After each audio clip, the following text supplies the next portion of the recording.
Ciao ragazzi, vi rubo solo 2 secondi per ricordarvi di iscrivervi e di lasciare un bel mi piace. Grazie e buona visione. Detective Hercule Poirot? Ah, Chief Commissioner. On the contrary, it is a most convenient time.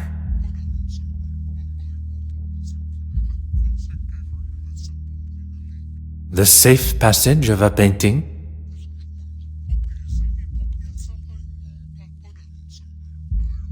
Tell me everything.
If man was meant to travel the oceans in such conditions, he would surely have been given his own fins.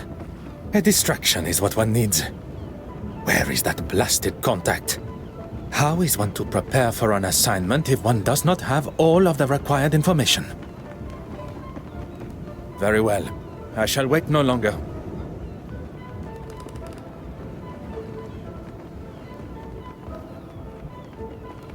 Beautiful, isn't she? Pardon, monsieur? The open water. There really is nothing quite like her. When one suffers from the mal de mer, the beauty, as you say, is rather more a burden. Forgive me, I just can't imagine being scared of the ocean in this day and age. The potential to see the world is open to even the ordinary man like us. I can assure you, monsieur, it is not a matter of being scared. And as for ordinary... I didn't mean to offend, Mr. I am... Forgive me, madame. No harm done. Accidents happen. My cigarette case, where is it? I didn't see. You thought I wouldn't notice? A young lady traveling alone. An easy target for you, I bet.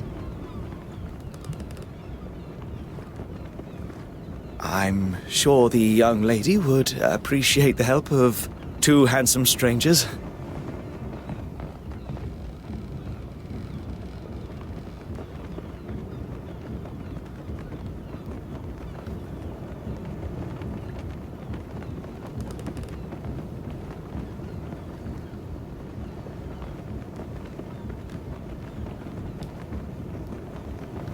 How could a porter be so clumsy? Let's give her a hand.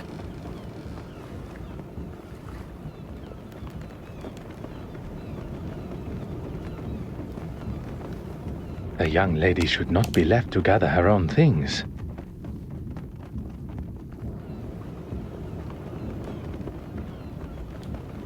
Oh dear, what a mess.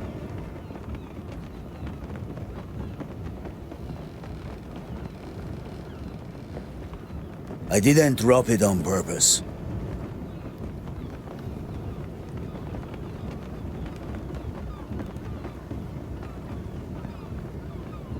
A young lady should not be left to gather her own things.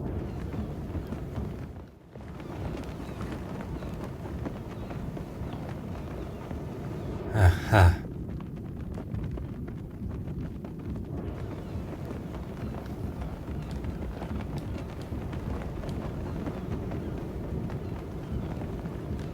Oh.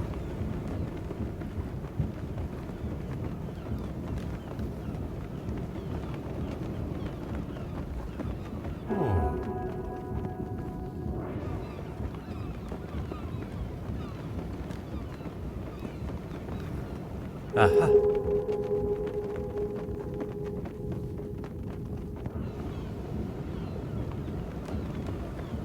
Ah.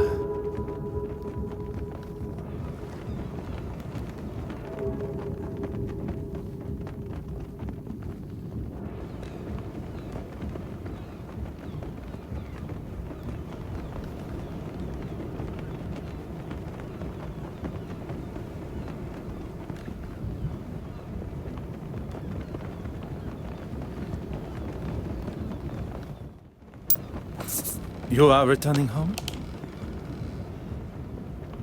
I am. But how did you know that?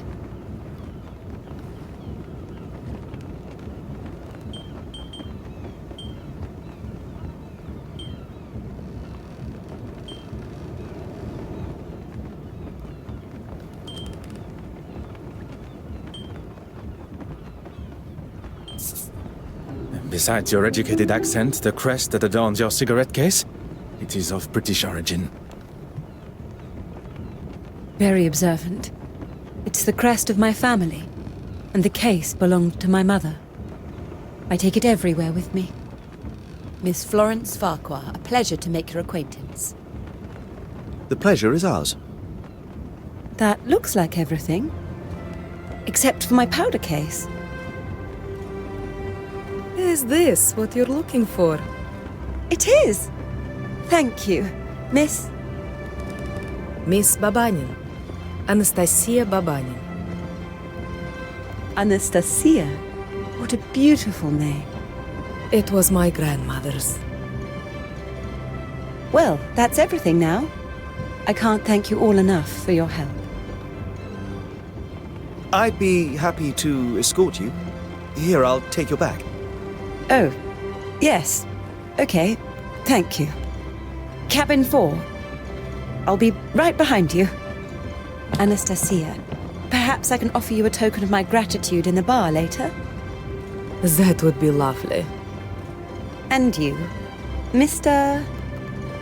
Detective Hercule Poirot, at your service. A detective? I was not expecting to meet such a distinguished gentleman on board.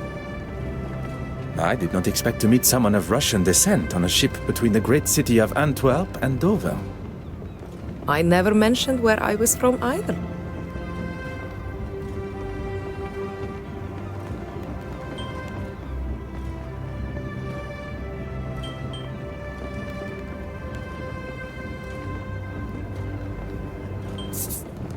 One did not have to. Anastasia, of Russian origin meaning resurrection. And here was me thinking I was special. Your knowledge of my heritage is most impressive. And I'll take that as my cue to leave. Good evening. It seems it's just us remaining. I would very much like to hear stories from your homeland. Perhaps you would join me in the restaurant. As charming as that would be, I'm feeling rather tired. It must be all the sea air. Then I shall leave you to your slumber. Adieu.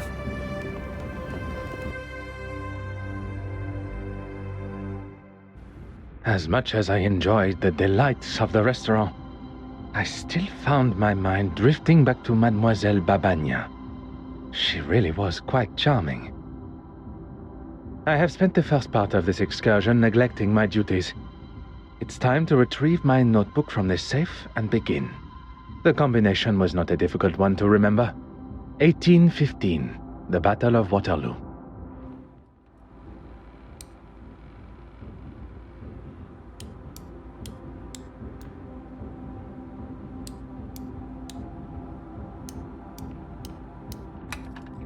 Et voilà. Time to... One cannot ignore such a blood-curdling scream. My mother's cigarette case! It's gone! How could somebody do this? Mademoiselle, I ask that you take a moment to calm. You're a detective, of course! What luck! As luck would have it, one of Belgium's finest. Now, I require as many details of the crime as you can offer.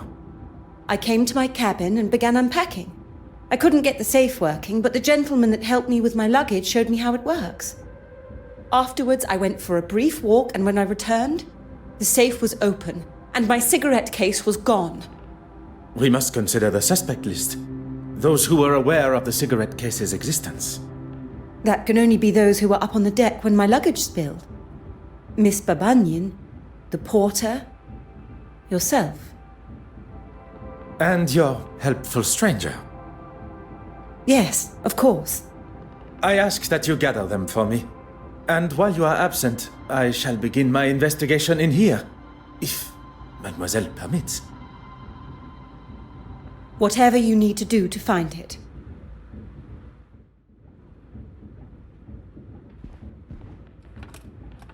Oh.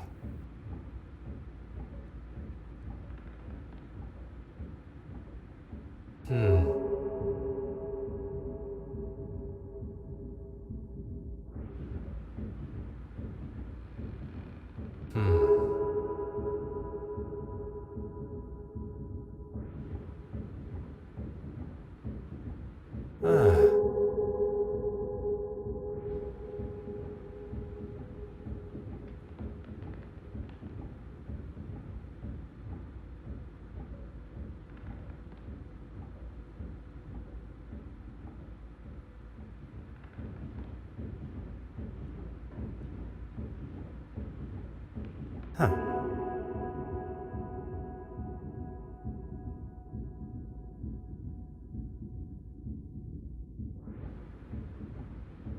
Mademoiselle, I thought you would be returning with the gentleman also. The gentleman wanted to speak to the porter alone first. I was unaware he is also a detective.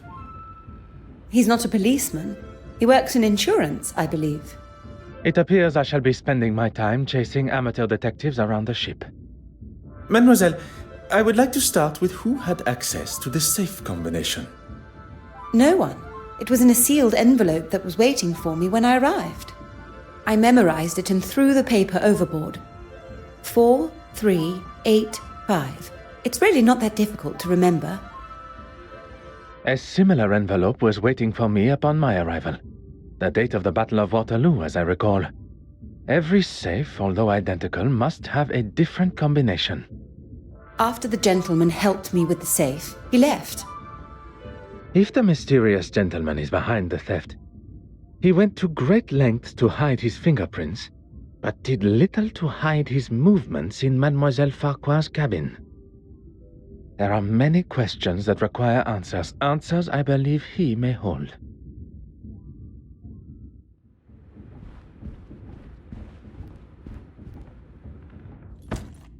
Huh.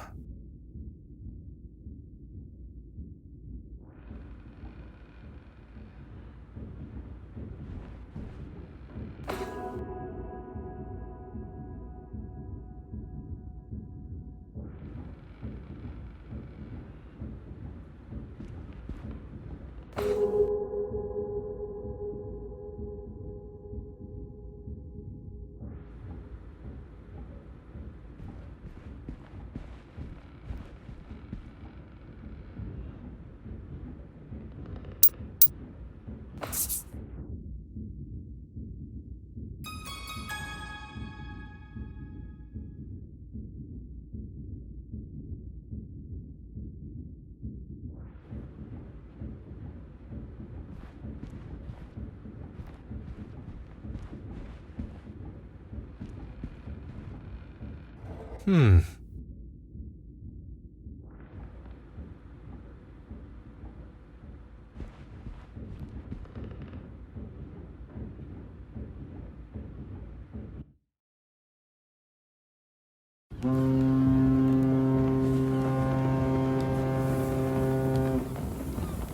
I'm sorry, but it's just not acceptable, Mark. I've apologized to the lady. And that makes everything all right? It was an accident. An accident that could have been avoided if you hadn't spent your morning drinking. Gentlemen, you are behaving like two young boys in the schoolyard. It ends now.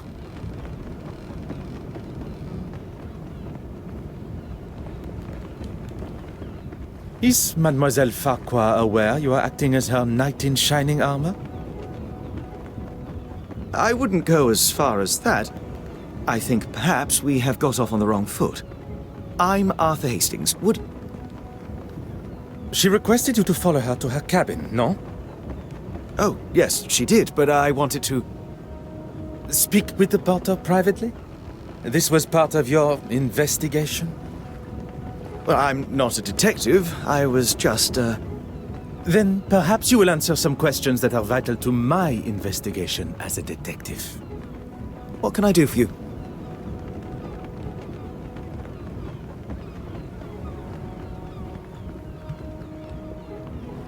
It is. Is my employment relevant to Miss Farquhar's missing cigarette case? I hope you will entertain me for a moment.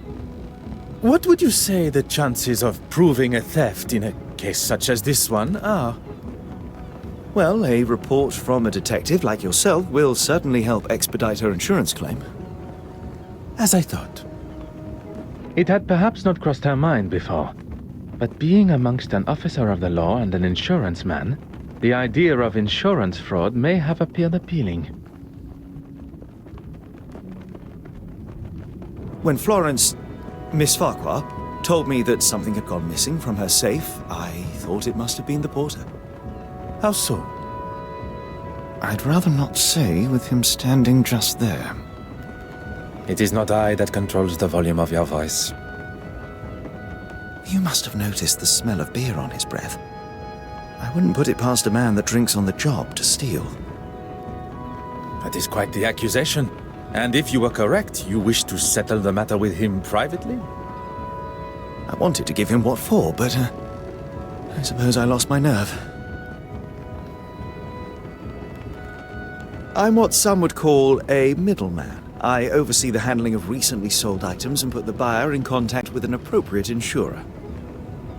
The mention of insurance initially sparked my attention. But the more he talks of his work, I believe he may be my mysterious contact from Lloyd's of London. It was your work that took you to Belgium? I can't go into too many details, but I'm actually delivering a rather special piece of art to London.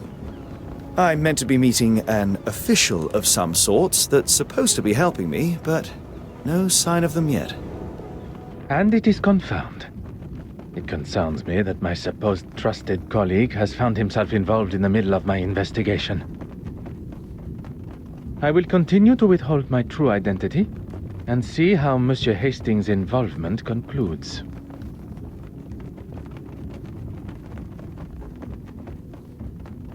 Merci, monsieur. This really is an exciting case. Anything I can do to help Miss Farquhar, please don't hesitate to ask. Your enthusiasm has been noted.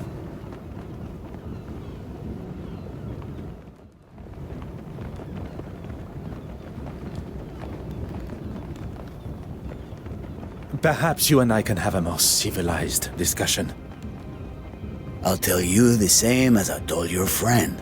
I will not be bullied. Intimidation is not my forte. What is uncovering the identity of criminals and making sure they are punished to the fullest extent of the law. And that's me? That is what I am yet to conclude.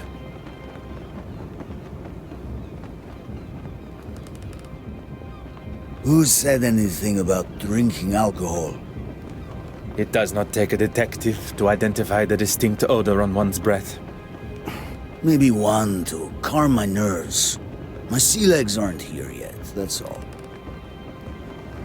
I was in the cargo hold, cutting something with my knife, and it slipped. No harm done. I'm not quite sure you understand what that means. So now I am stupid and a drunk?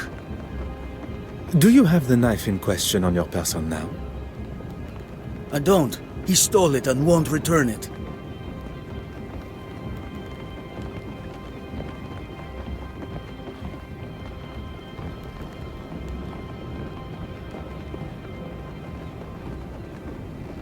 What can I do for you?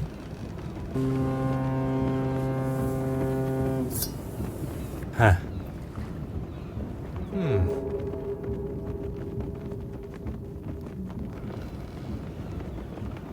Oh.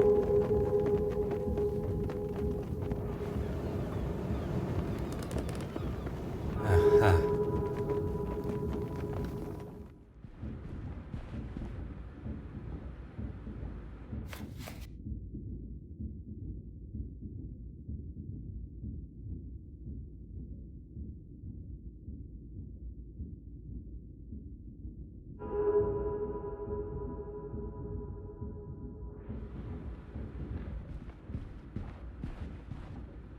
Mademoiselle Farquhar, I shall have your cigarette case returned to you before we reach the English coast.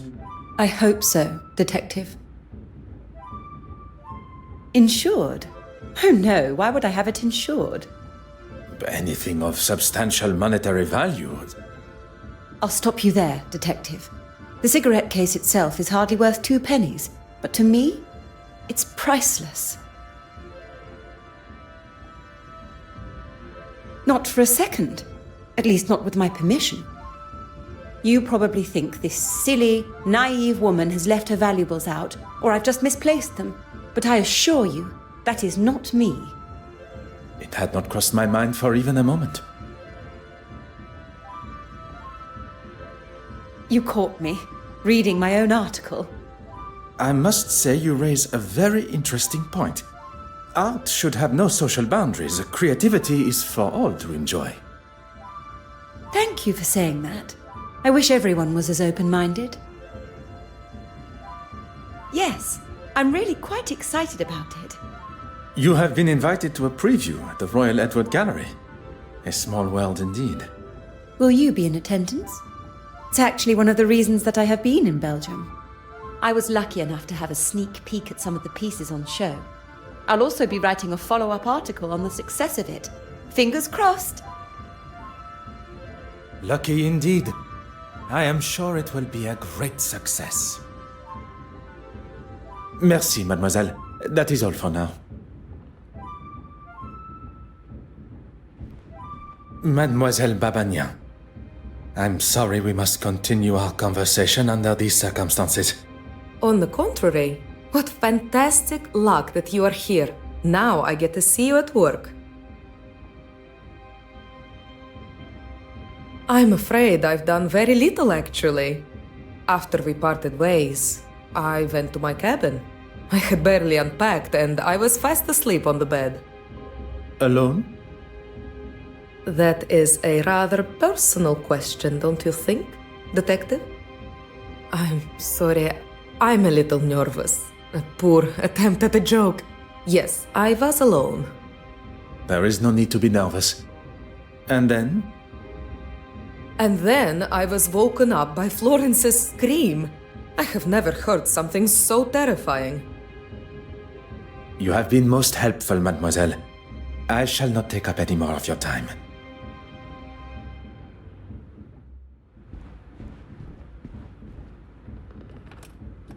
Oh.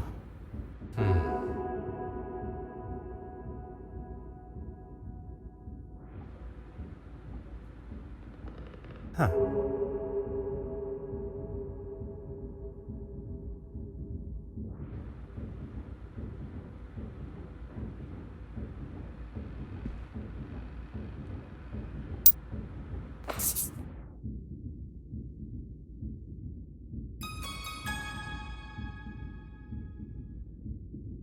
Magnifique!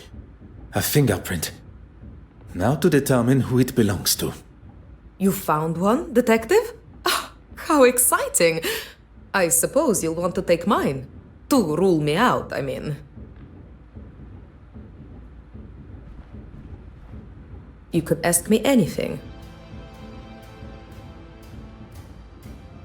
Am I to be used as your guinea pig? I would not dare compare you to a guinea pig. Would you be so kind? The answer is yes, of course.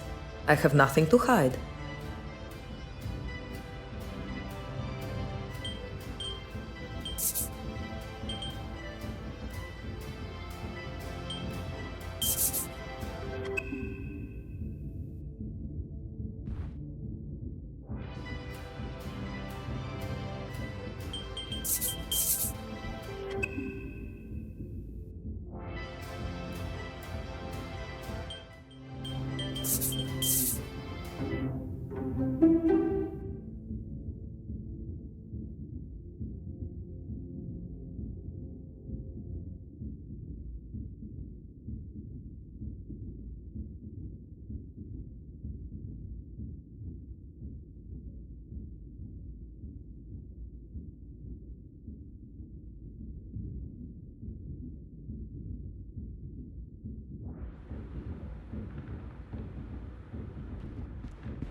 Of course.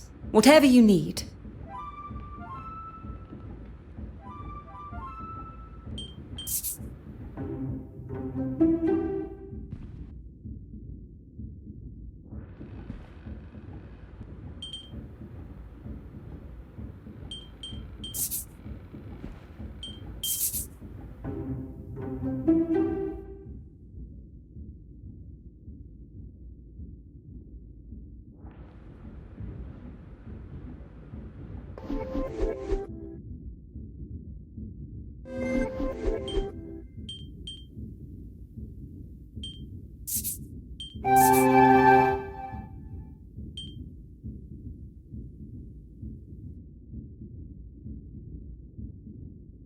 The pieces of the puzzle are finally coming together.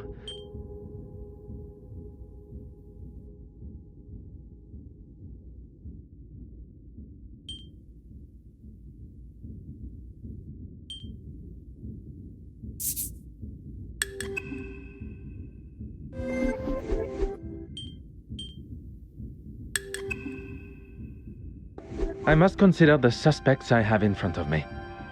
Monsieur Hastings. He is keen to impress Mademoiselle Farquhar and claims that he was alone in his cabin working since. Mark Allard, the porter. Evidence suggests a rather amateur attempt to break into the safe, which in his intoxicated state would make sense. But it was just a ruse. The safe was opened quite masterfully, leaving only signs of a poorly attempted break-in. Mademoiselle Babagnan, a new friend to Mademoiselle Farquhar, who appeared at a most convenient time. I cannot see a motive besides the obvious value of the cigarette case, but Mademoiselle Farquhar has made it quite clear the value is of a sentimental nature. Perhaps the best thing for me would be to return to my cabin to think. I fear my legs and perhaps even my evening meal will not last much longer amidst these waves. Perhaps. Ah, detective. How goes the investigation? A good detective, better yet, a great detective, will find motive, means, and opportunity. She found it! Miss Babagnan found it! Oh, thank heavens! I was on my way to speak with the captain when I saw something shining underneath one of those pipes. Strange that it was not spotted earlier by any one of us while on the ship's deck. Maybe the thief was scared and dumped it for fear of being caught red-handed.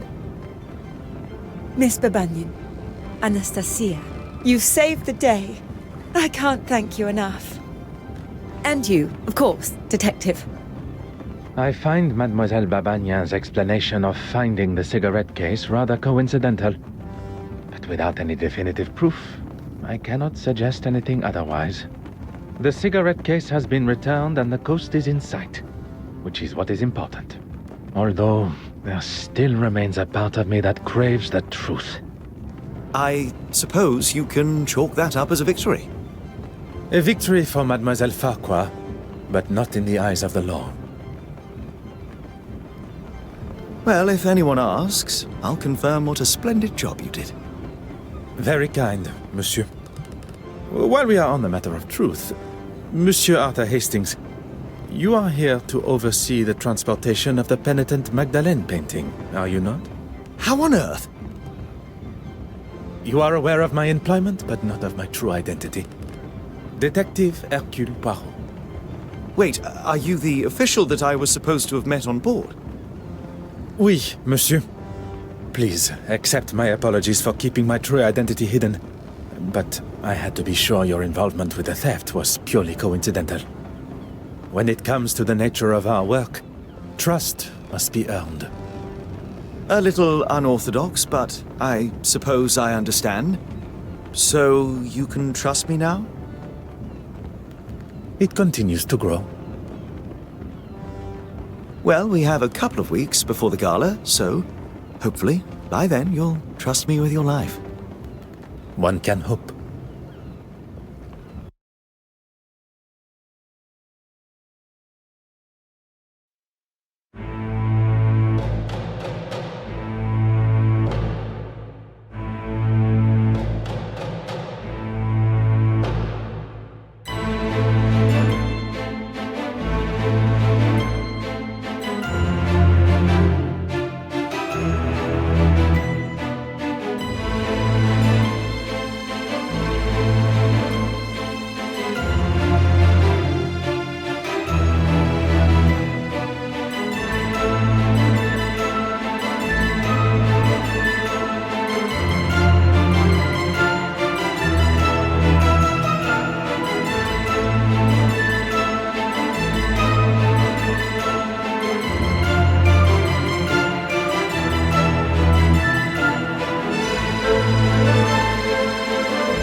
I don't think I'll ever stop being amazed seeing such incredible pieces up close.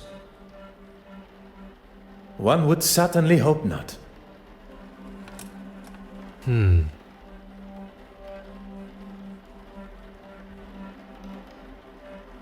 Oh.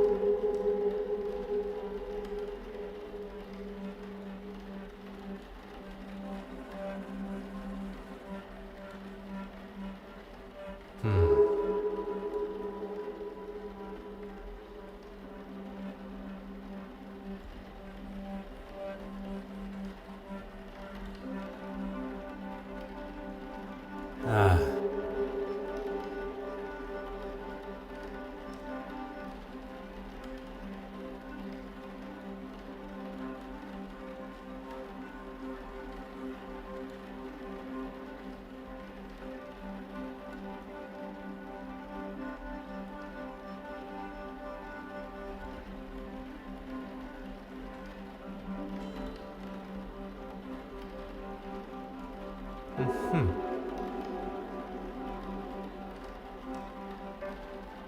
What do you gentlemen think of this particular piece? Can it really be? To a layman, perhaps. I'm afraid it's a complete fake. No. Such eloquent and delicate work. Very observant. But that doesn't make it authentic. You know, Even Michelangelo himself was an art forger in his early career. See if you can spot the telltale sign of a forgery. Aha.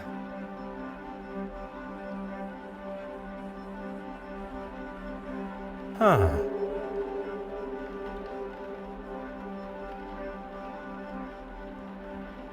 Huh.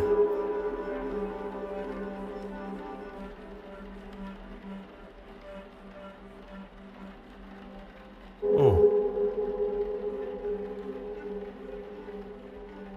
The craquelure is inconsistent across the painting. Surely a sign of a cheap imitation. Very impressive, Detective.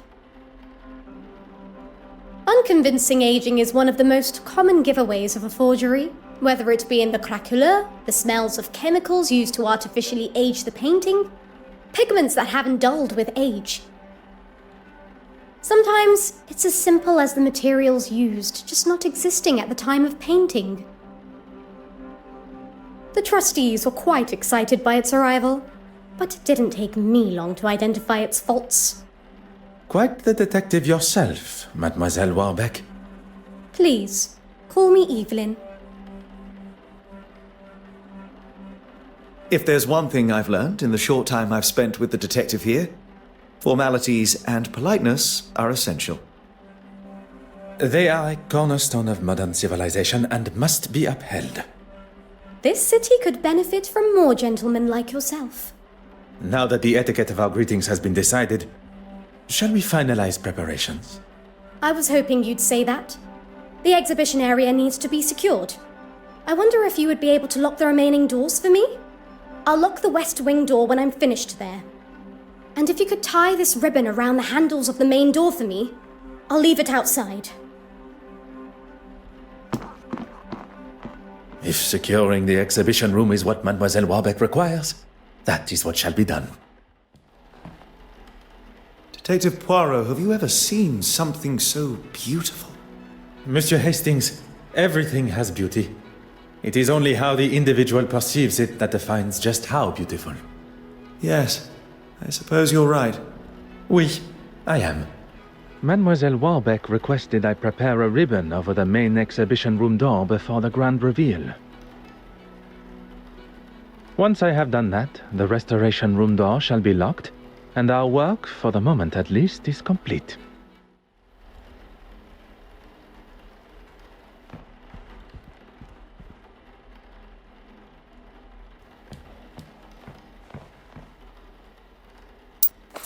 Ah.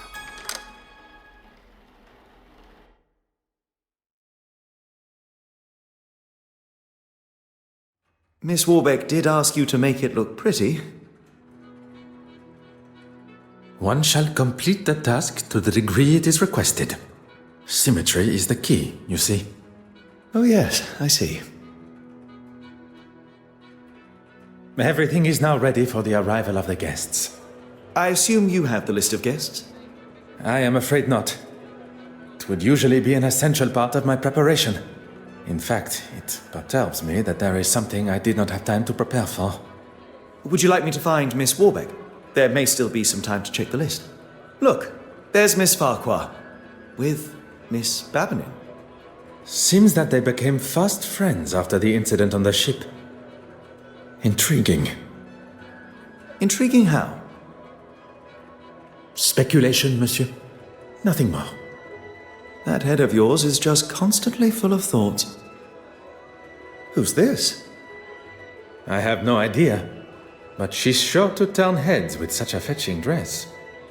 I quite agree. And who is this dapper-looking gentleman? Mon Dieu. Wait a minute. Is that... Well... Poirot, you devil! Forgive me. What are my manners? Detective Poirot.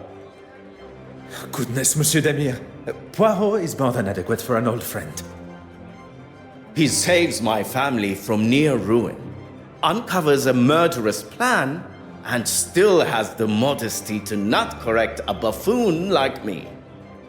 Allow me to introduce myself. Heavens, my manners appear to have been replaced by surprise and excitement. Forgive me. Monsieur Demir, this is Monsieur Arthur Hastings. You've got yourself a partner now. Well, any friend of Poirot's is surely a friend of mine.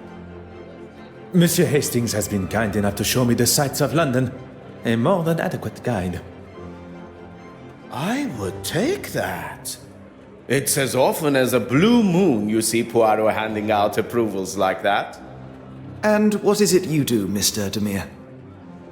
A previous field medic, Monsieur Demir now finds himself working for... With? Pardon. With his brother, doing most honorable charitable work all across London. Need I say more? Could everyone gather together for a photograph, please? Would you all move a bit closer together for me, please? I didn't realize we were going to be in the newspaper. Is that a problem? No, not at all. I just want the camera to get my best side. Okay, if everyone is ready. So, Poirot, what on earth are you doing here anyway? My orders were to see to the safe travel of the centerpiece of the exhibition, the penitent Magdalene. Monsieur Hastings here travels with me, covering any administrations and insurance requirements. Art protection? That's a bit beneath the great Hercule Poirot, isn't it? Especially protecting it from this lot. Perhaps you would be so kind as to introduce us. Where's the fun in that? We have to make sure those... What's it you call them again? You are referring to my little grays. Little grey cells, yes? Ha, that's it. I've been playing a little game. I've been trying to find a painting to match each of the guests. At least the ones I'm acquainted with. I wondered, Poirot, do you think you can ascertain which paintings match which guests? I can give you a little info, but you'll need to make your own inquiries. Miss Irene Courtsmire. She's one you'll want to keep your eye on in the future art scene. Born and raised on a rather affluent estate, she turned her back on her parents in her teens to start a new life in London as an artist. She's a very nice young lady. Ah, really? Interested, are we? I was only making a comment on her nature, nothing untoward, I can assure you. Or as we are all meant to refer to him as, the Honorable Reverend Horace Mountjoy. He's a man of the church. I'm not sure what else there is to say. If you're wanting to keep the lectures to a minimum, I'd avoid admitting to anything that could even be considered a sin. Mortimer Aylesworth. If you've not heard of him, I'd get familiar with the name. Eton and Cambridge educated, he followed in his father's political footsteps and has already surpassed them. Johan Christiansen and his glamorous wife Betty Allen. Betty Allen, the actress. The very same. They've been here in London for a few years, although she still plays down her boldness for British society, even with her recently taking a new role in the theatre. She did not take his name in marriage? Allen is her maiden name, works as her stage name too. A lot snappier than Christiansen. And his employment? He's a partner for a private bank in London. He has told me what he actually does many times before, and many times I've forgotten. You will no doubt already know our host, Evelyn Warbeck. We have already made her acquaintance. Very pleasant, if not rather flustered by today's exhibition. That's everyone. Well, there's Mr. Hastings here. I'm sure we shall get to know each other better.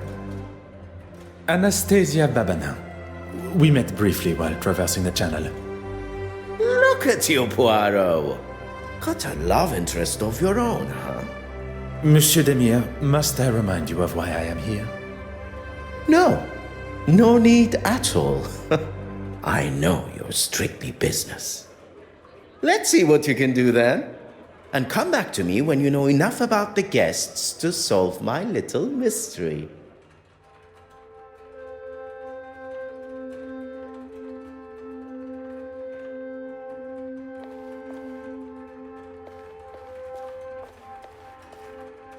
Everything seems to be running smoothly. You've done a sterling job. Everything except for the bishop and the other trustees, stooges. It was never going to be easy going up against them. All men of a certain age, not used to the idea of change. But they didn't get their way this time. And with my exhibit coming up, this place will finally have a showing they can be proud of, and the quality the museum deserves. Mademoiselle Court Smythe believes her upcoming exhibition will change the perspective of the trustees and the public. I get the feeling she enjoys the accolades and being the center of attention. Detective Poirot, you're looking much happier being on solid land. There was a moment when I thought that wretched sea would get the best of me. Well, I'm certainly glad it didn't. As am I. Please, do not allow me to disturb you, mesdames. Adieu.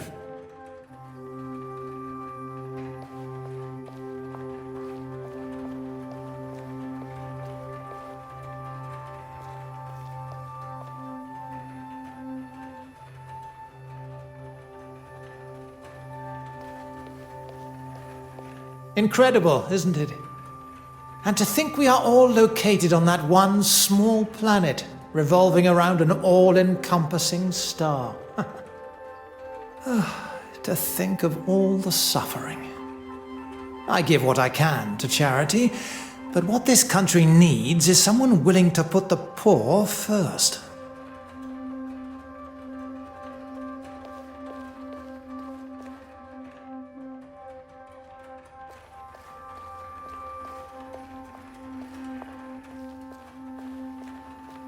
I'm well aware of where we are.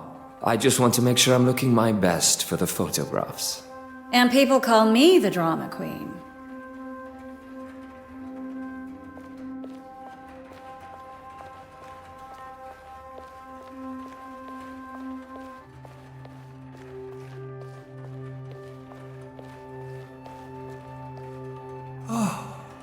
Beautiful, isn't it?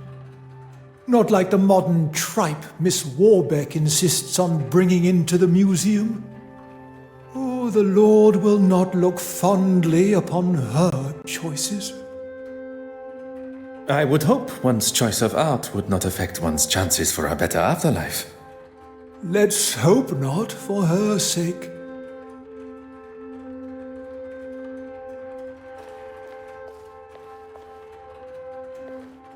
Huh.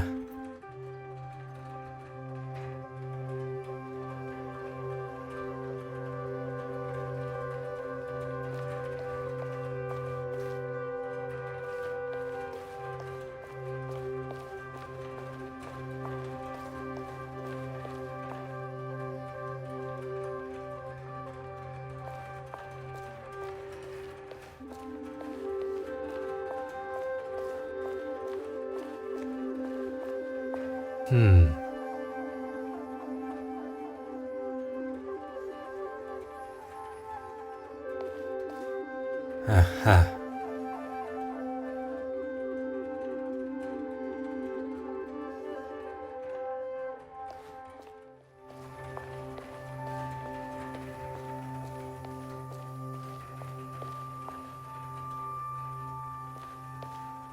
Huh.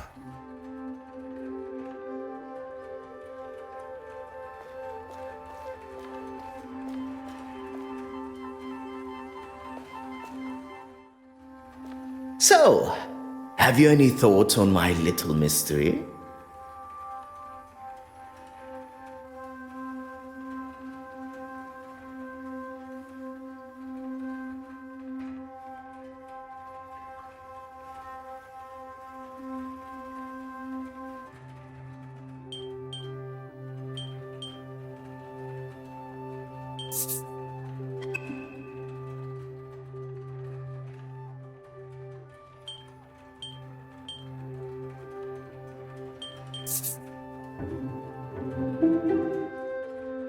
Why might they be like this particular piece?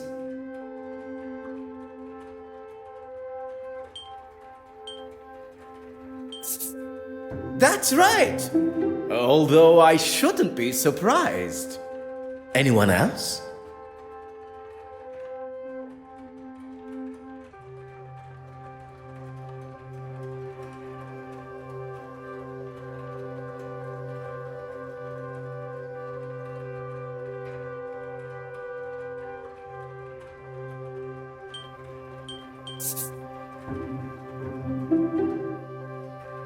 Why might they be like this particular piece? That's right! Although I shouldn't be surprised. Anyone else?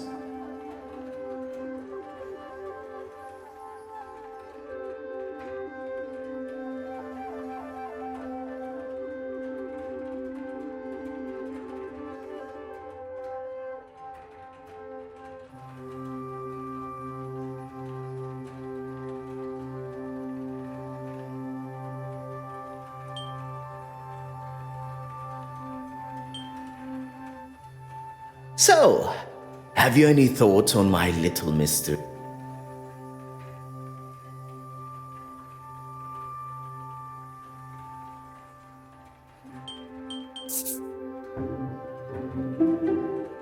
Why might they be like this particular piece?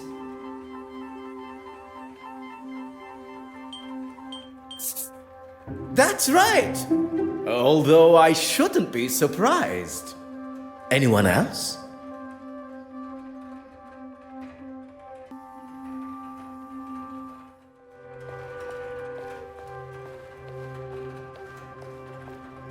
Aha.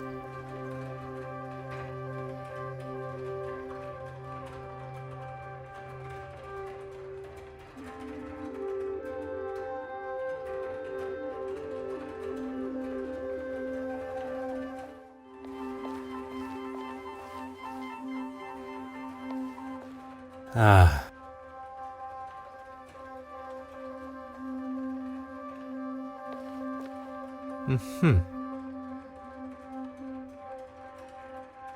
It is a great pleasure to see you again, mademoiselle. I've been looking forward to us bumping into one another. Thank you again for your help. I must admit, I feel almost tormented that I was not able to uncover the identity of the thief. All that matters is that it was found. If you'll excuse me, I really should get on. This article isn't going to write itself. I moan, but it's my love. My obsession, you could say. How dare you! That might be something you say where you're from, but not here. Not to me. What a waste of champagne. I thought this was supposed to be a civilized event.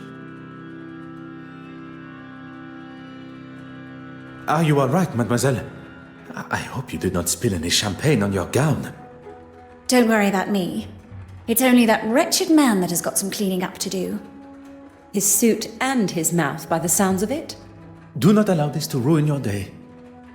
I have no intention of allowing such a thing.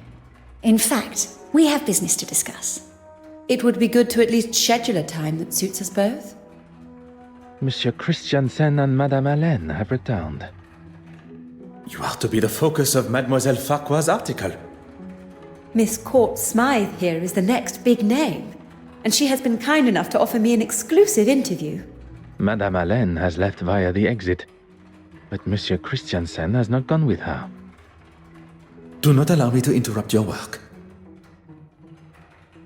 Ah, you've had more than enough time, detective. So, how did you get on? If one is to discover the truth, one must proceed using the correct methods and cannot be rushed. Anyone else?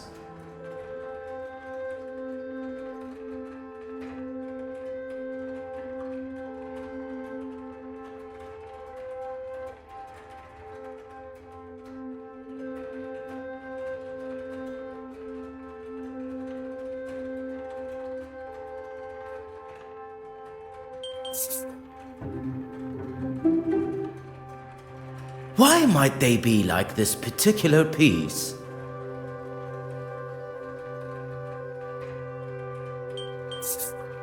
That's right! Although I shouldn't be surprised. Anyone else?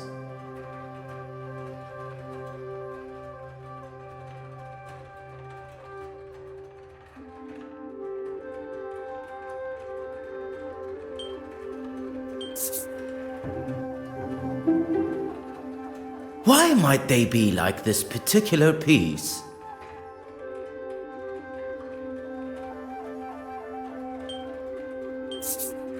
That's right! Although I shouldn't be surprised. Anyone else?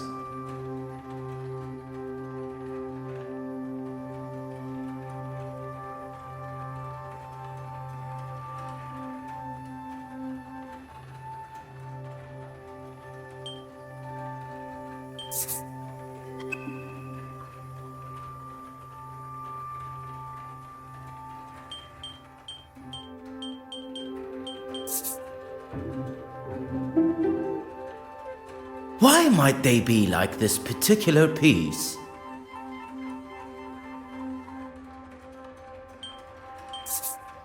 That's right! Although I shouldn't be surprised.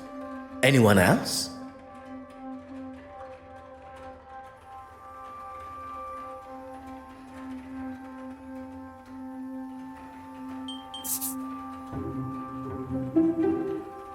Why might they be like this particular piece?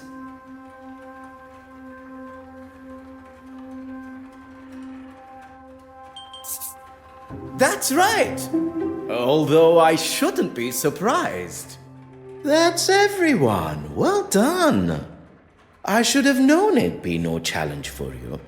I have faced many a more demanding challenge, but few quite so enjoyable. Hi, is he okay? I think something's wrong with him. I think he's having a heart attack. He seems stable. Now's the time to get him to the infirmary.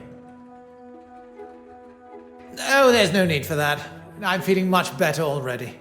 Wouldn't it be best to telephone for a real doctor? Monsieur Demire was a field medic. What more of a professional is required? A field medic? Really? A field medic that has seen people in a lot worse states, who didn't have the luxury of a proper hospital. Oh, I didn't mean to offend. I'm sorry. If I am being carted off, the unveiling must go on. I will not have this silly old man ruining the gala for everyone. You drive a hard bargain, Monsieur Aylesworth. I'd just like to say a few words. I'm sure you would.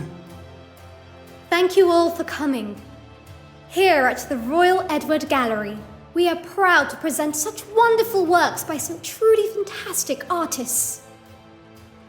And with much negotiation and pleading, we have been able to secure a most fabulous and individual piece.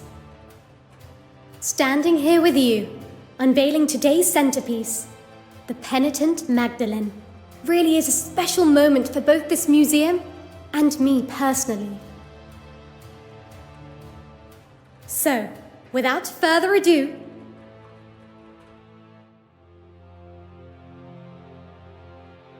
Oh my. Am I missing something here? Things just got interesting. it was. It should be. Is this some kind of joke? Evelyn, what's going on here? Oh, trust you to have no idea. You've really done it this time, girl. She's done nothing.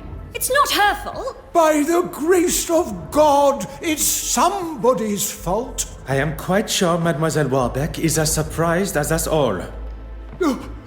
S'il vous plaît, everyone. Remain where you are. Please do not touch a thing.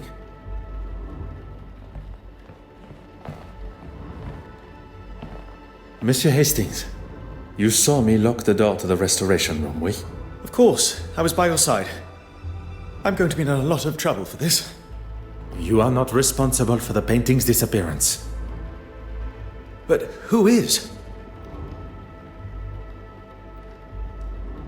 Do not allow any of the guests to leave the main hall. And what are you going to do? What is required? One's job.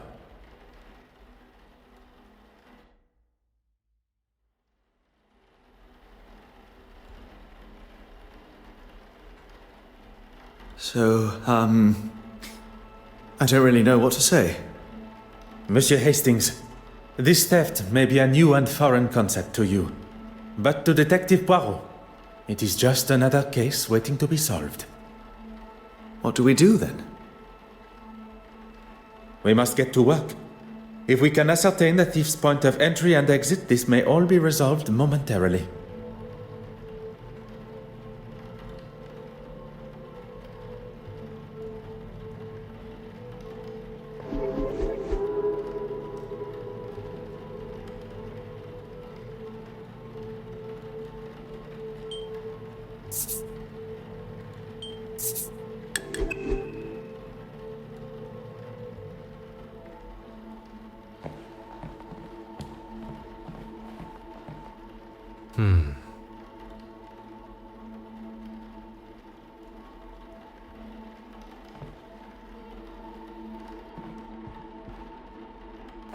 Huh.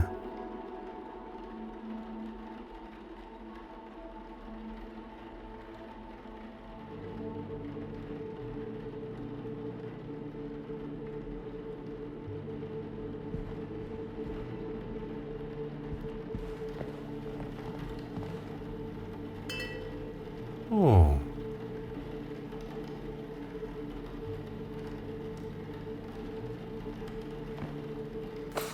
Oh.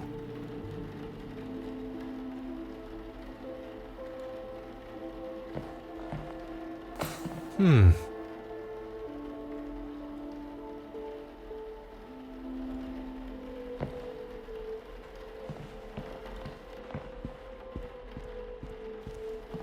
Oh.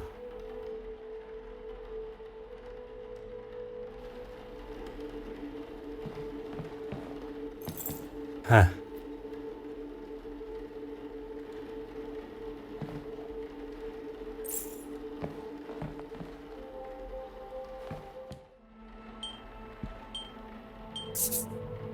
Voilà.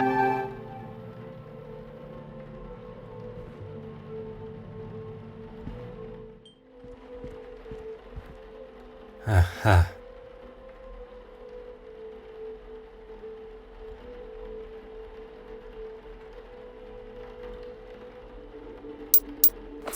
Hmm.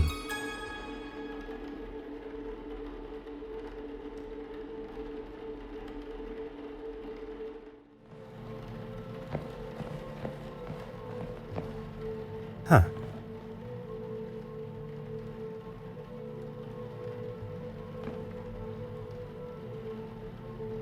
Gentlemen, I have called the police and they should arrive shortly. What can I do in the meantime? Do you still hold the master key? Of course. You are the only other person who has had access to it. Très bien. Please keep it close. I believe the thief may be one of the guests here today.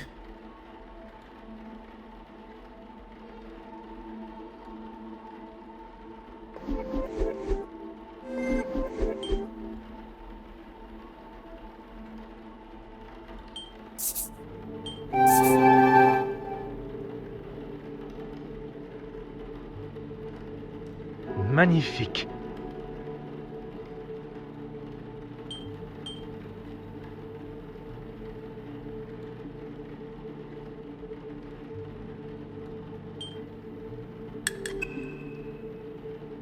Monsieur Hastings, I pose this question to you. If Mademoiselle Warbeck still has the master key, Is she not a suspect herself? très bien.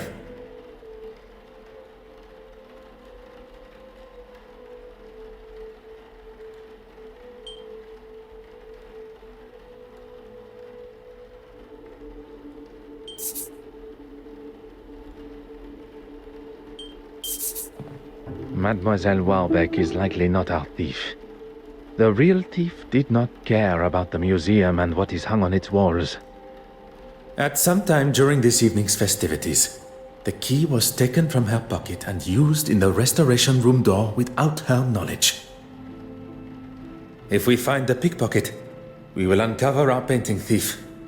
First, we must search the restoration room.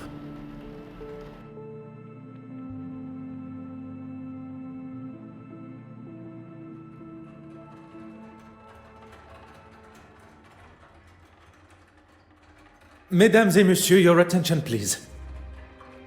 I am Detective Hercule Poirot of the Belgian Police Force. I was charged with the safety of the penitent Magdalene painting on its voyage to London from Belgium. The missing painting has indeed cut the celebrations of the gala short, and so I consider my duty to be, as yet, incomplete.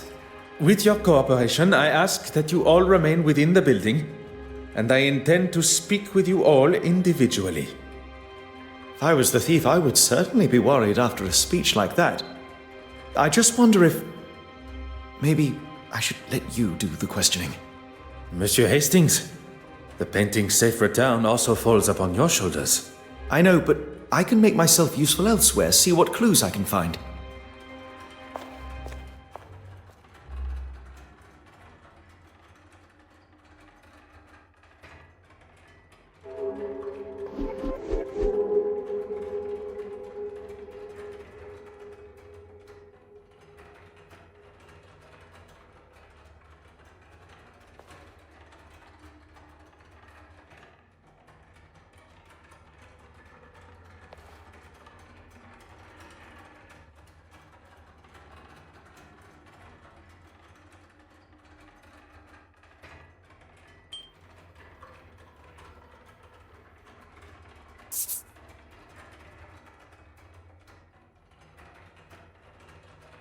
The answer was staring me in the face.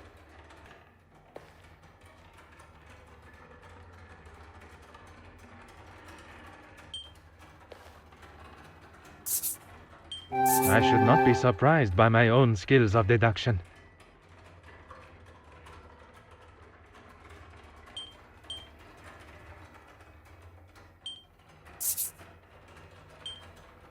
What a revelation!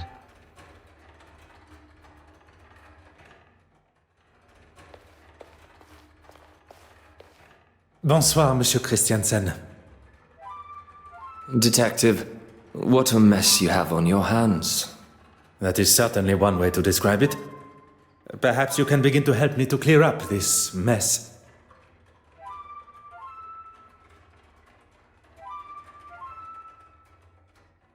Are you married, Detective Poirot? I am not. Then heed my warning. If your wife, whenever she comes along, wants to be left alone, you leave her alone. I was with Betty most of the evening. She wasn't feeling herself. I'm glad I didn't leave and miss out on all of this. Don't tell me you don't get a little thrill when a new case appears. I do not think about such thrills, Monsieur Christiansen. Only justice. All business, no pleasure, I see. I remember seeing the priest. The bishop? Yes, him. He came down the stairs just before Mr. Aylesworth recovered. Maybe a man of the church was all he needed. Oh, you saw that? I believe every soul in the museum did, or at least heard the commotion. So I look like the bad guy, That's what you get for standing up to a bully, I suppose. A bully? She made some pretty awful comments about Betty and her career. And I wasn't just going to stand by and let her say whatever she wanted. You should lock her up for what she did to me. She's unhinged.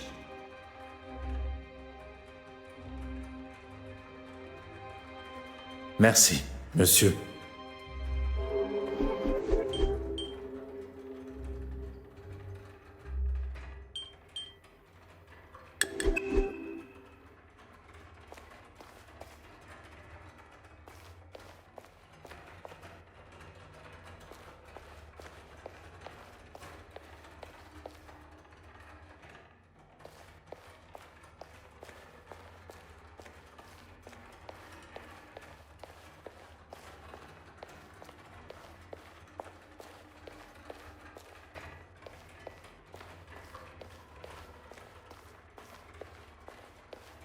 Bonsoir, Your Excellency. I should be addressed as Your Grace. Pardon. I did not mean to offend, Your Grace. It's just that in Belgium... It is quite all right. None of us can choose where we're born. Now, what can I do for you? Who would have thought the reveal of the missing painting would cause a man to take such a turn? Perhaps a warning to us all that such a scare could come at any time. Are you trying to say that is what's going to happen to me? Your Grace has misinterpreted my meaning. But on the matter of where you were at the time... Then maybe you should think before you speak. And I was talking with a young Russian girl. If I must, I was talking with Mr. Aylesworth for a time. Some strange opinions, that one. Would you care to elaborate? You were not present for that conversation, and I hardly think it appropriate to involve you now. Although, I will say he was rather keen to see the orrery from the balcony. He left, and I spoke briefly to that actress, but she wandered off looking for her husband. Up the main stairs, I think it was. Merci, Your Grace.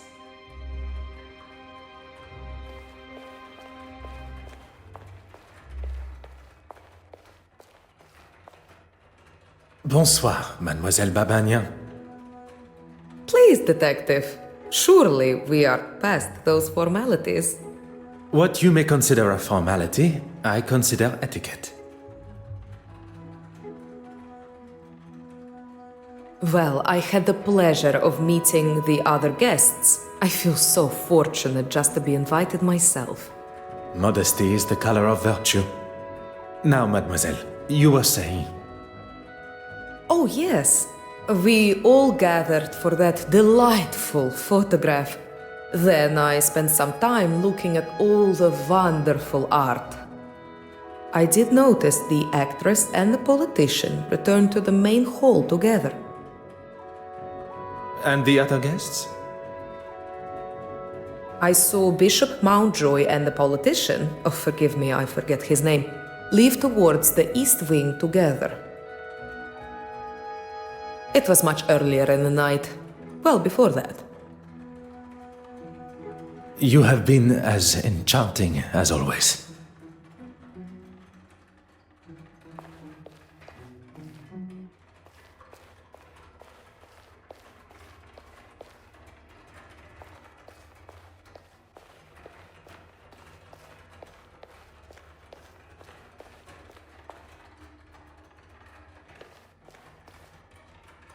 Madame Warbeck, a moment of your time, if you will.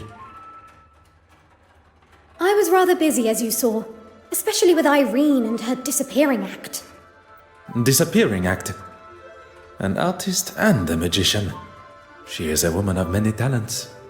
She was nowhere to be found. Is that better?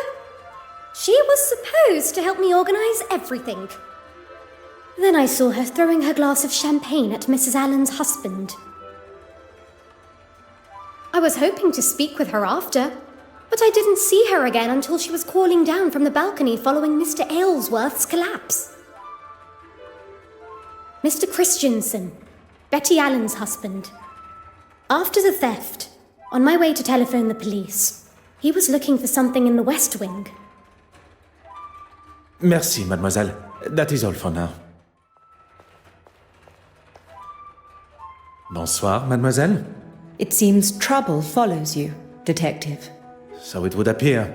And the faster I am able to ask my questions, the faster this trouble will be resolved. I saw Betty leave the main hall and head for the West Wing after the whole champagne debacle. What do you think that was all about? It is not my job to speculate on such private matters. It is to uncover the location of the missing painting and who is responsible. If there is someone who can, it's you, detective. Merci, mademoiselle. That is all for now.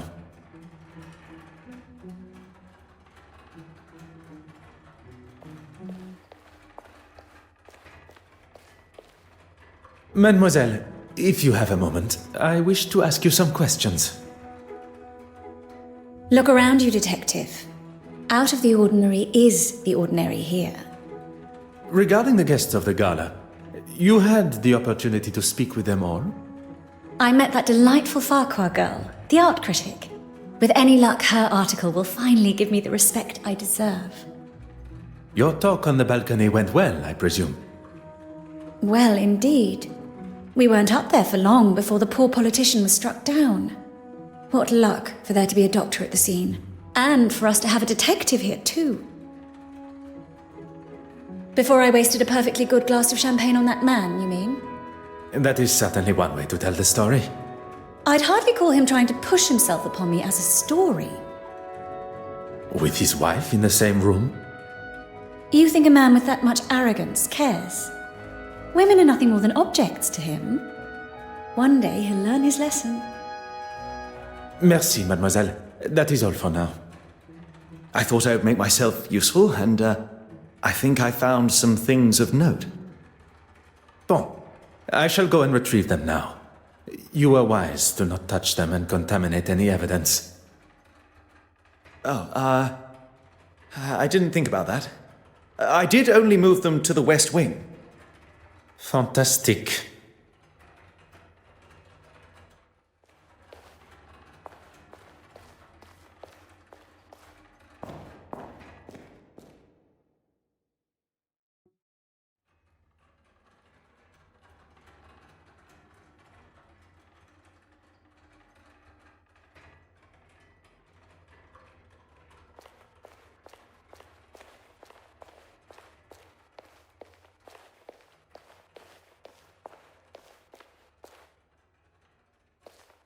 Ah.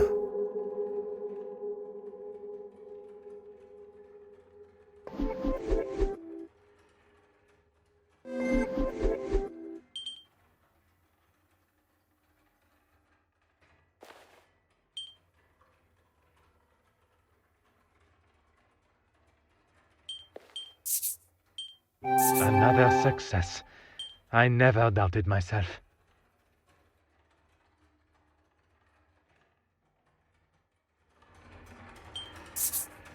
One step closer to revealing the truth.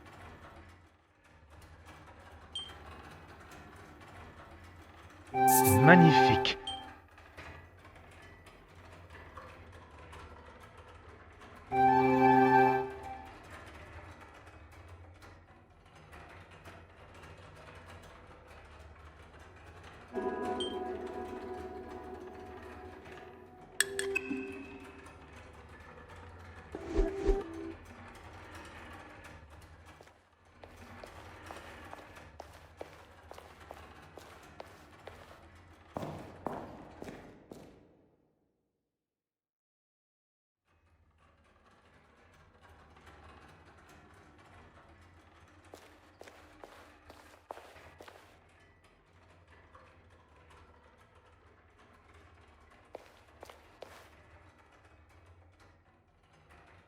Ah.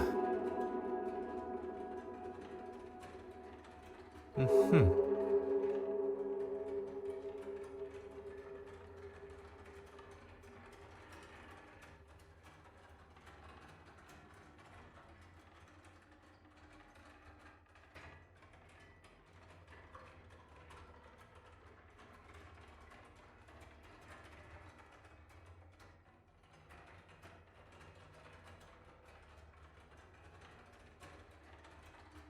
Oh.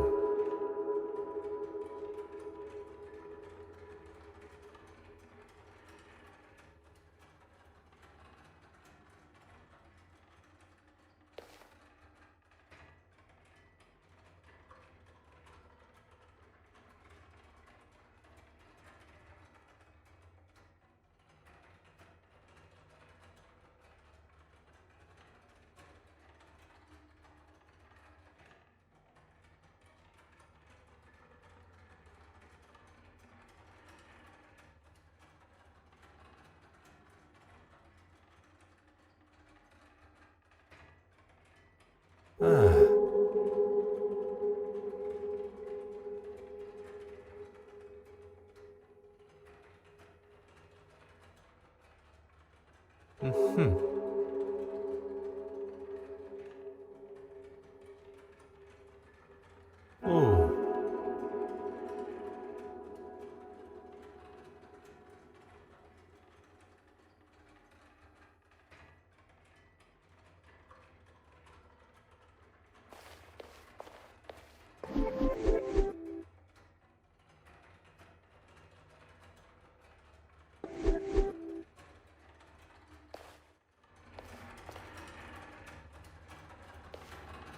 If it'll help retrieve the painting. Of course. I have the key. Mademoiselle, the key? I'm sorry. You said it yourself. I think I should just hold on to it.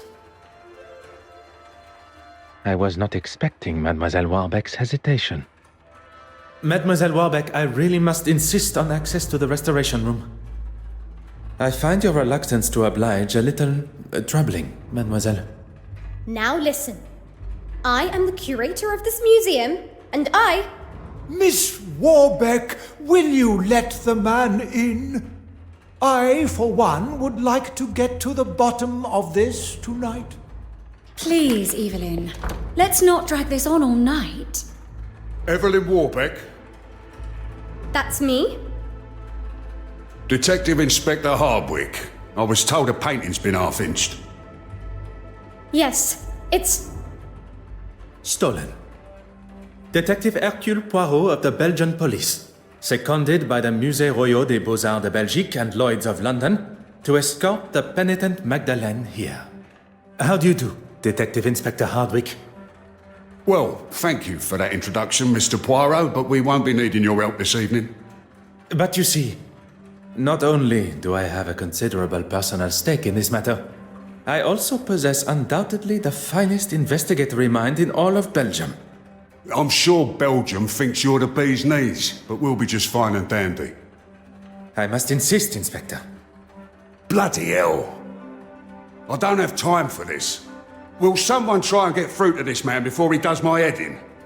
Dear Mr. Poirot, I know you meant well, but perhaps now is not the time to push the inspector's buttons. Très bien.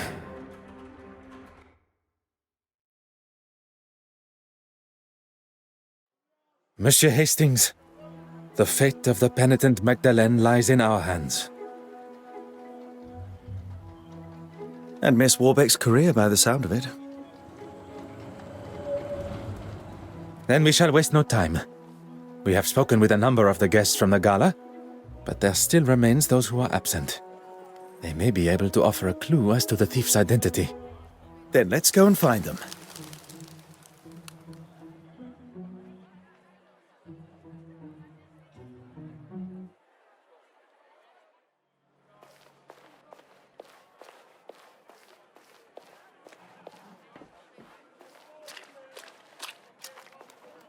Poirot, over here. I heard about the painting. Trouble just seems to follow you. If there's anything I can do to help. I am looking for Madame Hélène. Would you know where I could find her? If she's not on stage already or rehearsing, she'll be in her dressing room. That alleyway will take you to the back door.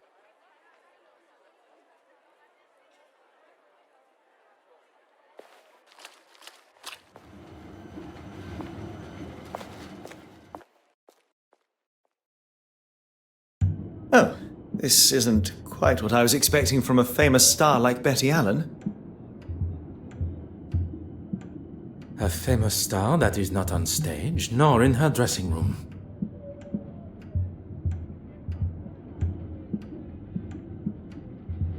You don't think something could have happened to her? Combining the state of the room and her being absent, I fear something sinister may indeed be afoot.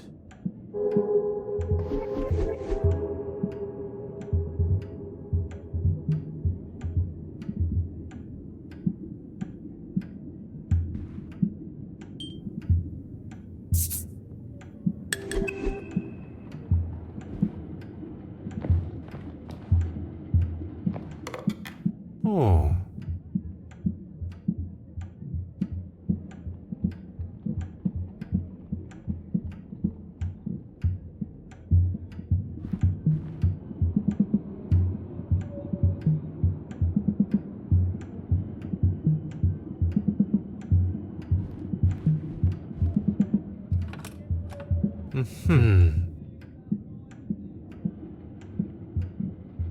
Aha.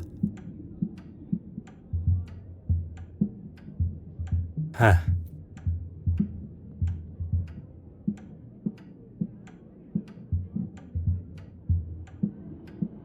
Huh.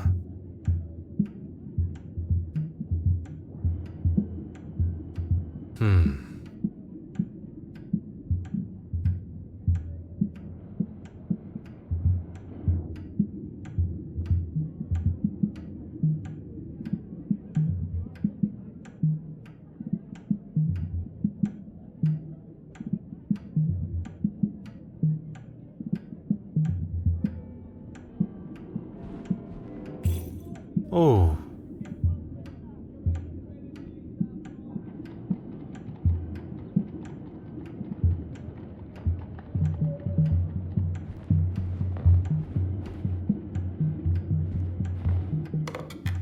Aha. What do you need?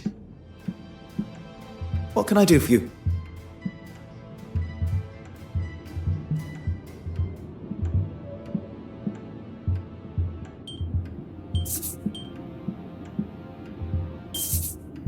The fact that there are valuable items remaining in the safe leads me to believe that the thief was looking for something specifically. Something that they knew would be present in the safe. Meaning they had previous knowledge of the contents of Madame Hélène's safe.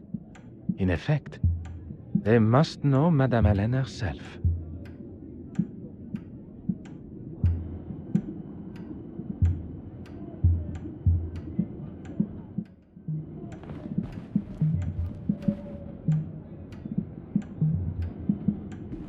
Ah.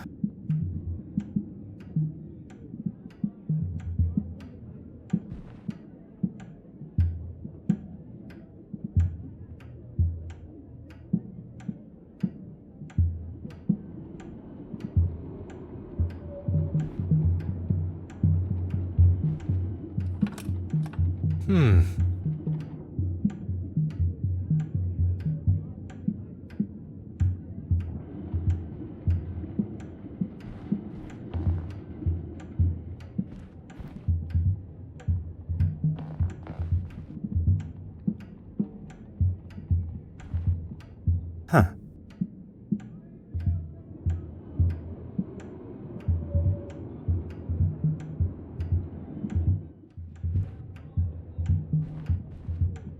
What do you need? What can I do for you?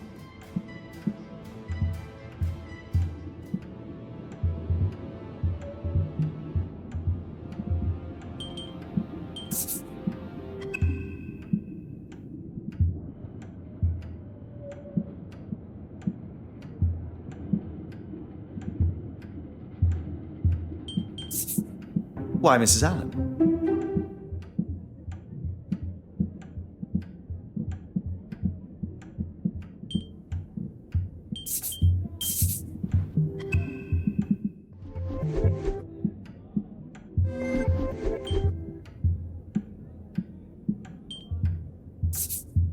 One step closer to revealing the truth.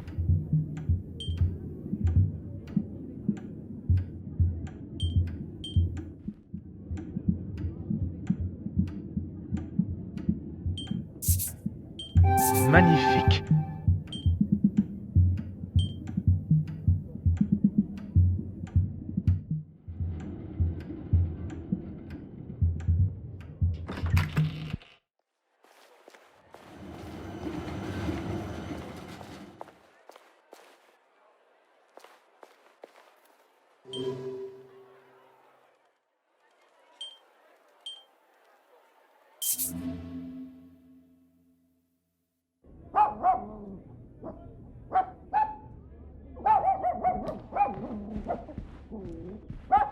Hello? Who's that? Bonjour, madame. You're not English. Where are you from? What are you doing here? Madame, I am Detective Hercule Poirot. So what? I was hoping to speak with a neighbor of yours. Mademoiselle... She's not in. Are you waiting for her? Do you know how long she... You can give her this, and tell her I did what I could with it. I will be sure to do that. Adieu, madame.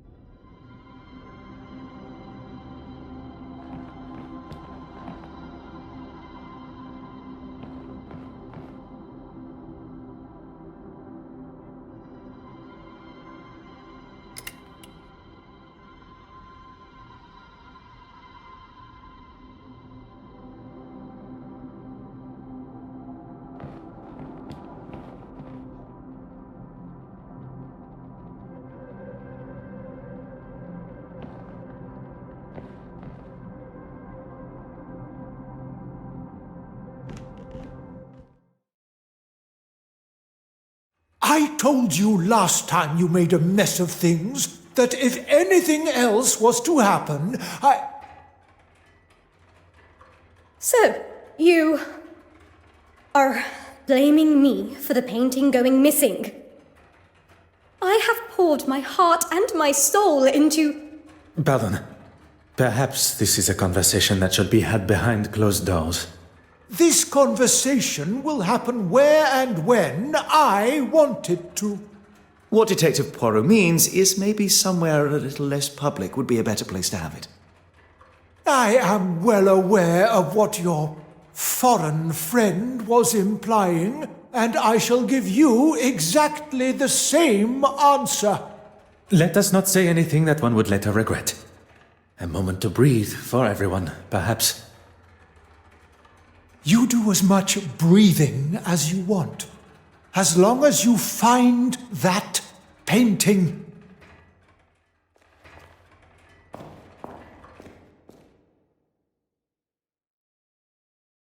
I don't think you quite understand the severity of the situation, Detective Inspector.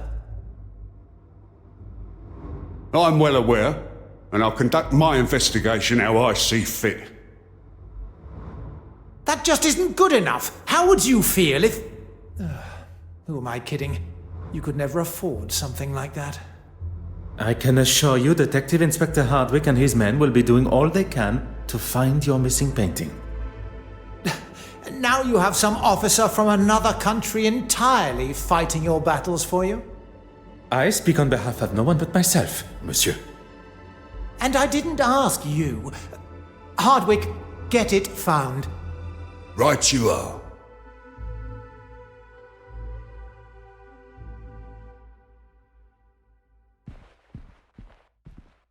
Will you allow some officer a moment of your time?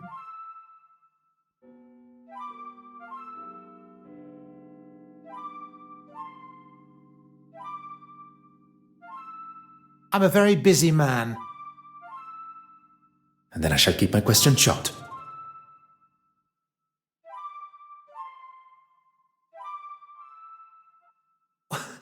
I'd say the heart attack was the most memorable part of the day. Quite understandable. But before that? I was talking to the bishop, or rather being talked at. He doesn't see it, but he gets quite heated. That's the last thing I remember. I did. That man just wants someone to listen to his incessant ramblings. I just couldn't stand there and listen to him anymore. I did. That man just wants someone to listen to his incessant ramblings. I just couldn't stand there and listen to him anymore. I decided to walk away and see the orrery from above. Then I met that young lady, Betty Allen. You two spoke? Briefly, but she was looking for her husband, so I think her mind was elsewhere. I will not take up any more of your time.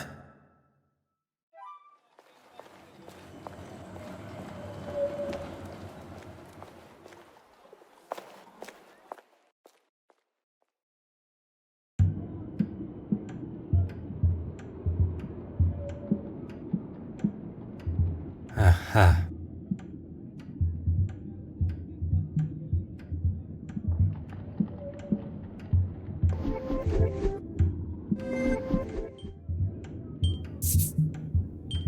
Come, my little grey cells. We must think logically. Things are beginning to become clearer.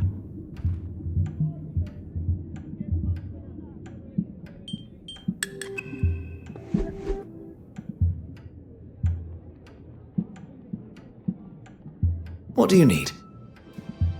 What can I do for you?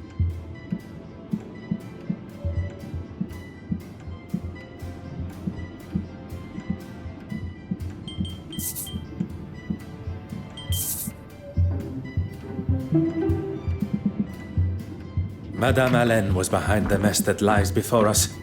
Filled with rage, she... What do you think you're doing in here? Security! Pardon, Madame Allen. I do not wish to cause any alarm. I am Detective Poirot. You will recall from the gala. Yeah, I remember you. Doesn't give you the right to be snooping in here. Snooping, no. Waiting patiently, oui. You can wait outside. I'll talk to you there. Well, go on then, shoot.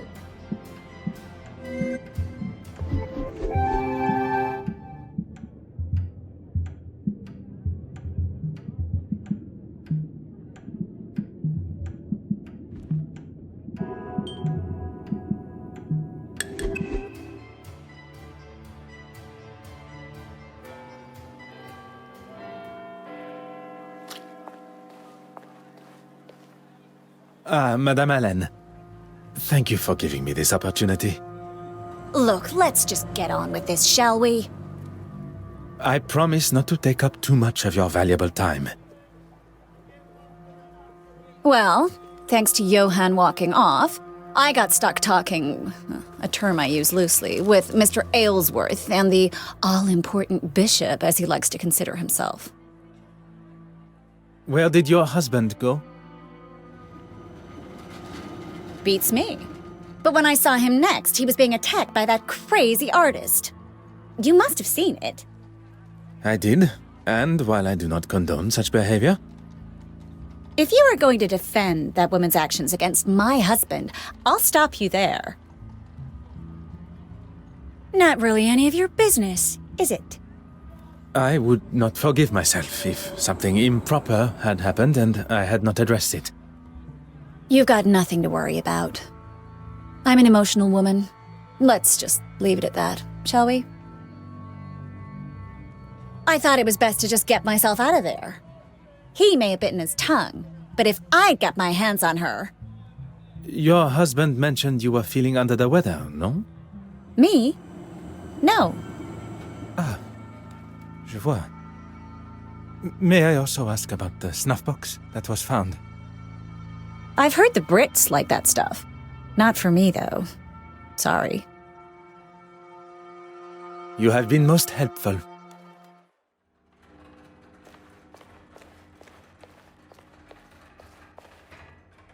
Your Grace, there are matters we really must discuss. You do understand my time is valuable, don't you? Heated?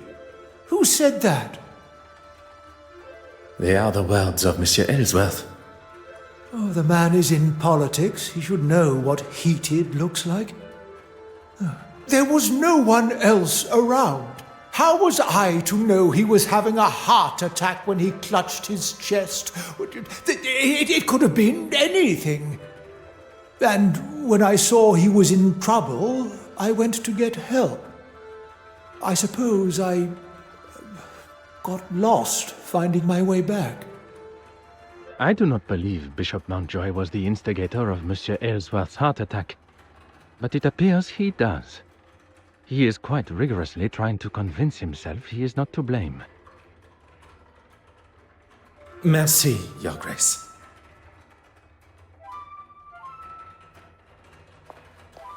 What can I do for you?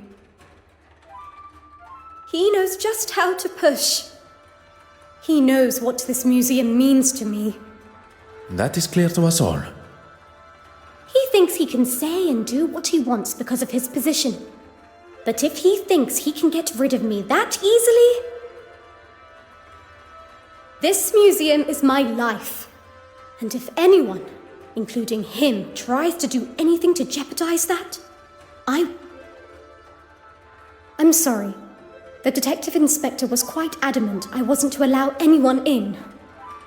Detective Hercule Poirot is not just any man, mademoiselle. And modest to boot. I suppose it can't hurt. Follow me.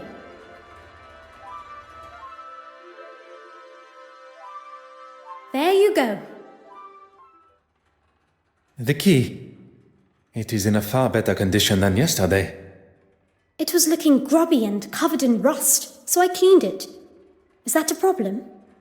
If you find anything else that may be of importance to the investigation, I ask that you leave it as you found it.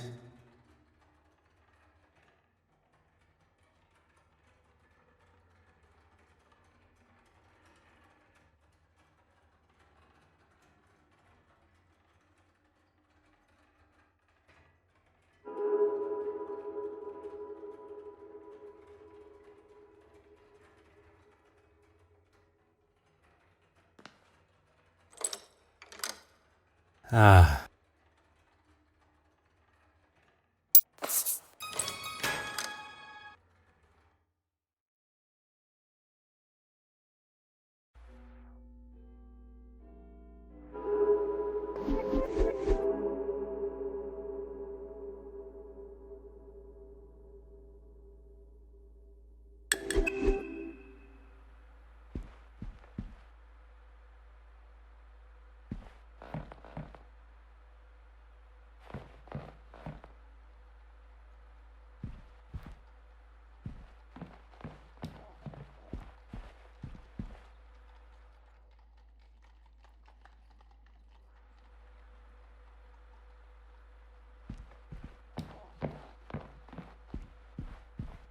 Huh.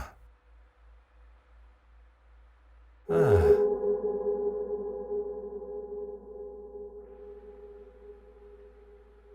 Huh.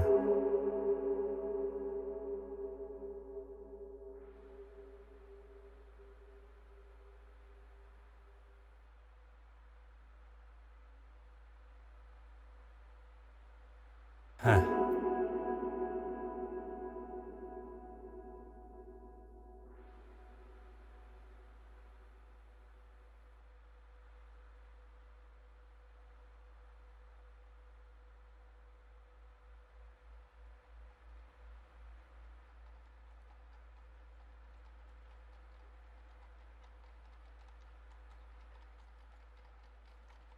Oh.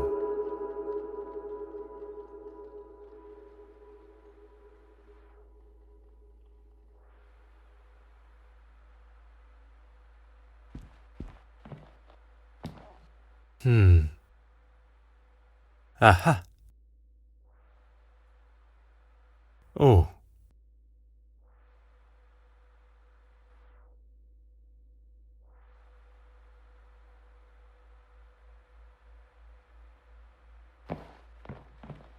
Mm-hmm.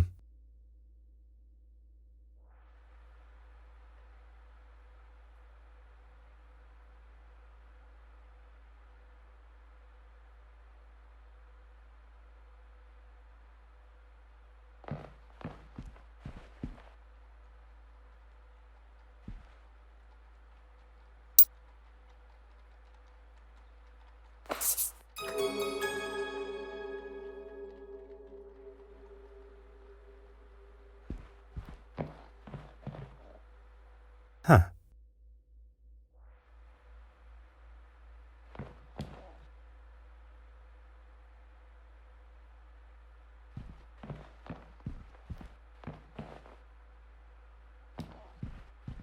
Huh.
The pieces of the puzzle are finally coming together.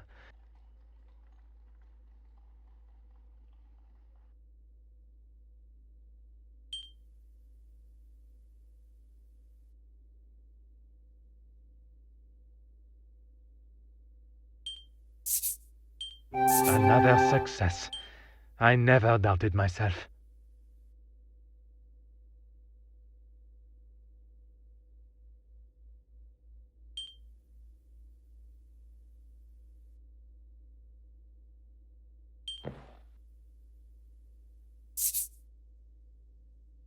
I must take a different approach if I am to uncover the... Logical thinking shall always prevail.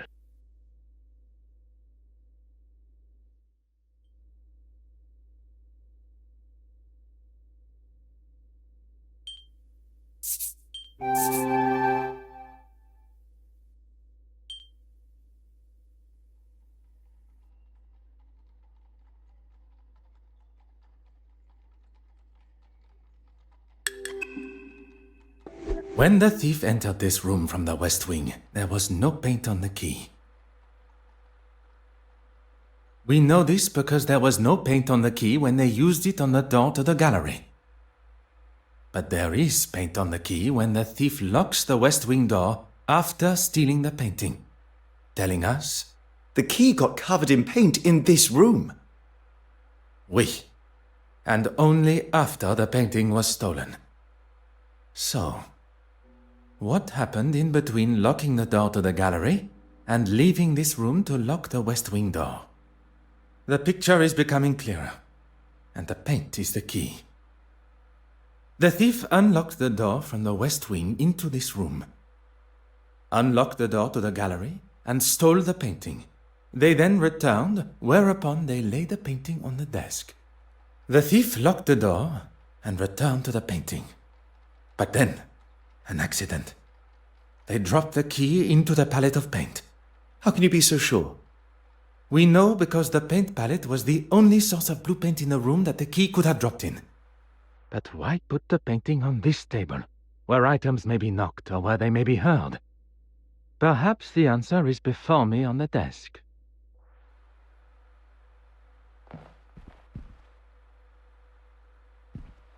Oh. Aha.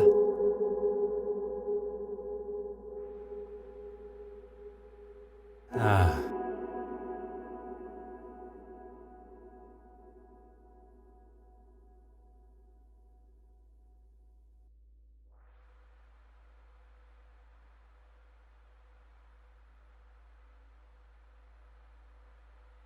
Huh.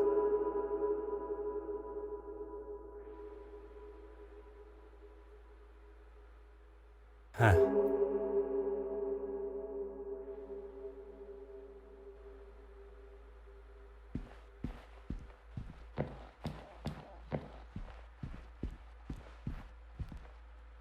What do you need? What can I do for you?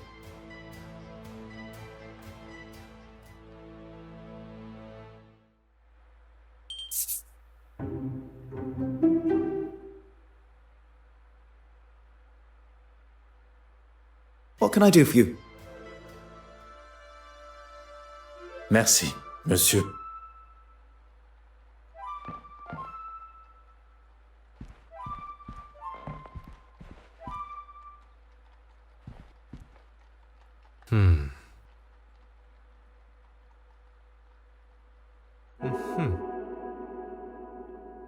Oh.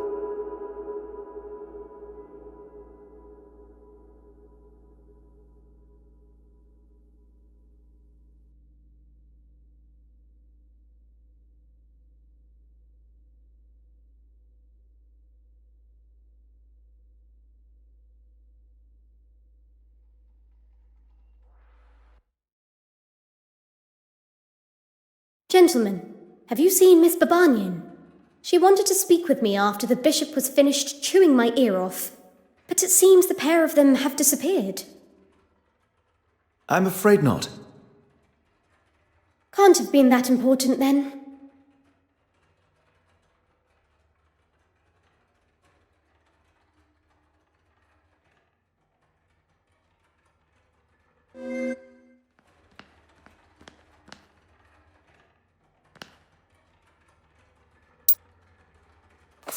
Aha.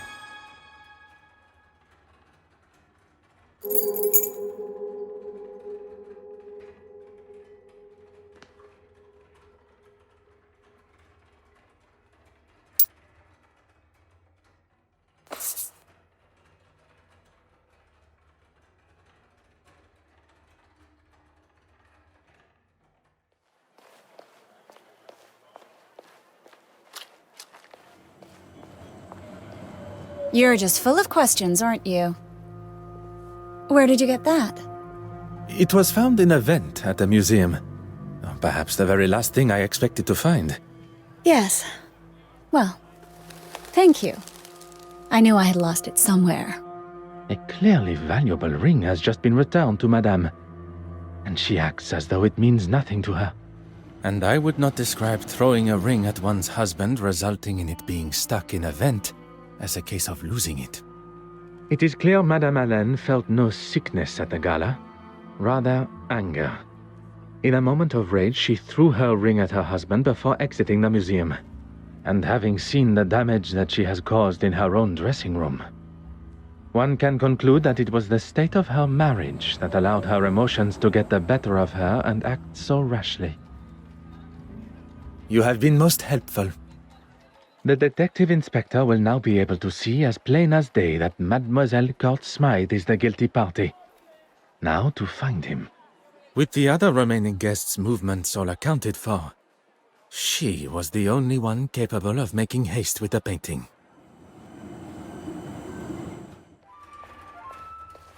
Ah, detective, you're here.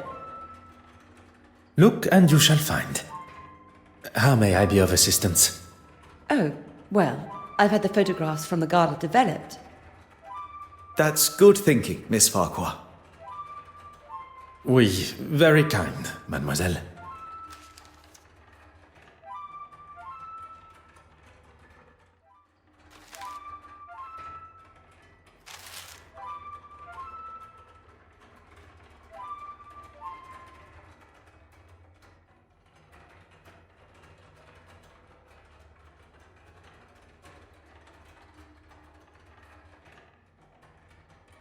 There is nothing left for us to do but to take our findings to Detective Inspector Hardwick. Do you think he'll listen?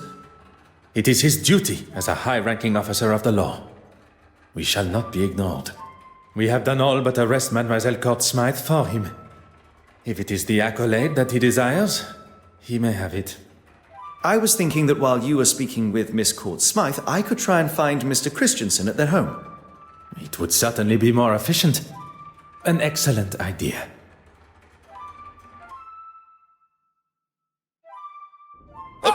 Him with a funny accent. He was here earlier asking the same questions. All I want is a bit of peace. I'm terribly sorry for the inconvenience. Monsieur Hastings, your assistance is required immediately.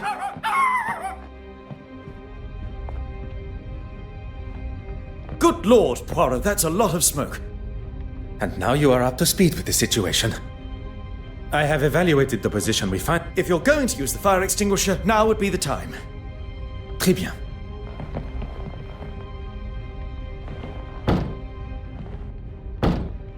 That's it. One more should do it.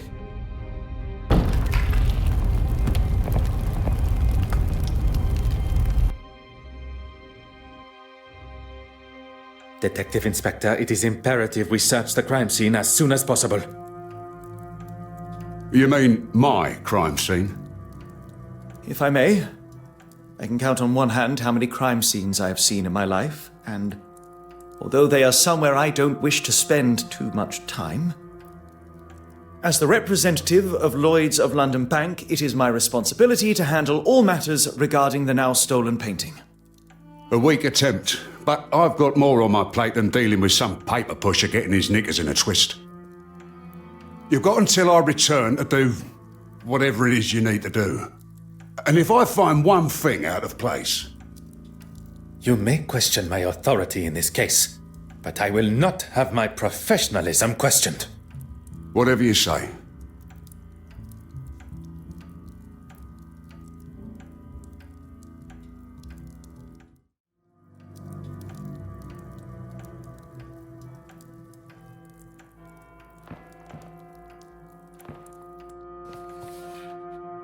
Ah.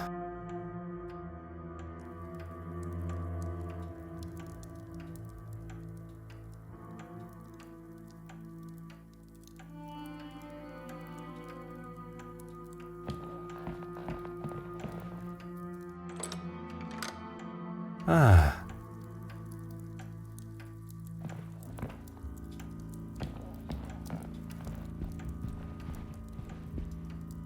Oh.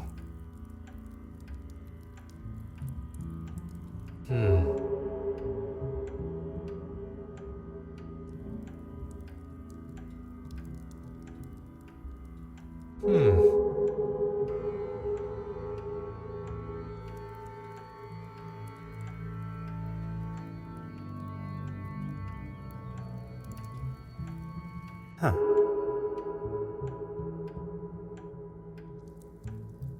Huh.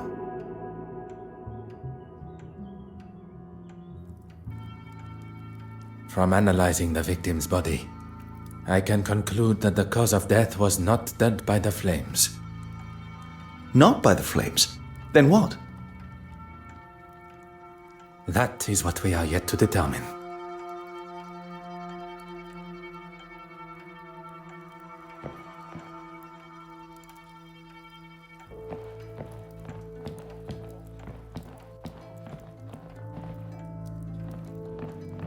Aha. Huh.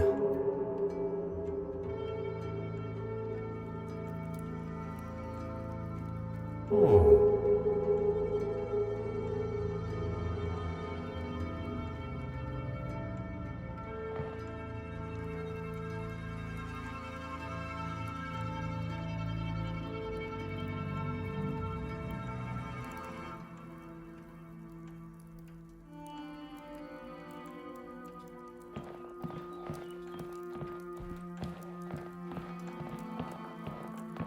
Oh.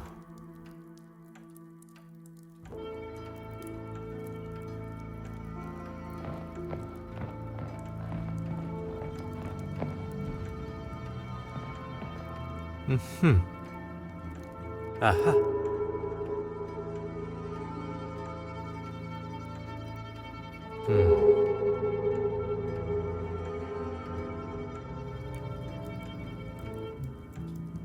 Huh.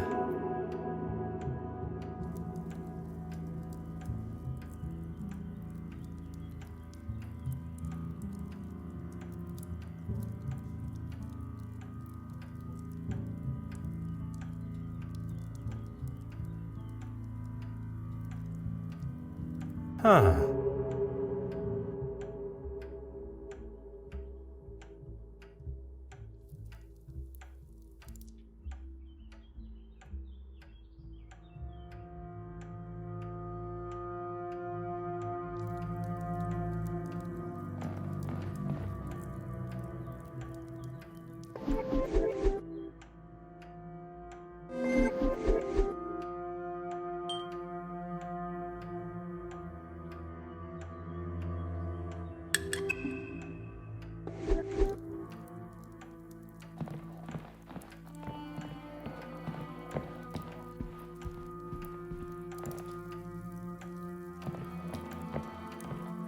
Aha.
Huh.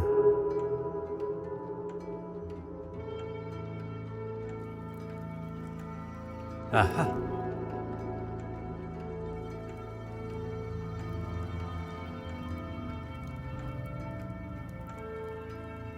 Ah.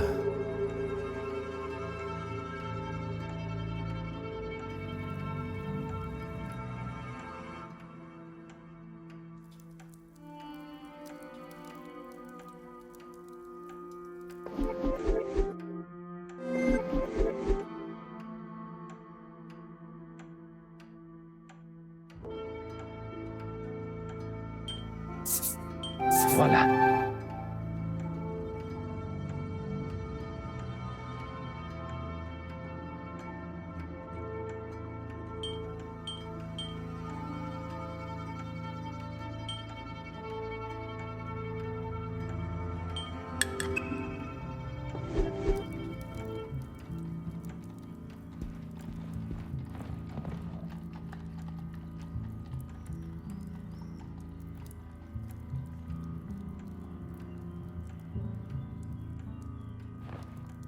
Ah.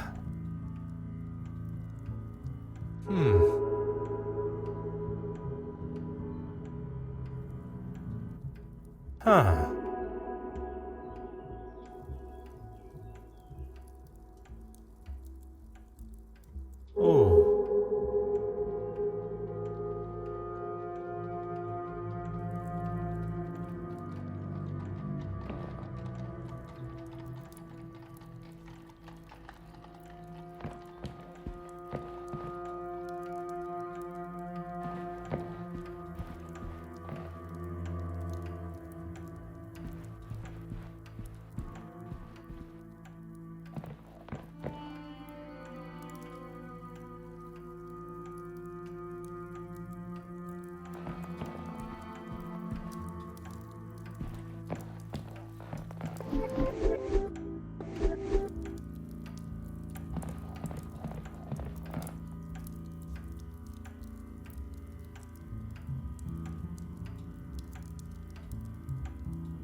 Oh.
Monsieur Hastings, your assistance is required. Of course. What do you need? What can I do for you?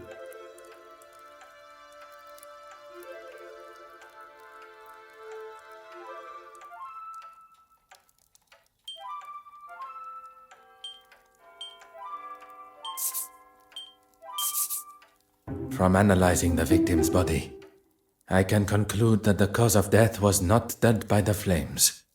Not by the flames? Then what? That is what we are yet to determine. What can I do for you?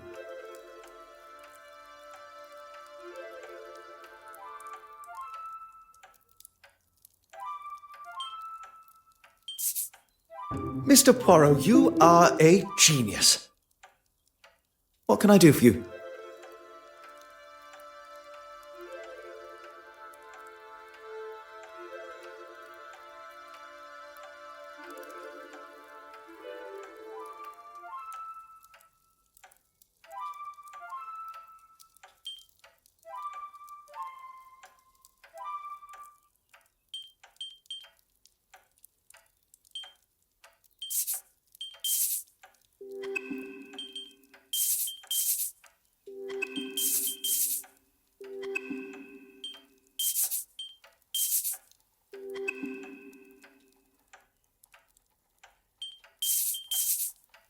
That would never have even occurred to me. I've got a lot to learn. What can I do for you?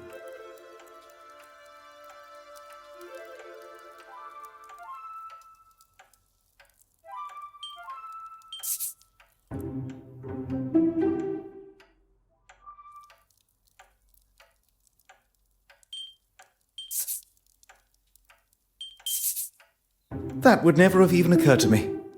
I've got a lot to learn. What can I do for you? Let us get back to the scene.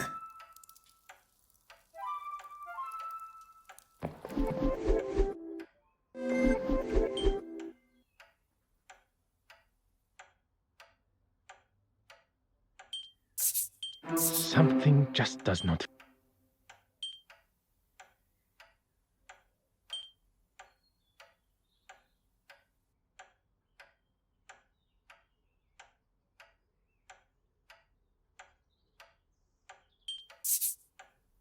This will not get me any closer to my...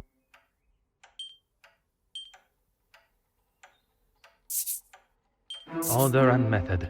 That is the way to solve...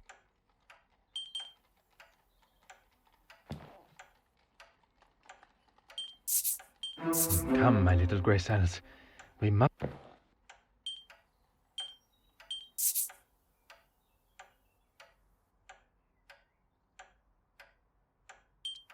The evidence suggests something else.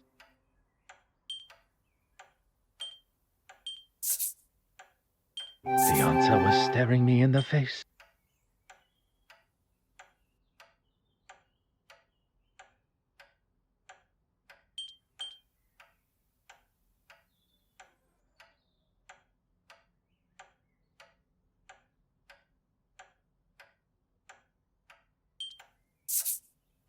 Logical thinking shall always prevail.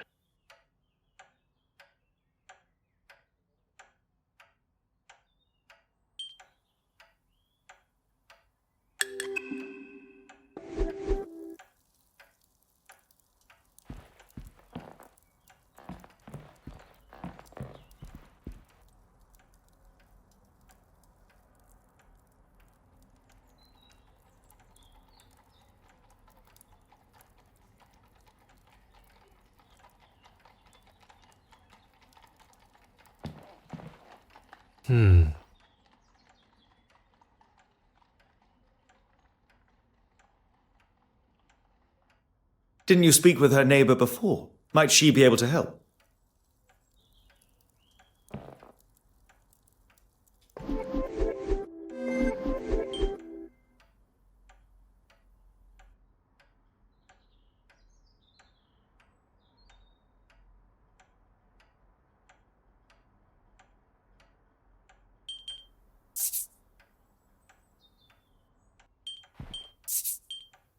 One step closer to revealing the truth.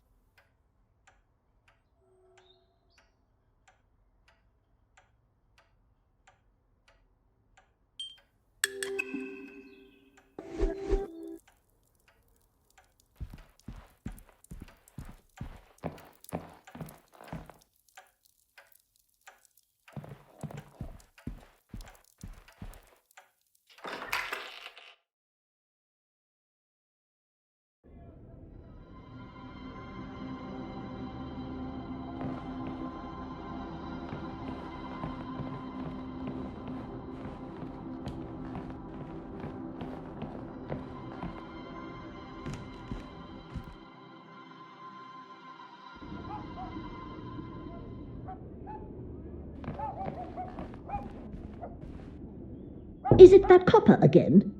What do you want? I was hoping to ask you some questions regarding the fire. May I ask your name? You aren't coming in. You can get that into your head now. Mrs. Colsham. Camilla Colsham. Merci, Madame Colsham. She hardly had any visitors, but yesterday it was like she had a sign up offering out free ale. If you would be so kind as to talk us through the events as you remember them. Well, I saw her leaving with a couple of paintings under her arm. You've seen her work? Not really my cup of tea. Then there was that posh-looking chap. I heard him before I saw him. Like an elephant on those stairs. Next came the professional-looking fella. He's got some money in those pockets, that's for sure. I saw him leaving with a painting, too. Oh, and the argument with another man? I couldn't hear what it was all about, but he had a set of lungs on him. You are doing a wonderful job, Madame Colsham. You can keep the patronizing tone to yourself. She must have turned her radio up to disguise what they were saying, but I tell you this, I'd rather have listened to them than that racket. It wasn't long before he was storming down the stairs. I don't think he'd heard the expression light-footed before. Would you be able to remember any other details of the gentleman? Through this people, you can barely tell who's man and woman. I didn't hear her leave, but when I heard that door downstairs slam, I knew it was her. I opened my door and gave her what for. And you know what she did? She waved me off, bottle of bubbles in hand, ranting about being dry. She looked 2 sheets to the wind, if you ask me. Only after did she turn the radio down. I wasn't going to waste the peace and quiet, and I got ready for bed. I was getting right into the exciting bit of my book. Perkins' first one, you know. I do like Perkins. Well, that's when I first smelt the smoke coming from the hall. And then you lot showed up. Merci, Madame. You have been most accommodating. Oh, and I found this in the garden. It's obviously hers. I was going to put it through her letterbox, but, well, you know. The cork from a champagne bottle. It would not be a giant leap to assume this came from Mademoiselle Courtsmythe's apartment. A smell lingers on the cork. Bitter almonds. Merci, Madame Colsham.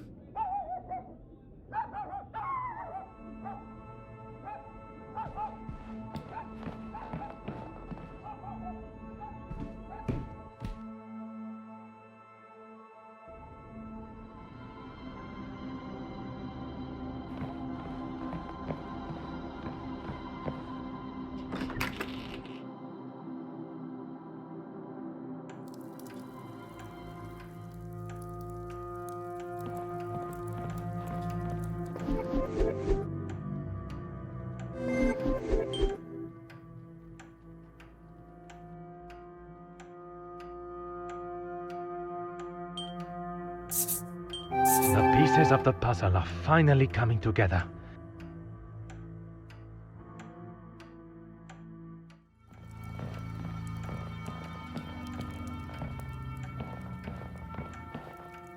What do you need?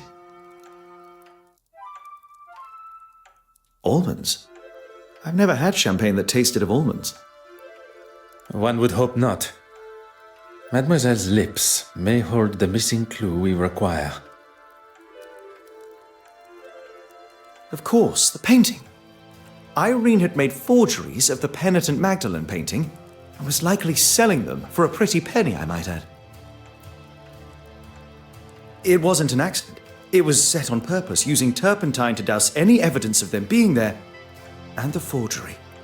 An almost perfect execution, had we not arrived in time before the evidence had burned away. But why try and get rid of the necklace? Spoken like a true detective. What can I do for you? Let us get back to the scene.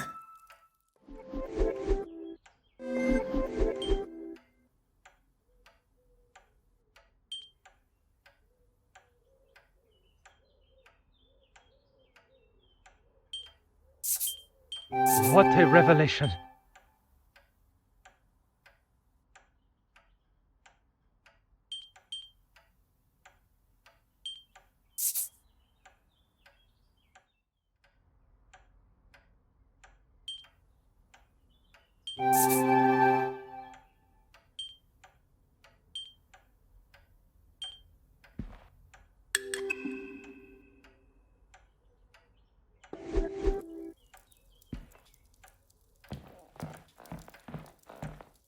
What do you need? I don't know if I'm cut out for this. Take your time. Consider what we have seen and learnt of Mademoiselle Court-Smythe's time here yesterday. Okay, firstly, we know that she had a number of visitors and an argument with one of them. Among these visitors, one left with a painting, perhaps another forgery. Très bien. Irene wasn't drinking alone, and whoever she was drinking with likely poisoned her. The killer used a syringe to inject a liquid form of the poison through the cork and into the bottle. Potassium cyanide. Traces of the compound can be found in nature, but dangerous levels, such as those present, can be detected by its notable almond smell.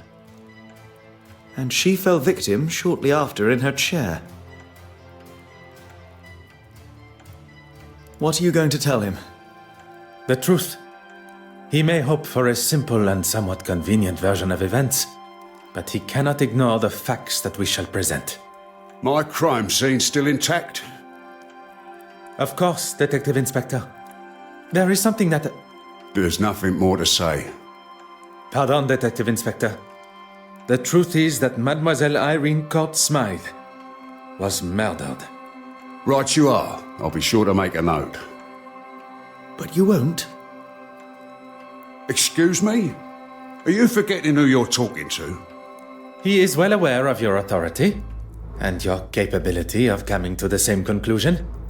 We only wish to inform you of our findings. Well, my men have been in, as have I, and I've concluded that the mademoiselle, as you so elegantly called her, made off with the painting and decided to have a few drinks to celebrate. She passed out drunk in the chair, candle still lit, and the place went up like a match. Detective Inspector, s'il vous plaît. It is really not that simple. Who are you calling simple?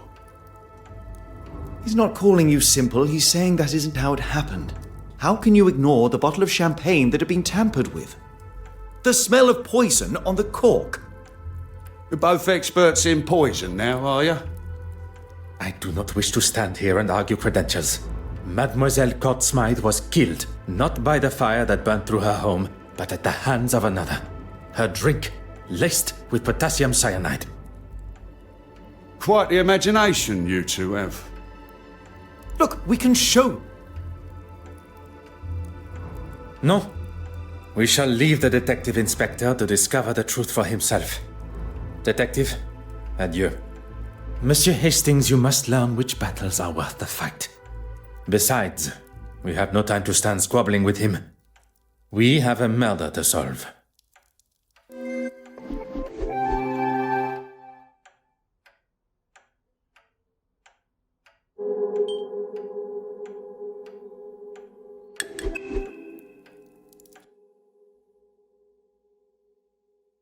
That was quite a night.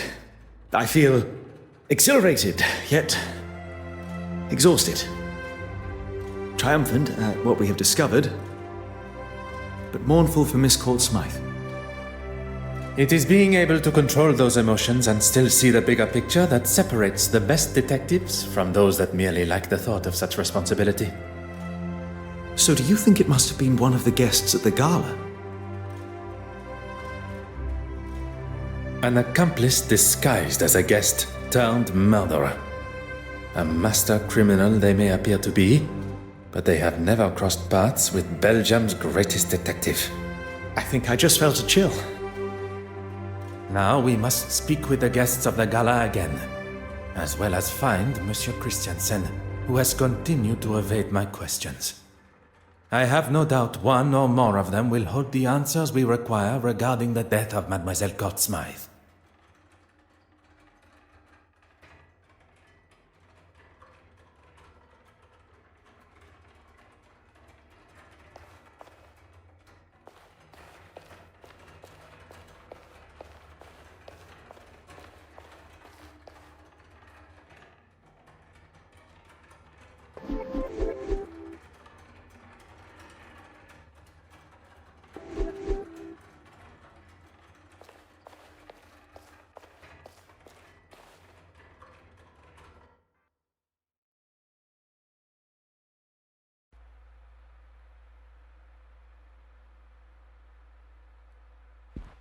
Mademoiselle, do you have a moment to spare? Of course, Detective. I'm hoping you have some good news for me. Goodness. You've found the painting, haven't you? A painting was recovered. A forgery, but it was damaged by the fire. What on earth are you talking about? Forgery? Fire? It ran rampant through Mademoiselle Court-Smythe's apartment. She's dead. She would never be so. But with all of those flammable paints and... No! Mademoiselle Warbeck appears quite distraught at the news. Perhaps I should have considered the nature in which it was delivered. I respected her as an artist and a friend. I do not wish to push Mademoiselle Warbeck too far while in such a state. But as a friend, I must know if she was aware of Mademoiselle Court-Smythe's plan. Perhaps, as a friend, she let slip of her plans. Her plan for what? Stealing the painting? Making a forgery? Do you really think I'd let her do that? She must have had help from someone she trusted. If she did, it wasn't me she confided in. I've been here trying to calm down the trustees. You did not leave the museum? I was here until the early hours. After the meeting, I wrote a letter to my father. I wanted his advice on what to do. It's just all so... Excuse me, gentlemen. I must go and make a phone call to an artist. I shan't be long. Merci, mademoiselle. That is all for now.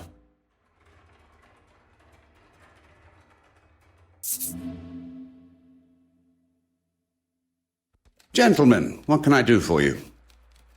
I was hoping to speak with Mademoiselle Farquhar. I'm afraid she already has her hands full with the story. Unless you've come with a bigger one than what she's working on.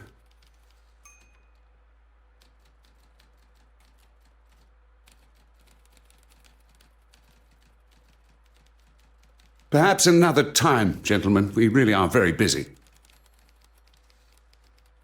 Perhaps another time, gentlemen. We really are very busy.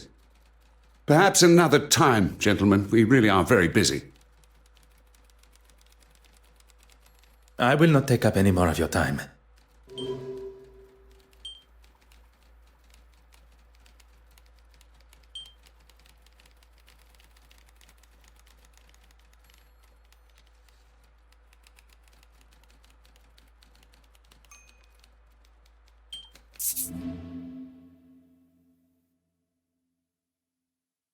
Monsieur Aylesworth. Ah, a detective that actually seems to be doing something to find my painting. What can I do for you?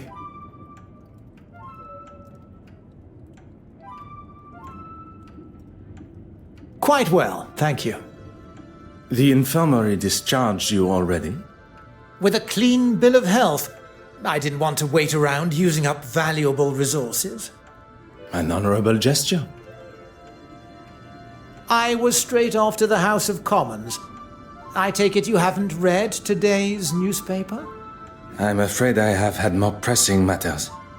It certainly makes for an interesting read. I was not aware reporters were permitted inside the house.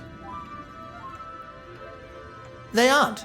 I left and went to the London Illustrated News office. I gave my statement there. I can't for the life of me remember the chap's name. Rather pleasant, though. Anyway, you're a busy man. I'd hate to take up too much of your time. It does not take a great detective to pick up on Monsieur Ellsworth's ever so subtle hint. Is this about the insurance claim? It was merely a necessary precaution. I'm sure with you on the case, it won't be long before it's returned. I do not doubt my abilities to return the painting, but I question why he felt it necessary to talk of sensitive details regarding the investigation to a national news outlet. It would not surprise me to learn of him using his loss for cynical gain. I assume you saw the article in the paper? Oui, monsieur. A fantastic opportunity for you to express your political opinions. Oh, the people must know what I stand for. I'm here for them. I will not take up any more of your time.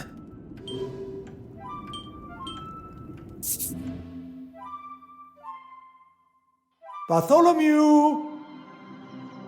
Here, puss. Where are you?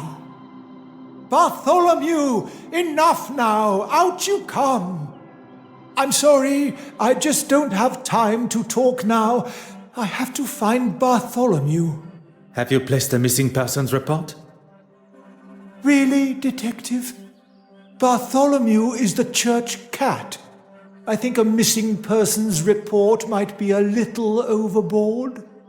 I am sure with our assistance we shall find him in half the time.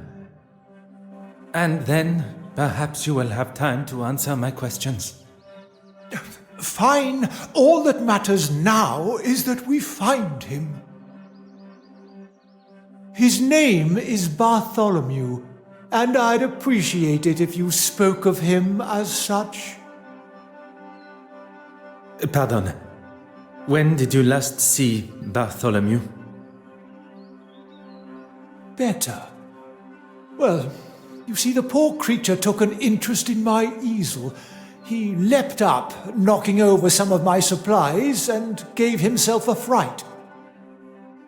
He bolted out of sight, and I've not seen him since. Merci, Your Grace.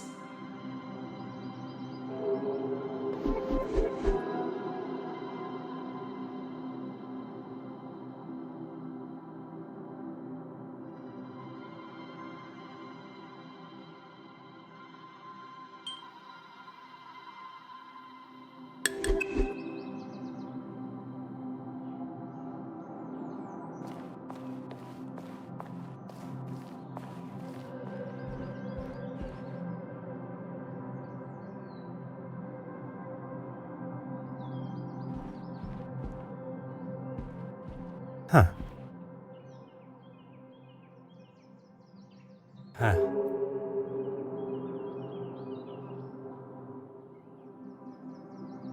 Aha.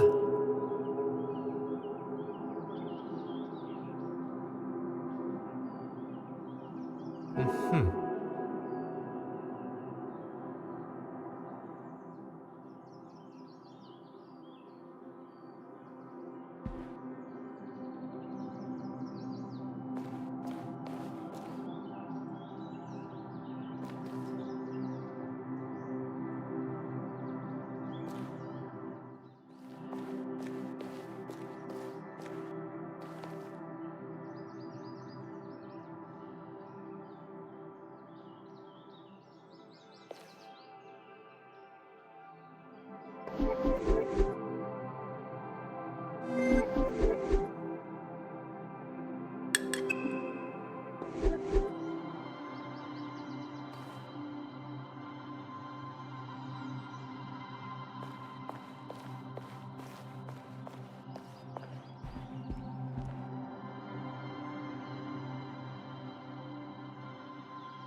Ah. Ah.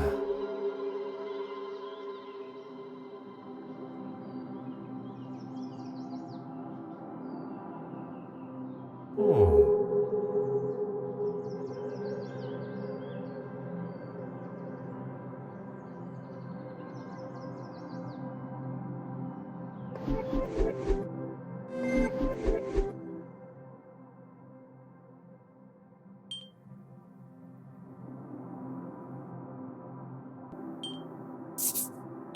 Things are beginning to become clearer.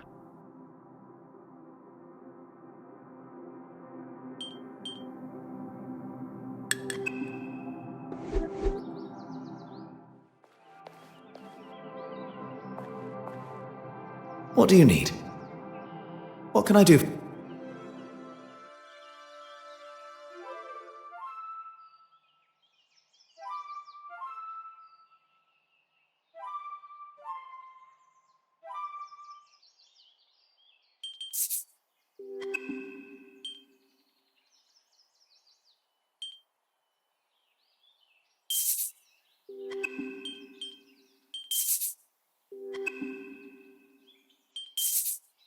That would never have even occurred to me. I've got a lot to learn.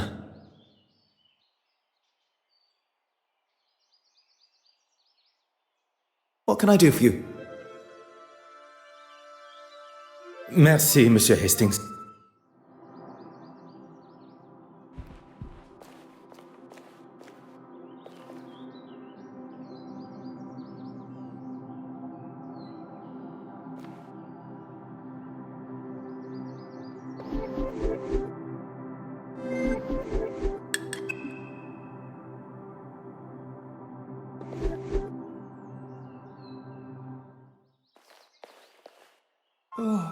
I didn't think I could. Yes, Thomas, one of my parishioners, would usually have sorted that for me. But he decided this weekend, of all weekends, was the best time to holiday to Margate. Where did you say the glass was broken? The easel. I was painting, and Bartholomew was obviously in a boisterous mood and knocked over the water jar. Merci, Your Grace. Hot on the culprit's heels.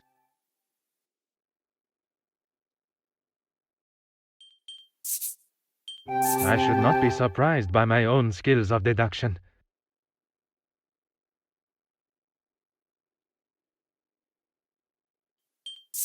Magnifique.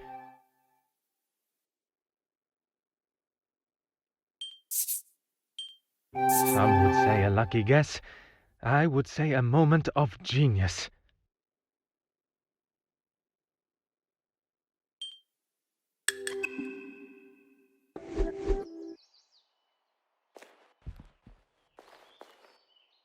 What do you need? What can I do for you?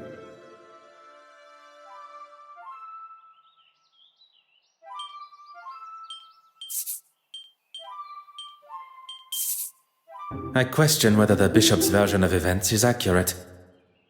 Perhaps he threw the glass jar at Bartholomew because he was on the altar. I know that's how it looks, but I can't imagine someone being so cruel. What tells us where the cat ran to next?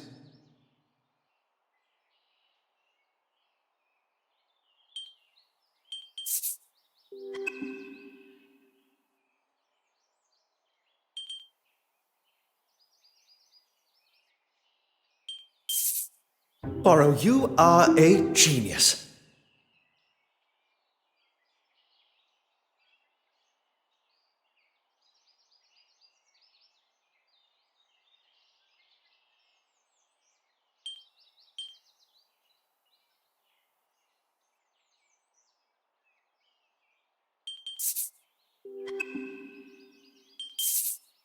How can we know where the cat ran to next?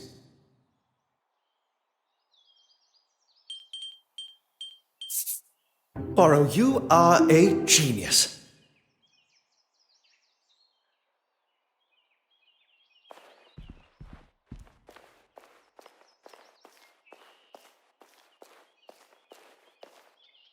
Oh. Mm-hmm.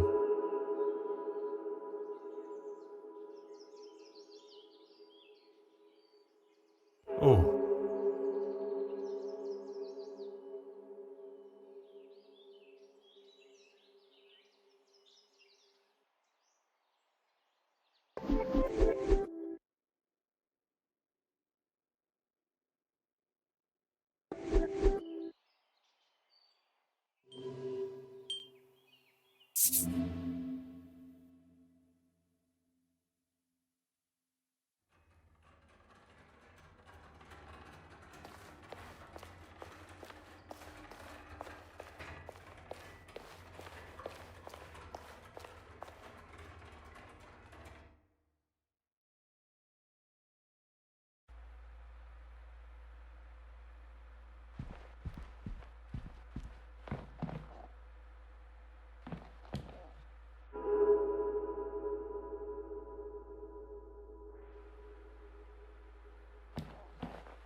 Voila.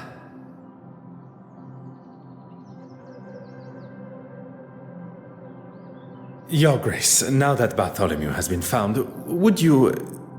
As my way of thanks, I'll answer your questions.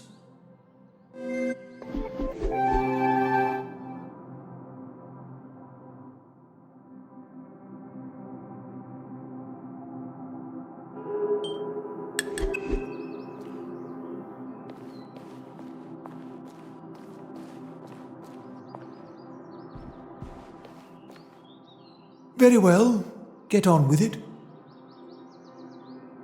I hope that comes from an inquisitive nature rather than a place of accusation. I was at a museum trustees meeting, trying to finally make a decision on that girl. You mean Mademoiselle Warbeck? Who else? She's running that museum into the ground. And following the meeting? I returned to the church to prepare for Compline prayers, although I don't think I was alone. You don't think? I got the feeling that someone had followed me from the museum. I never saw them, but I know what I felt.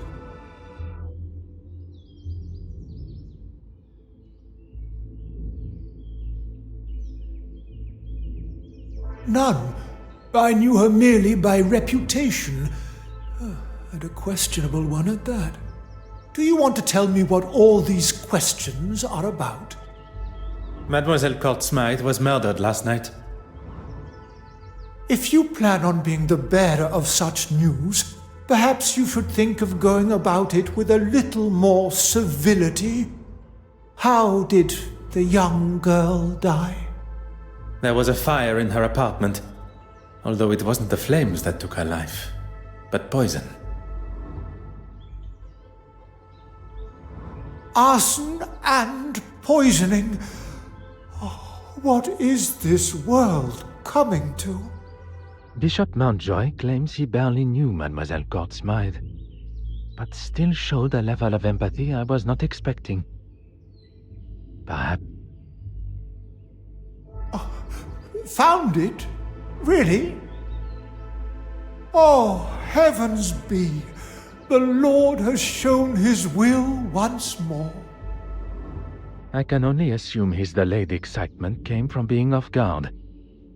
Unfortunately, I must turn his elation into disappointment. If your grace would allow me to finish. A forgery of it was found in Mademoiselle Courtsmith's apartment, but it was destroyed in the fire. She was the thief all along? Well, that just... A forgery? You mean she made a copy of it? It appears that way. I will rightly light a candle for her soul this evening. But that will not give her absolution from what she faces kneeling before our Lord.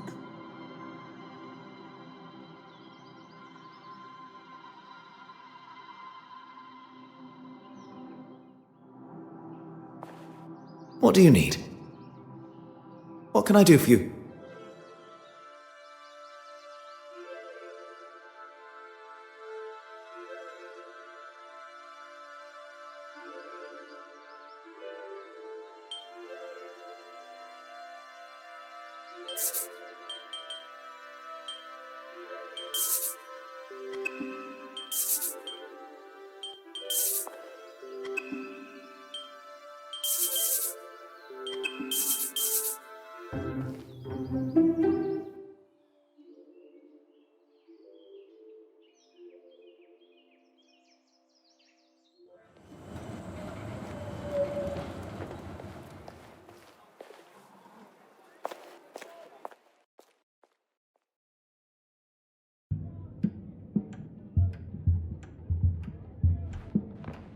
Bonjour, madame.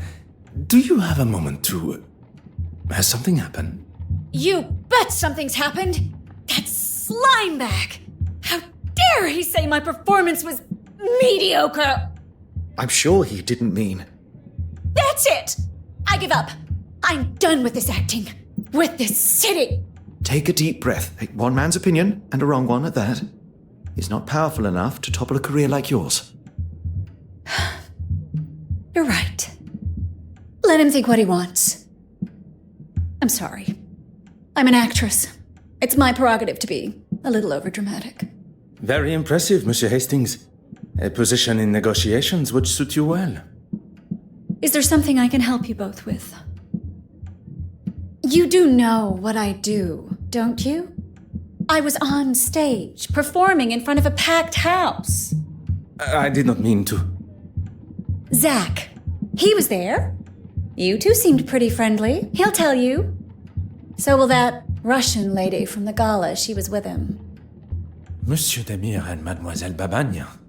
Together. Très bien. Oh, he's already seen it. I told him he didn't have to come. A supportive husband indeed. Yeah, real supportive. Your guess is as good as mine.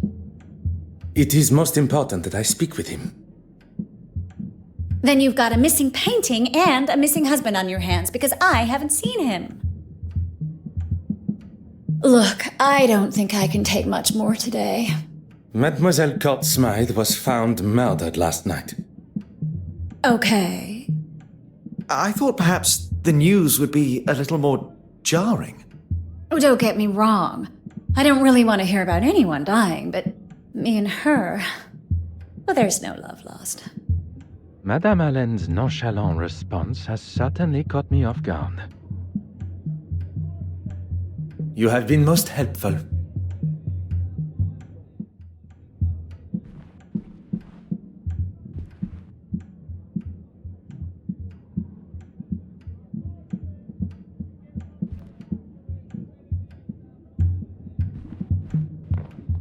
You're just full of questions, aren't you? You have been most helpful.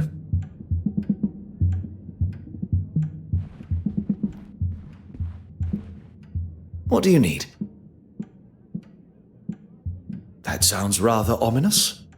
I would not ask you to do something I would not consider doing myself. Only on this occasion it is I that must execute the other part of the plan. What do you need me to do? Madame Hélène, you must hold her attention while I take the opportunity to look around. I certainly can. I'll appeal to her love of attention. Mrs. Allen, that photograph there, is that really you on a live film set?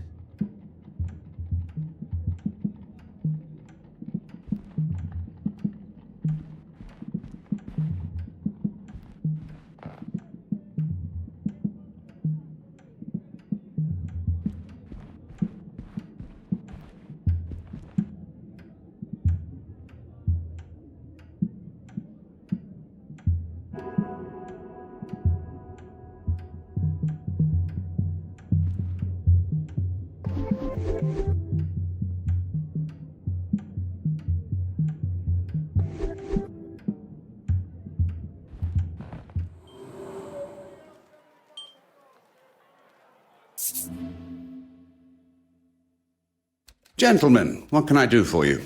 I was hoping to speak with Mademoiselle Farquhar. I'm afraid she already has her hands full with the story. Unless you've come with a bigger one than what she's working on. Let's not be so hasty. That could be just what we need. Gentlemen, what can I do for you? This is your office. It's very impressive. Mademoiselle, would you have time to answer some questions? I don't really have time right now. Perhaps we can schedule... I assure you I shall remain focused and my questions relevant. Fine. Make it fast. Is she all right? I'm afraid not. Heavens. How awful. Did she have any close relatives? I do not believe so. And her parents have both passed also. She was the last remaining court Smythe. A question I did not expect. Although at least she is showing some form of compassion for Mademoiselle Court Smythe's family, or lack thereof. Am I a suspect? We are just trying to gather all the information. Isn't that right, Poirot? Oui, that is correct. I'm sorry. It's just a lot to take in at once. I was working late into the evening yesterday. I had to get my article on the gala written. And the photographs, they had to be developed. There was probably someone still around in the office if you wanted to check. I'm sure you want to have every I dotted and T crossed.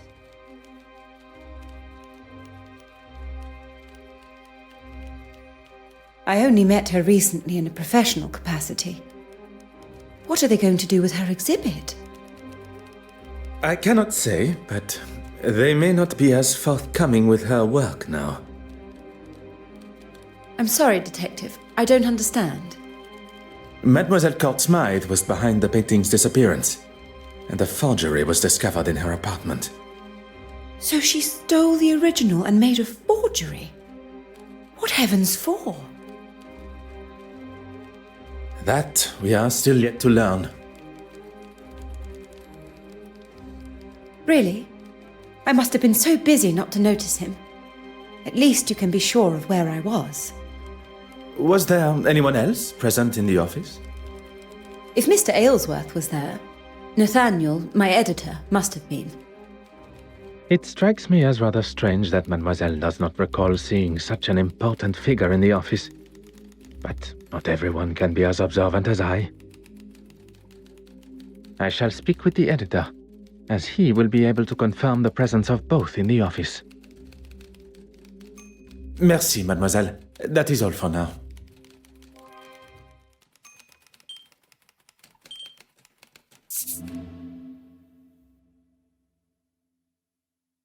What can I do for you, Detective? Well, Detective, this is a surprise. A surprise, monsieur? I wasn't expecting to be on the receiving end of an interrogation. I had nothing to do with the fire or her death. You are aware of Mademoiselle Court Smythe's demise?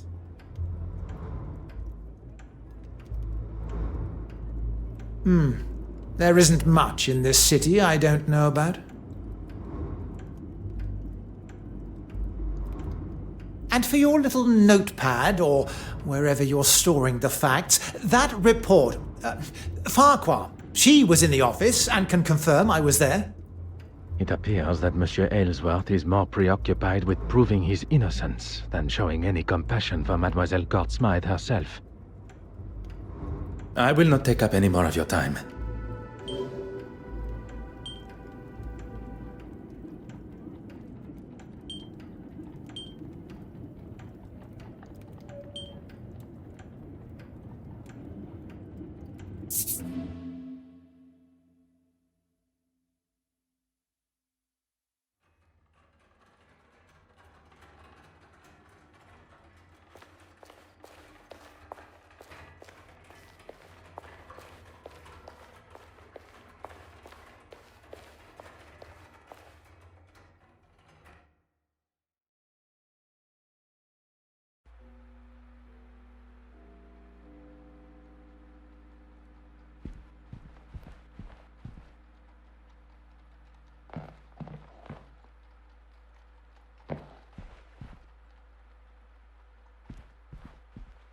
Huh.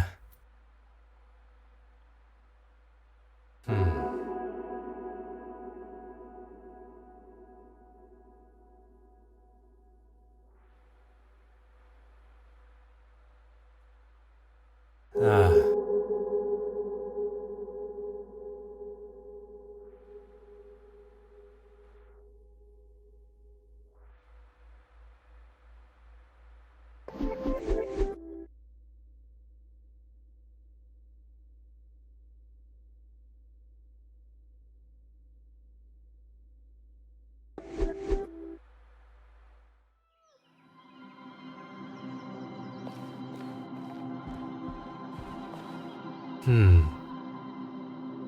Huh.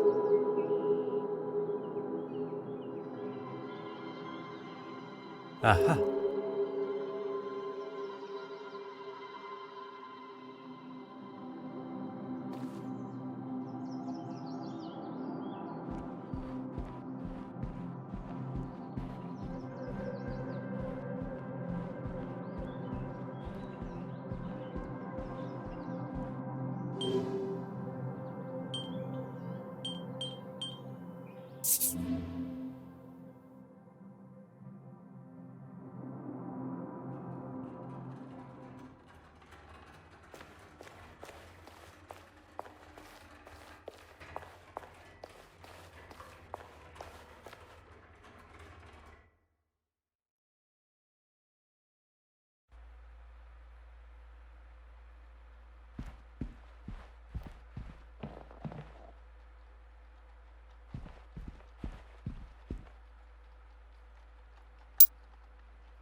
It looks like she was telling the truth after all.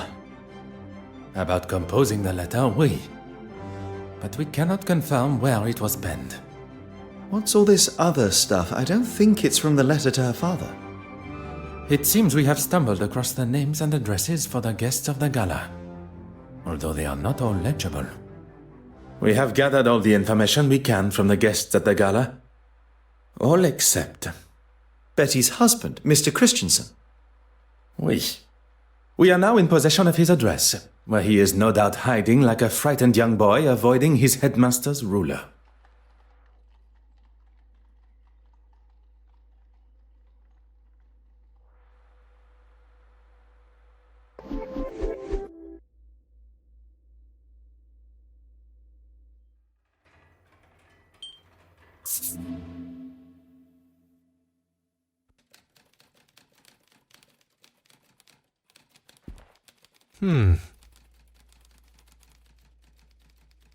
Voila. And just like that, the address of Monsieur Christiansen's apartment. Remind me why we've lied our way into a man's apartment while he's not here? Monsieur Christiansen was accused of harassing a young lady who has now been murdered, and he has not been seen since, even by his wife. Does that not strike you as peculiar? Do you really think he could be capable of murder? I believe everyone is capable, under the right circumstances. And right now, I believe Monsieur Christiansen is in that position. While we have no suspect to question, let us use our time wisely and search for clues. Leave no stone unturned.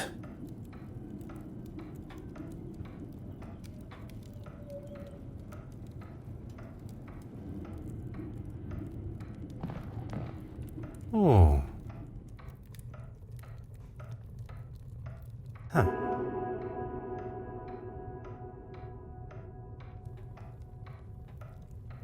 Ah.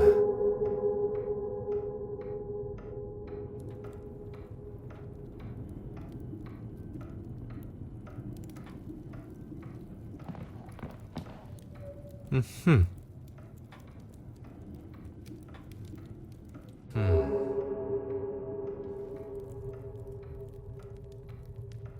Huh.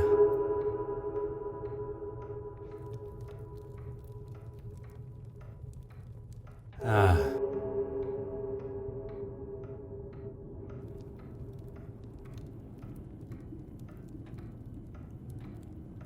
Aha.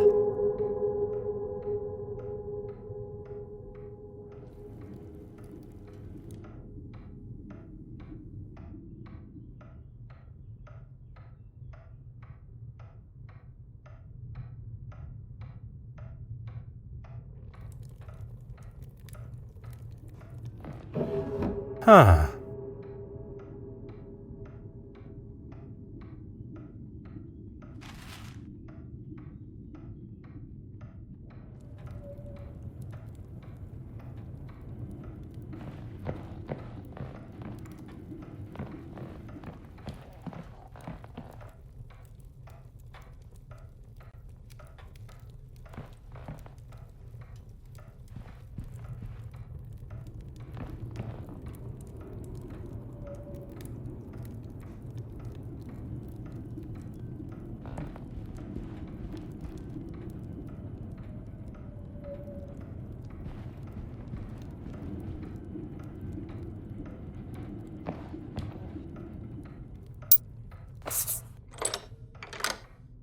Oh.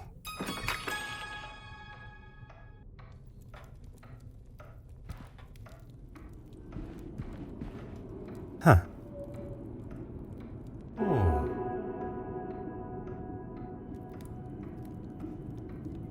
Hmm.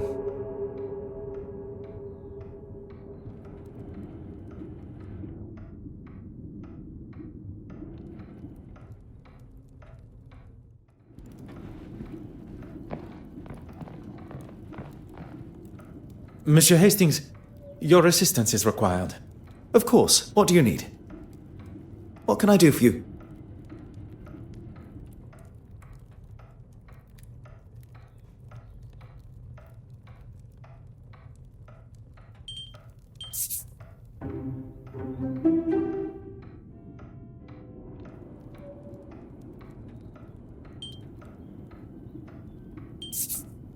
Monsieur Christiansen was at the scene of the crime smoking with Mademoiselle Court Smythe before her death.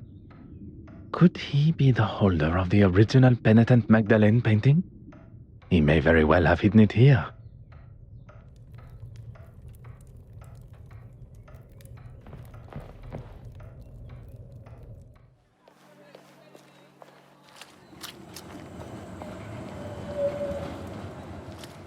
Ah, Poirot! Good to see you. The feeling is mutual, Monsieur Demire. You and your formalities. Let's talk over here. Is everything all right? Miss Farquhar is interviewing Betty. I thought we should talk privately over here. I heard about Irene. Tragic news. And what's this I hear about poison? Who told you that? It doesn't take long for news like that to spread in this city. I would appreciate some discretion between friends. But oui, Mademoiselle was poisoned. Anything I can help with?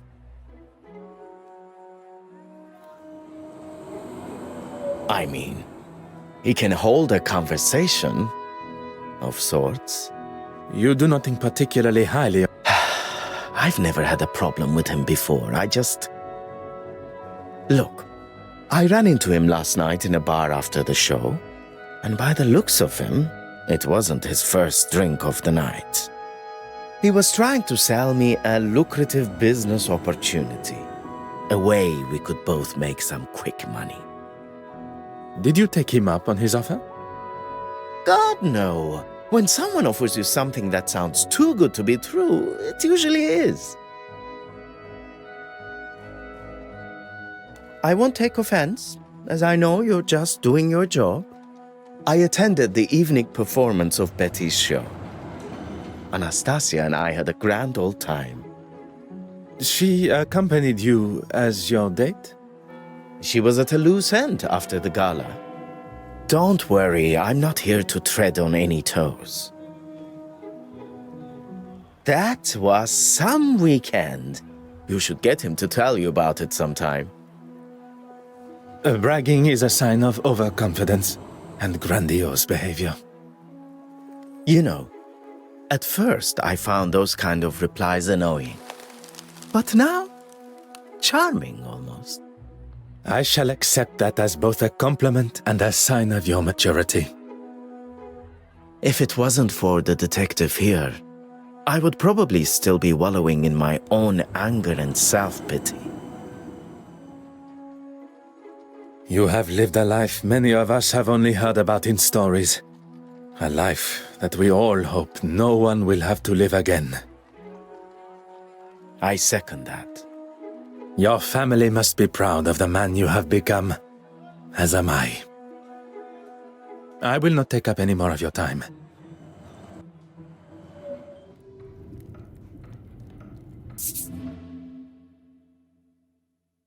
Gentlemen, you're back. Allow me to introduce myself properly. I am Detective Hercule Poirot of the Kingdom of Belgium's police force. You should have led with that before. Nathaniel Dryden, editor of the London Illustrated News. My apologies. I was not aware of your position on our initial meeting. That's quite all right. You were still more polite than most of the people that come through my door. What can I do for you?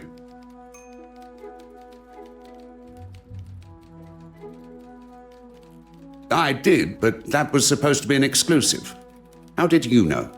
It is a detective's job to know such things. Doesn't really explain how, but okay. He said he had something to tell me that was going to blow me away. I couldn't say no. Indeed, she was. Although she was working on her own story, so I left her to it. At no point did she leave the office? She's a very hard worker and won't leave until the story is just how she wants it. Needless to say, she outstayed me. She had photographs to develop too, so was in the dark room for some time. I'm sorry, gentlemen, but I have another appointment, if you don't mind. This place is usually full of all sorts that think they have a story for us, or want to know more about something we've published. I was meaning to mention that to Florence, actually. Mention what, monsieur? A young foreign girl came in asking about a piece that was on show at the museum. Originated in Eastern Europe somewhere, and Florence had written an article on it. Did she say why she was so interested? She said she was researching its journey from its first home with an affluent family. I forget the name. I couldn't tell her much more, besides that it was going to be moved from the museum shortly. No doubt into another exhibition somewhere. Could this inquisitive young woman have been Mademoiselle Babagna? But why so curious about that particular piece of jewelry? Merci. You have been most accommodating.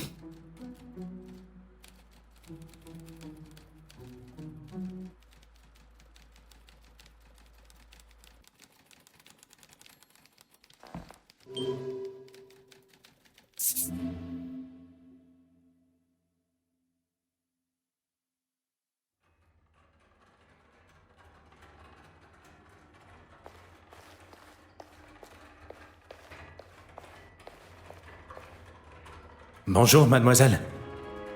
Is everything all right? Do not worry. It It will not be long before the murderer is brought to justice. It's not that.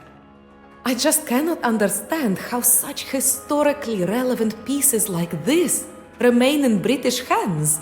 It doesn't belong here. I'm sorry, mademoiselle. I do not have the answer. I'm sure they are well maintained, if that is any consolation. No, I'm sorry. I'm sure this is the last thing you wish to be talking about. Is there something I can help you with?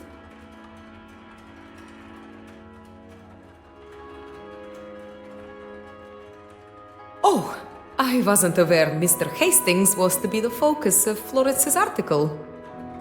On the contrary, it is only one of many she took at the gala. What interests me is the brooch. Would you believe I found it? Amazing how careless some people can be. And you are intending on returning it?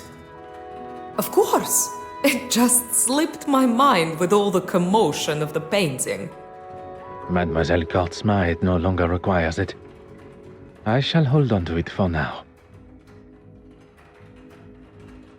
Well, after it was all cut short rather abruptly, we made our way to Mrs. Allen's play. We, mademoiselle? Mr. Demir and myself. We were all at a loose end and he was kind enough to invite me. Yes, and it was something that I wanted to speak with you about, actually. At the gala, I spoke with the bishop and he mentioned a painting he had seen last year. But it was one that I'd read had been stolen. He couldn't have seen it when he said, unless... Well, it didn't sit well with me. So when Evelyn escorted you both to the restoration room and he left, I followed him. I stayed well back, and the bishop is hardly the most threatening. I followed him into his church, but he was gone. I looked everywhere, but he was nowhere to be seen. It was like he just evaporated. He is a man of God, not a magician. I don't know what to say. He wasn't there. I decided to wait outside, but when he eventually left, he had a wrapped package under his arm. You have been most helpful, mademoiselle. I shall not take up any more of your time.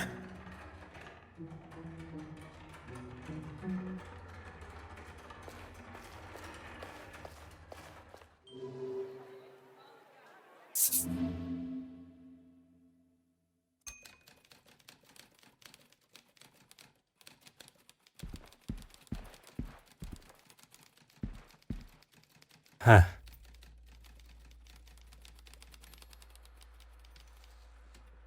Oh.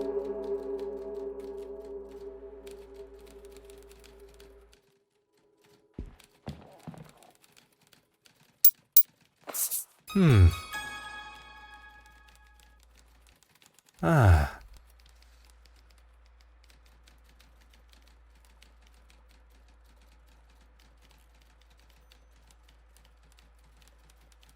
Sacre.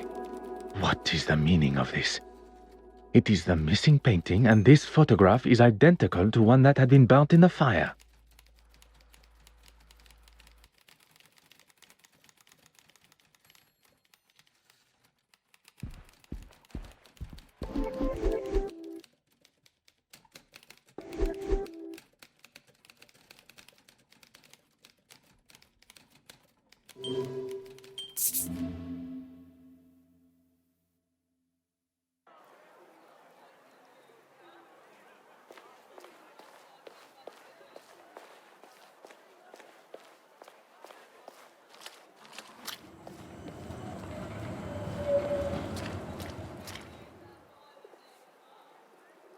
Mademoiselle Farquhar, could I speak with you for a moment? I'm in the middle of an interview. I really must insist. That was incredibly unprofessional, Detective. If we are to discuss professionalism, perhaps we should talk about your work with Mademoiselle Court-Smythe. I think you've got me confused with... Enough, mademoiselle. It is time for the truth. You don't think I was involved?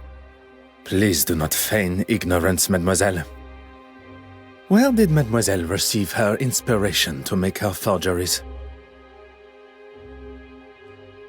I remind you that I stand before you as a detective. It would be wise not to continue this charade any longer. Poirot, maybe we should...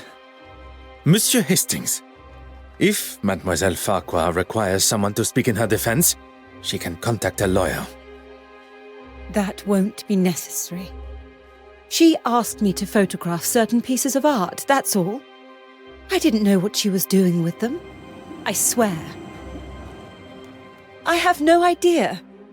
I thought she was just trying to help my career, and I needed it. Your career does not appear to need the help of a criminal. She had such confidence. She knew all the right things to say. And she got exactly what she wanted from you. I was financially dependent on her. She paid for the lifestyle that I had found myself in, that she pushed me into. Couldn't you have just said no to her? And risk her exposing me for what I had done? She was the one holding all the cards. I had no way of proving it was all her plan.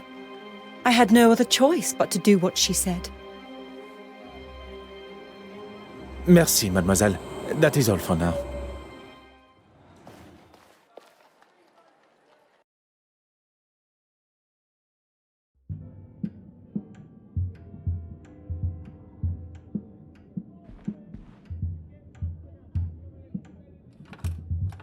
Oh.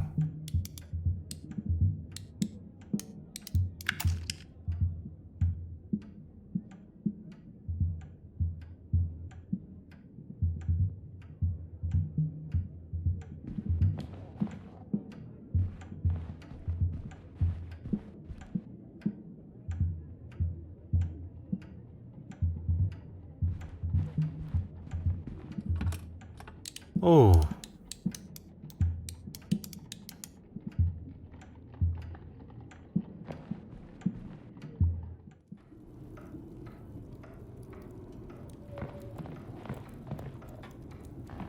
Hmm.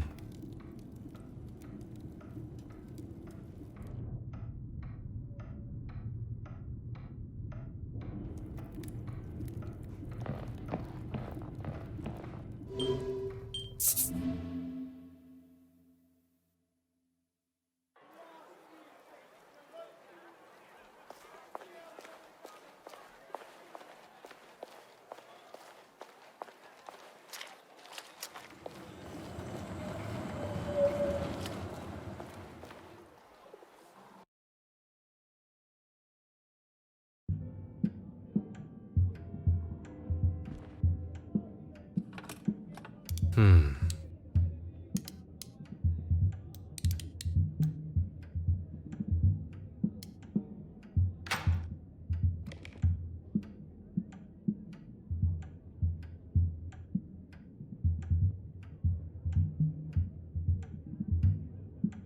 If it is, it's been written by someone that hasn't quite grasped the English language yet. Fire to Irene. Some kind of instruction to commit arson.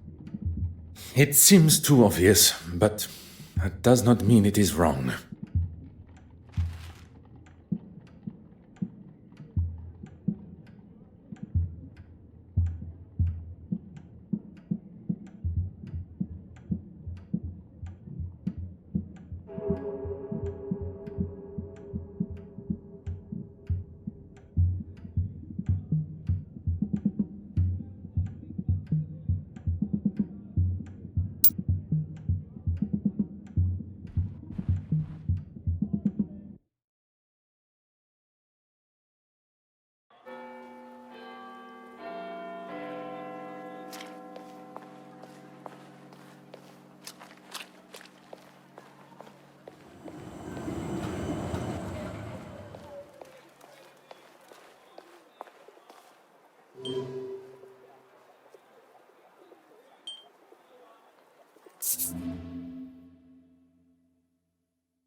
Mm-hmm.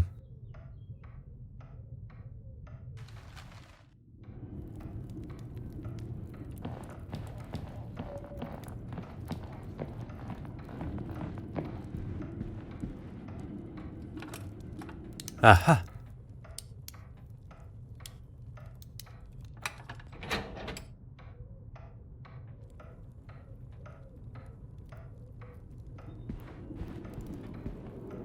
Mm-hmm. Ah.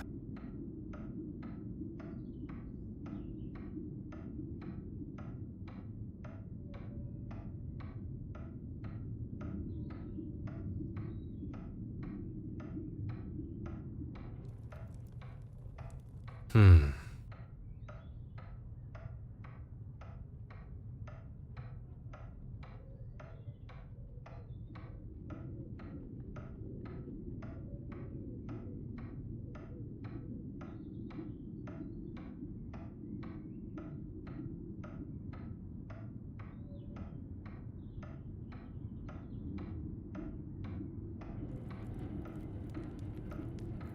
Oh.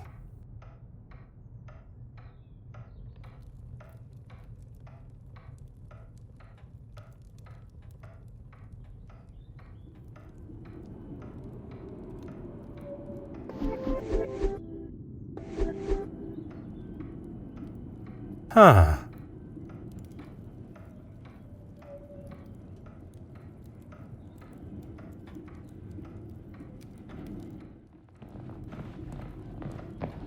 What do you need? The argument with Irene at the gala, and then with his wife after. Madame Hélène had uncovered their relationship. But even with this revelation, what still remains a mystery is Monsieur Christiansen's involvement with the theft. What do you need? What can I do for you? I will not take up any more of your time.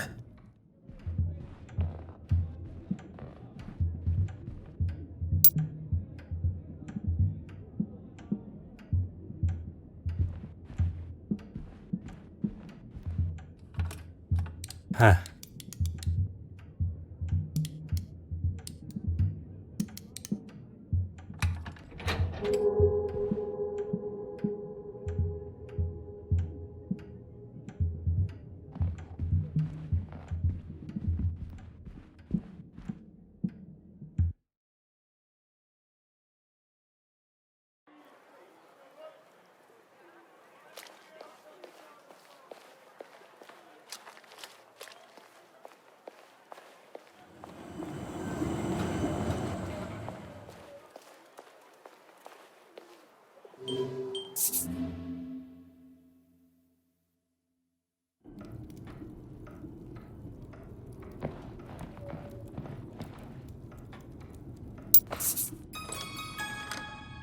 Hmm.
Aha.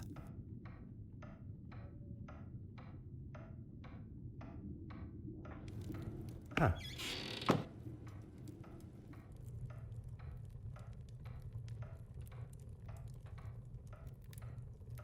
Ah.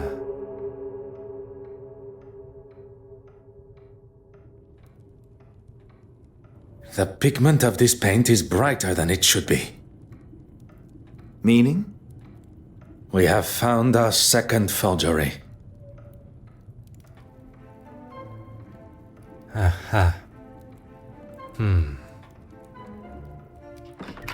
Poirot, the door.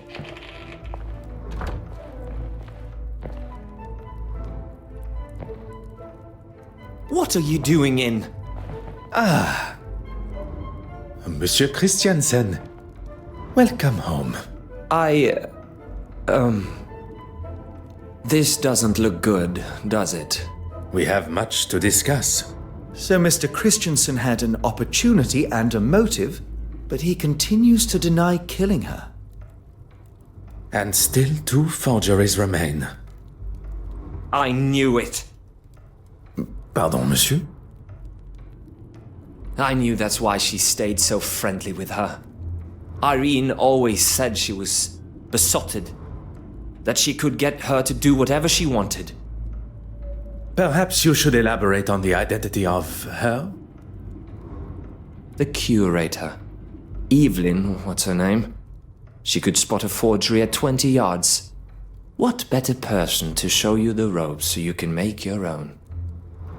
If the board of trustees at the museum got wind of this, Miss Warbeck's career would be finished. And in her own words, if anyone was to jeopardize her career, she wouldn't be held responsible for her actions.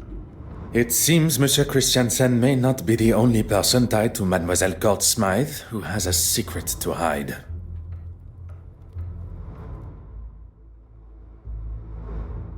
Madame Hélène has confirmed the surprise appearance of her husband during the intermission of her show. And as expected, she... Monsieur Hastings, there is something troubling you? If I may speak freely. You do not have to ask my permission. This is all very overwhelming. We seem to be taking 1 step forward and 2 steps back. I can understand your confusion, but you cannot allow it to consume you and your emotions to take charge. Easier said than done. I just... Oui, monsieur? Must you be so hard on her? I presume you refer to Mademoiselle Farquhar. You talk about emotions not taking charge. She is a suspect in a murder investigation, not a guest at afternoon tea. If Mademoiselle Farquhar is more important than discovering the truth and finding justice... I would have thought you would know better of me by now. I'm sorry, but I don't agree with how you spoke to her. When it is your investigation, you will have the authority to conduct your questioning how you see fit. Until then, I will continue in a manner that has and continues to bring criminals to justice. And I'll just keep my opinions to myself. Let us focus on the case. What do we know about Mademoiselle Warbeck's relationship with the deceased?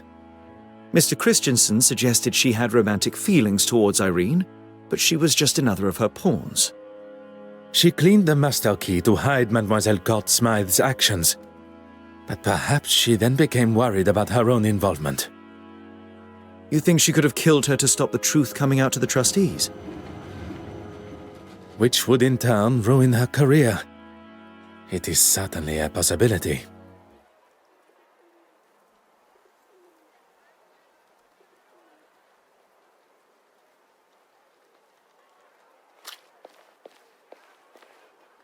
Your Grace. Detective Poirot, good morning. Can I assume there is still a murderer loose on the streets? London is a very large city. I would fathom a guess that there is more than one, as I have not had the chance to arrest him yet. Your confidence astounds me.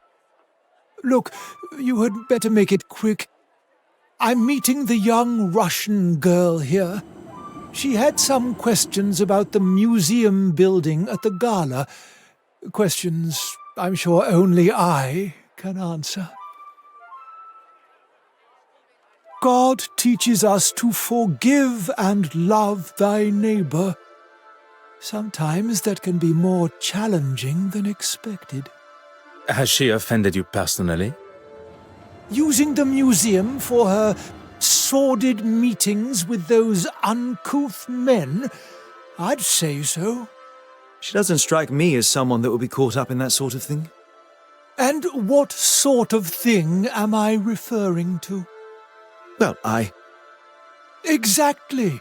If you don't know, it would be wise to remain quiet until you're spoken to. I walked in on them in the restoration room a couple of weeks ago. I had come straight from my regular Sunday service, as I had some business to tend to. I opened the door and saw them all sitting there, scheming and planning. You are not aware of what they were meeting about? Do you need to wash your ears out? I just told you what they were up to. And I could see she had the financial books out. Why would she need them? I'm not even privy to those. And when she saw me, they stopped talking immediately. Surely that is a sign of their guilt? Merci, Your Grace.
Oh. Oh.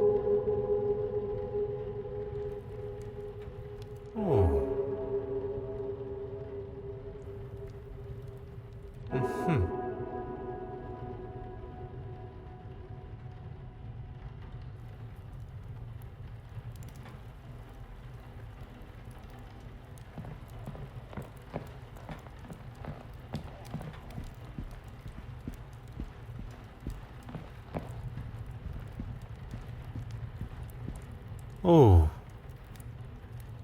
Huh. Ah.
Oh.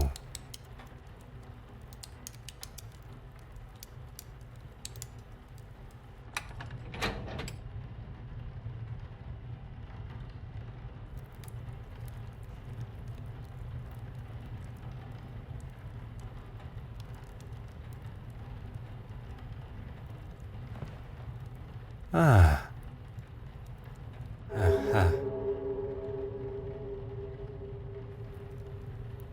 Huh.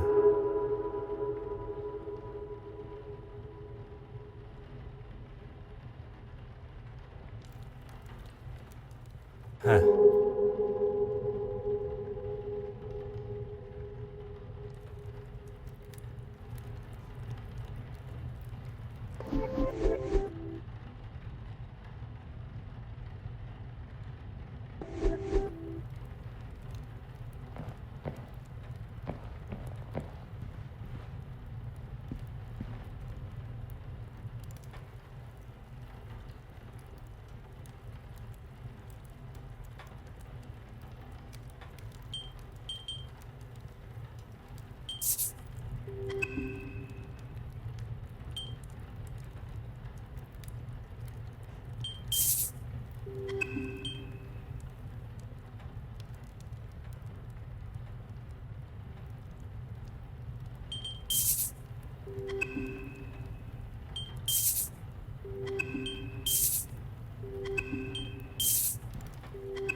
Mademoiselle Warbeck, if you have a moment.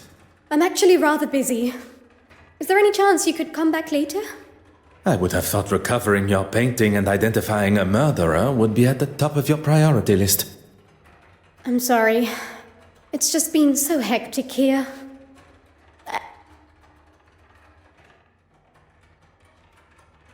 Honorable? That's a good one. I get the sense you two spend your time butting faces. Butting heads. Oui, butting heads.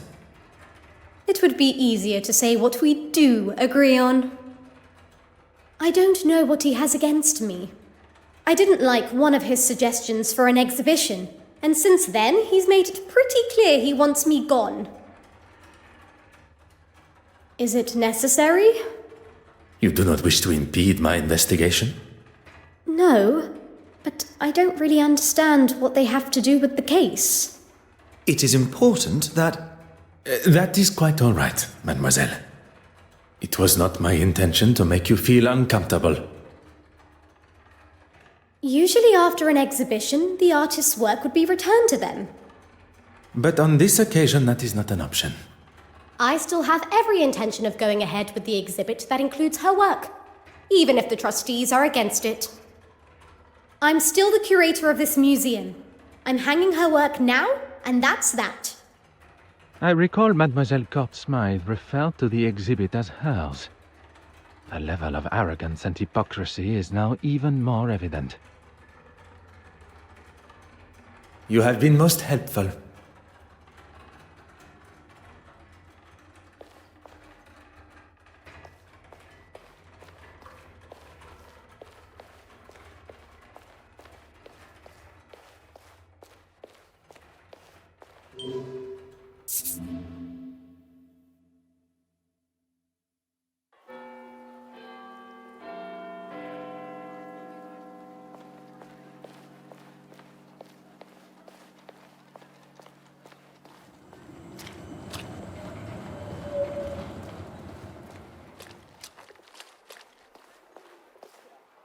Go on, then.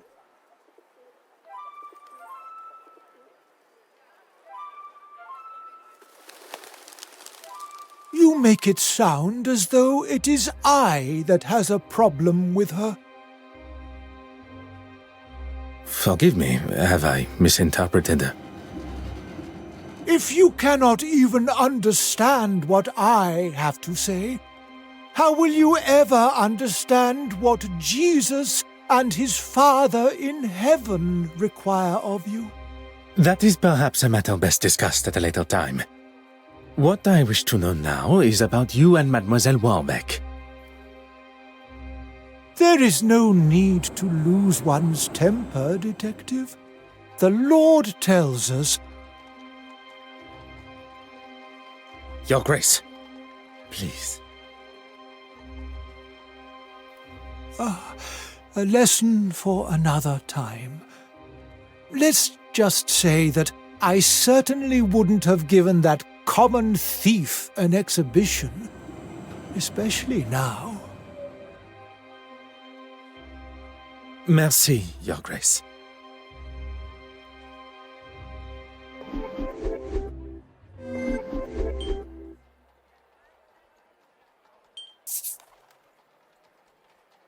I must take a different approach if I am to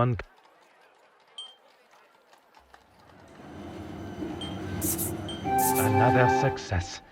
I never doubted myself.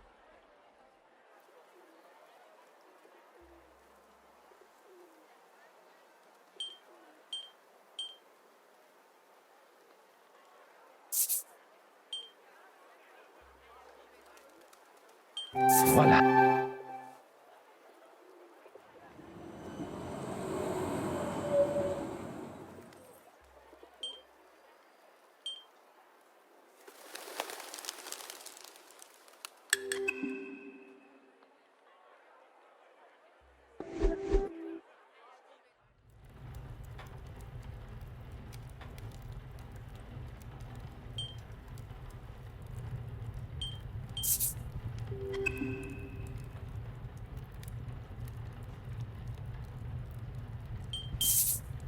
Bishop Mountjoy was quite adamant Mademoiselle Warbeck's meeting was something untoward. Although I believe anything she does, he will likely look upon negatively. To have a young woman undermine him in front of the other trustees would have been the ultimate insult. He allows his personal feelings to accentuate his cynical side, instead of allowing facts and evidence to show the truth, as one should. Mademoiselle Warbeck was doing nothing detrimental to the museum. In fact, quite the opposite with her attempt to modernize it, likely against the old-fashioned trustees' opinions.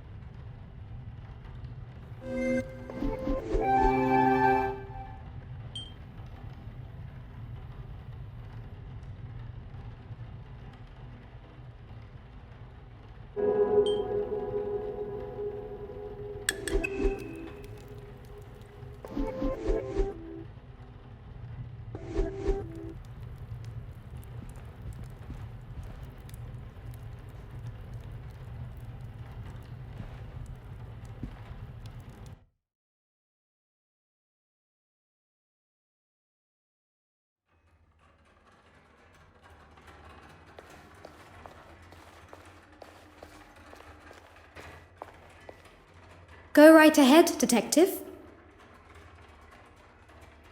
I wonder who you've been talking to. What did he tell you? That I've been up to no good? Not in so many words.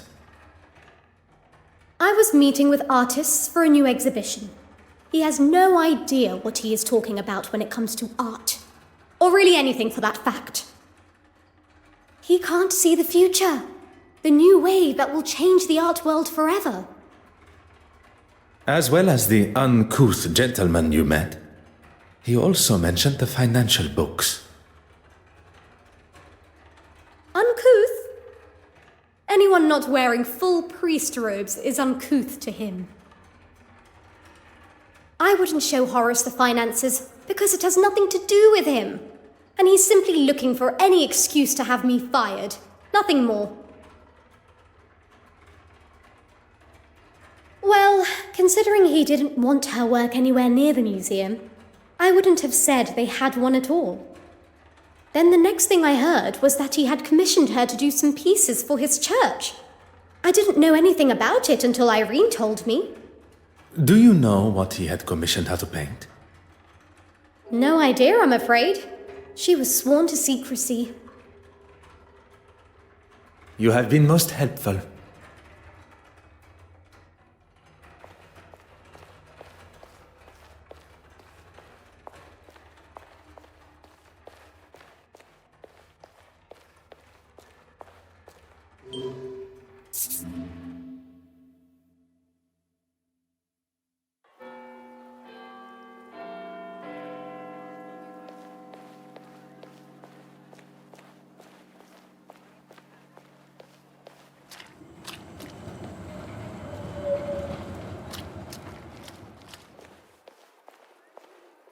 go on, then. You'll have to be more specific than that, Detective. The paintings produced by Mademoiselle Court-Smythe's brush. Oh, yes. Well, I thought it was necessary if she was to feature in the museum. You couldn't just use her other pieces as reference? I suppose I could have, but I don't actually see why it is any concern of yours. It is not as though I kept it anyway. I wasn't happy with it clogging up my bin, let alone my museum. Merci, Your Grace.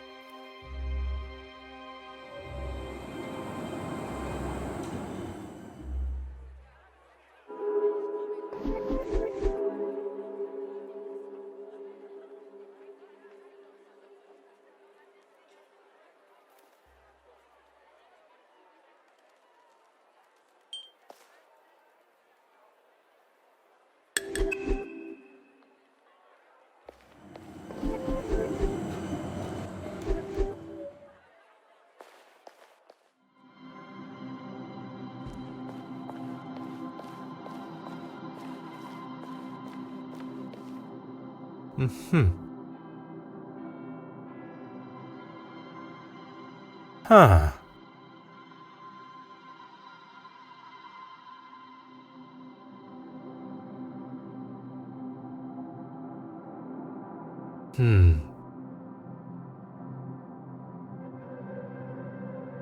Aha.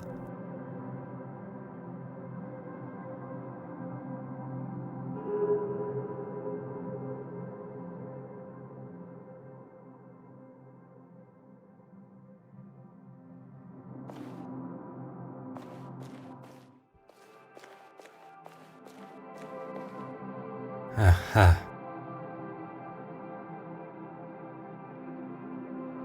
Huh.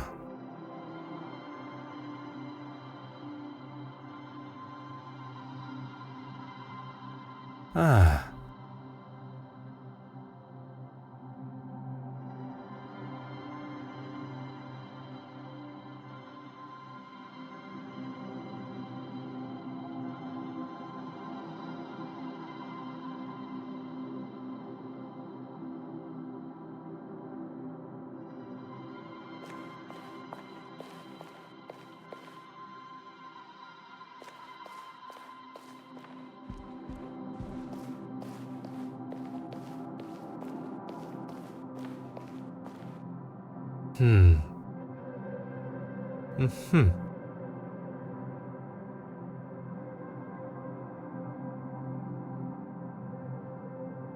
Ah.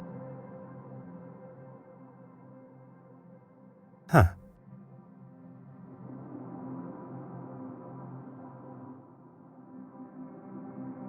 Huh.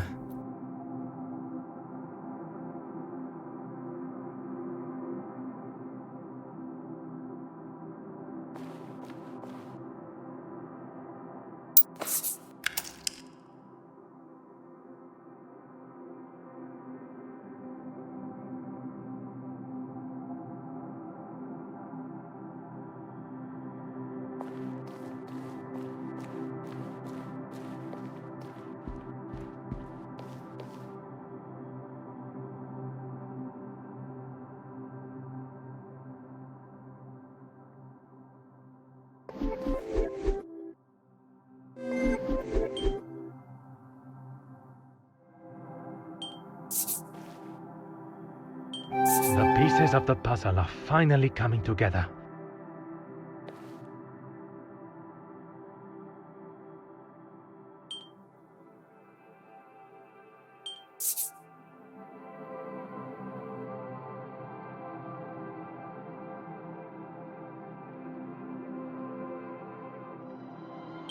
What a revelation!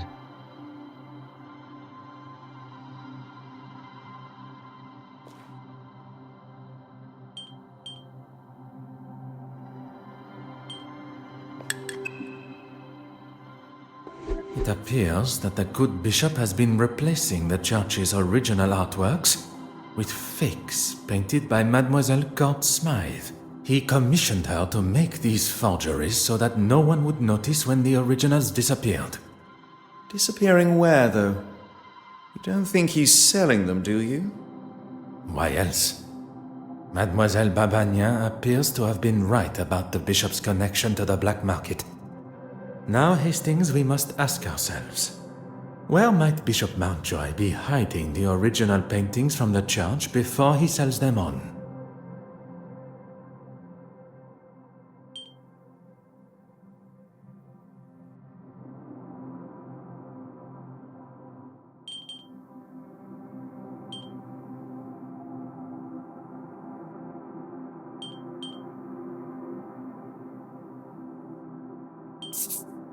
We must gain access to the space behind the confessional.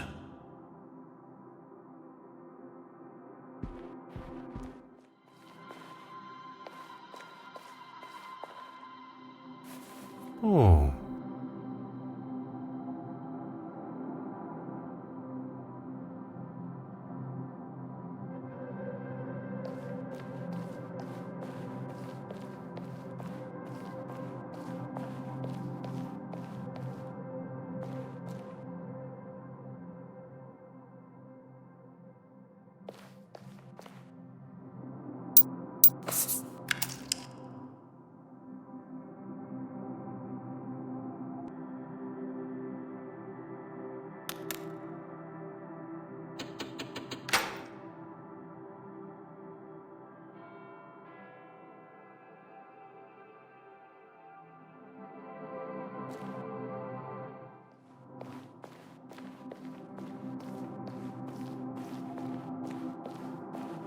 Aha.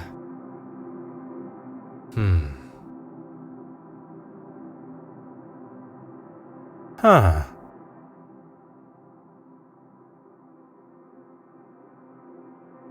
Aha.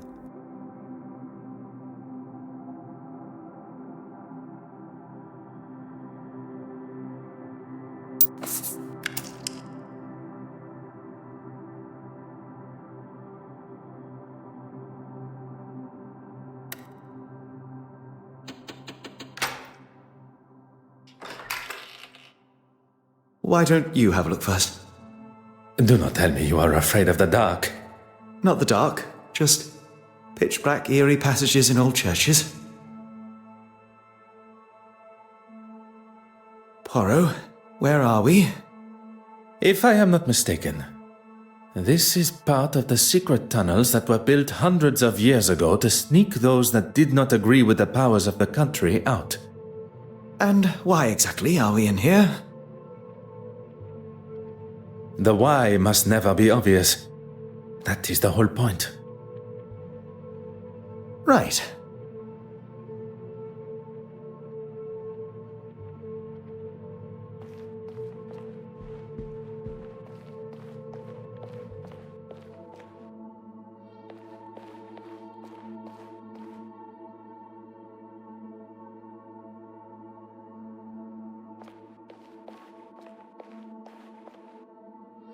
Ah.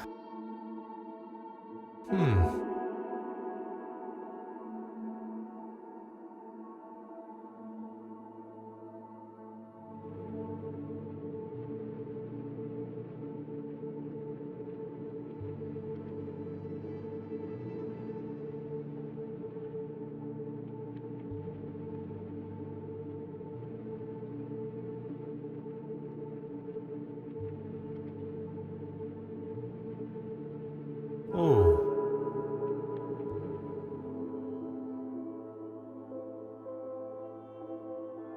We have our third forgery.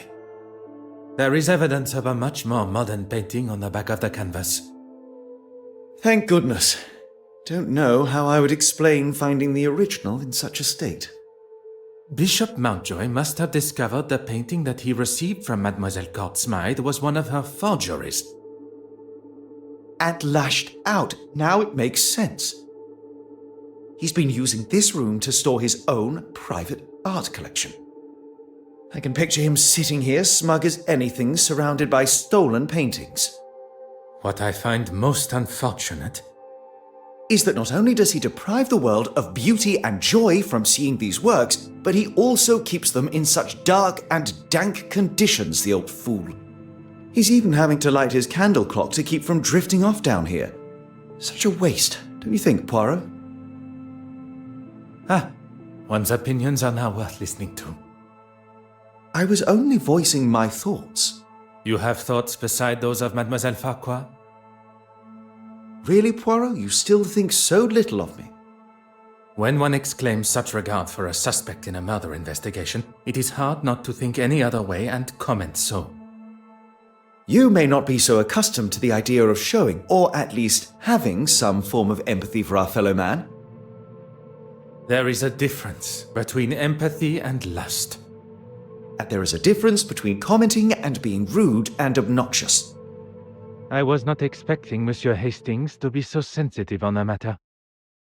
Perhaps this conversation is best saved for when we are not trapped together. What was that? Oh, just the bishop's candle clock. I don't know about you, but I've had enough of this place. Let's get out of here. What are you doing, Poirot? S'il vous plaît, un moment. The bishop's candle clock has forced me to question everything of the murder scene that I previously thought I knew. We must return to Mademoiselle Court Smythe's apartment. Perhaps that is a job best left for you, by yourself.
Oh.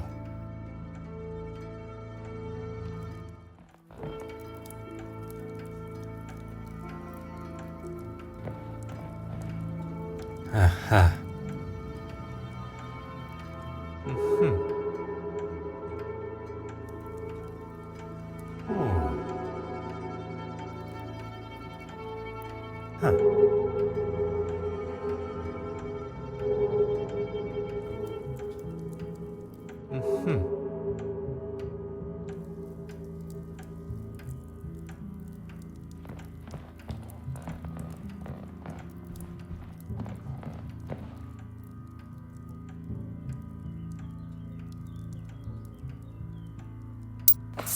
Oh.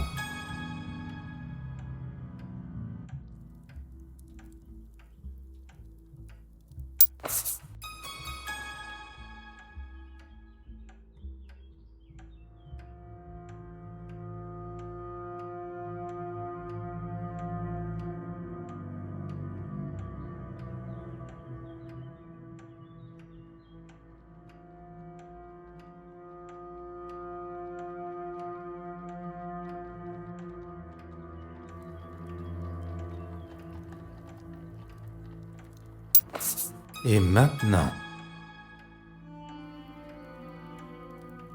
Oh.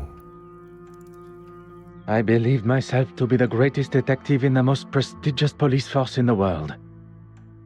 But I have been duped and swindled, falling directly into the trap laid by the killer. And now I stand here alone, contemplating what is to come next.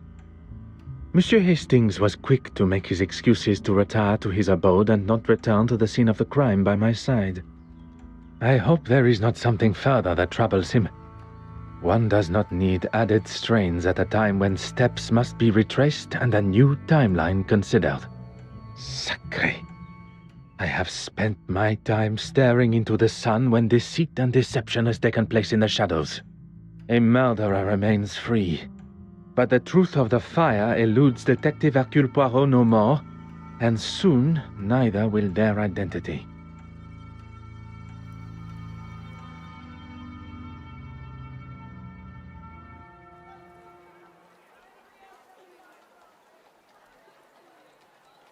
I cannot believe I allowed myself to fall for such a deceptive move.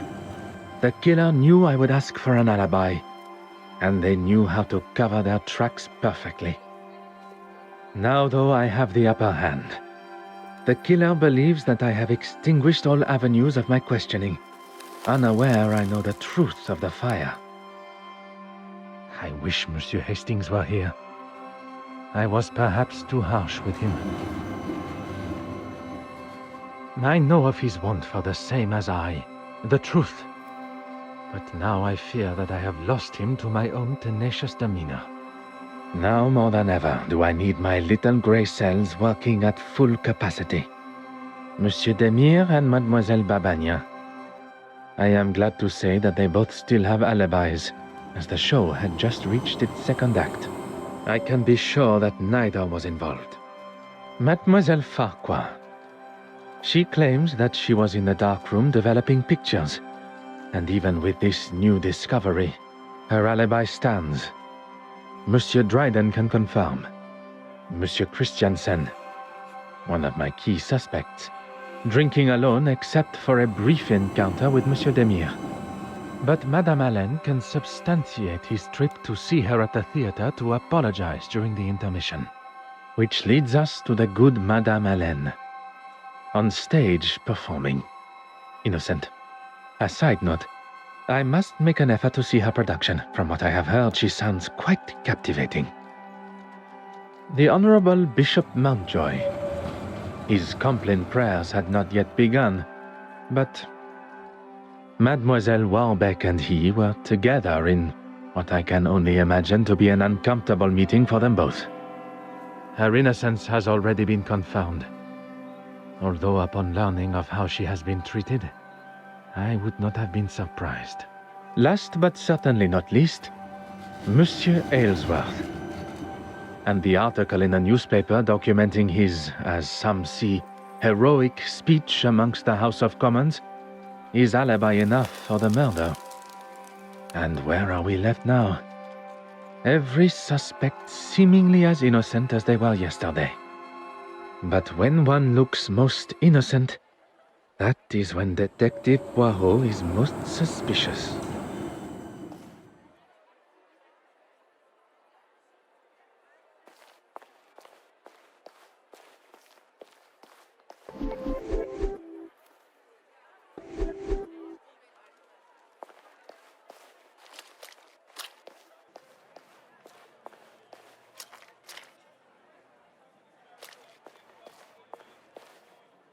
Finally, a face I can trust. Everything all right, Poirot? I'm afraid things could not be further from all right. Don't tell me the famous Detective Poirot is stumped. Stumped? No. Perplexed? Oui. Perhaps you can be my perfect distraction. I may not be the celebrated doctor that my father hoped for, but I still like to keep up with recent medical journals. And what is the latest discovery?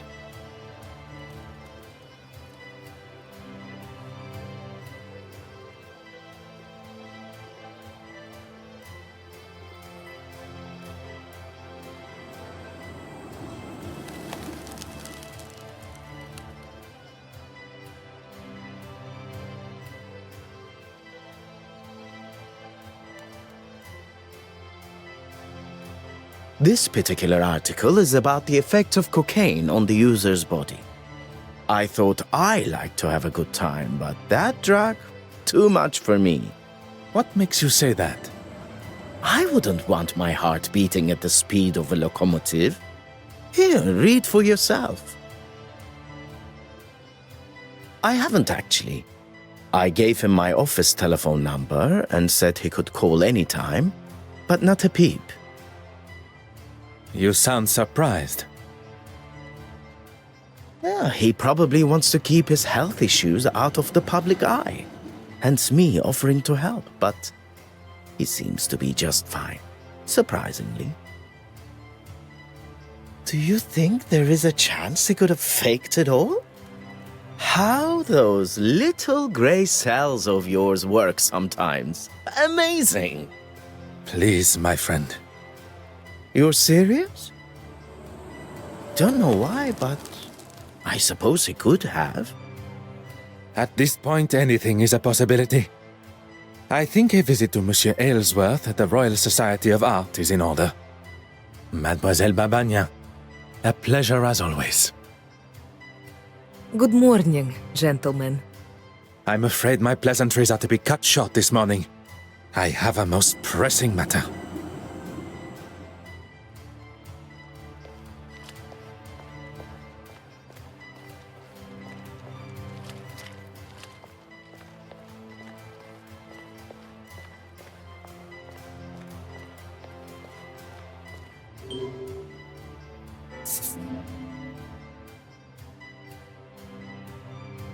Just a moment. I'm coming. What a great commotion coming from behind the door. What on earth is Monsieur Aylesworth up to? Ah, detective. What can I do for you? Could you spare a moment of your time? If you are feeling up to it? Why wouldn't I? You are recovering from a potentially fatal heart attack. I would not want to aggravate or upset you in any way. Are we really going over this again? It would help me clear up some discrepancies. Very well. As I've said before, I was in the House of Commons addressing the bench, as you know. And then I was speaking with the reporter. The editor, Nathaniel Dryden. If you say so, at the news office. Monsieur Aylesworth is sticking to his story. I did not expect that it would be easy to unsettle a politician of his experience. And why would I? Oh, to thank him for his help at the museum. Yes, of course. I've been meaning to send him a thank you gift. One would think that thanking the man that saved your life would be further up your priorities. I'm a very busy man, as I'm sure you understand. And I don't know whether I'd go as far as saying he saved my life. On the contrary, had Monsieur Demire not been there with his extensive medical training and a man of your age, perhaps you would not be here talking with me today. If Monsieur Aylesworth is not prepared to tell the truth, perhaps I can use his own pompous nature and guilt against him. The nurse said herself that I had the heart of a young athlete. It'll take more than that to slow me down. Well, I would not take that as a sign to start a sporting career. Merci, monsieur. I find myself in a most problematic position. My associate, Monsieur Hastings, is nowhere to be found when I need him the most. There must be someone else that I can call upon. Someone to fill the shoes of Monsieur Hastings. The obvious choice would be Monsieur Demire. But I wonder if he is suited to the task that is required.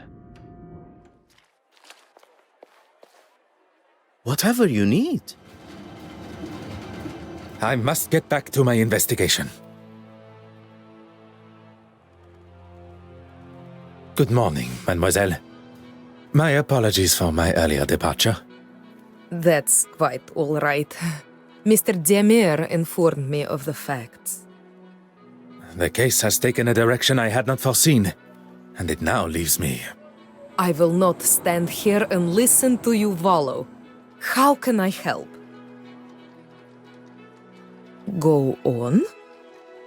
I require a distraction. I promise you will come to no harm and... Who am I to distract, and from what? Monsieur Aylesworth, I need to gain access to his office without his watchful eye. Detective Poirot, preparing to cross the line of law. Not cross, merely tiptoe alongside. I assume you have already devised a plan? A requested tour of the Royal Society of Art building should give me appropriate time. Then that is what I shall do.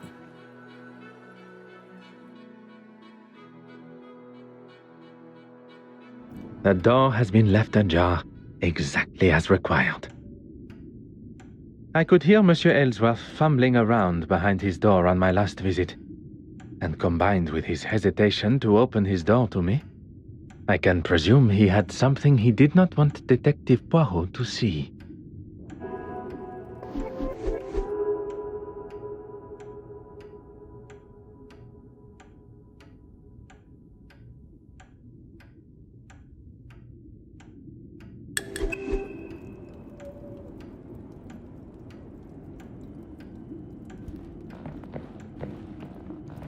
Oh. Ah.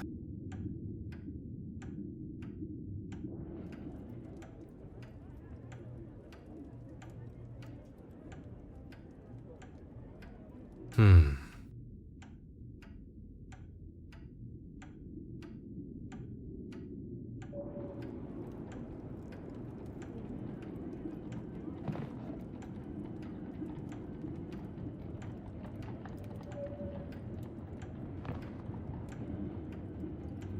Hmm.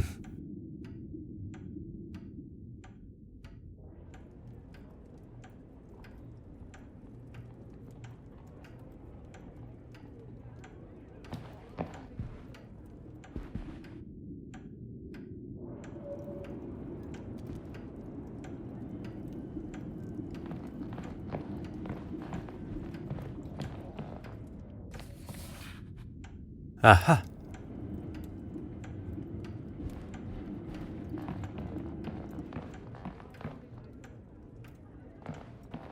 Oh.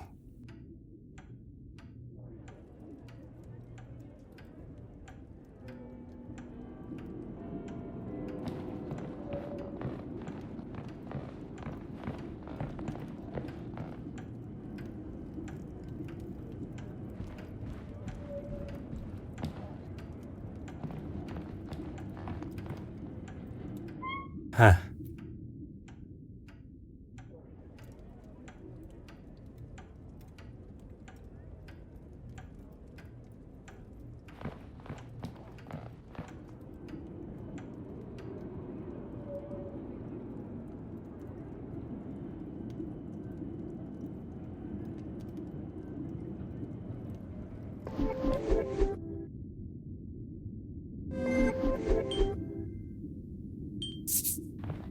The answer was staring me in the face.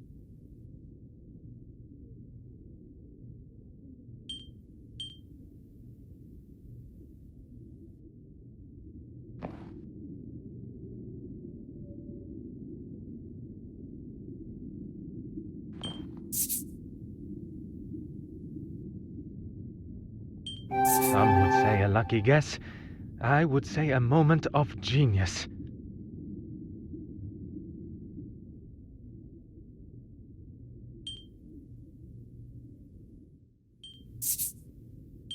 I should not be surprised by my own skills of deduction.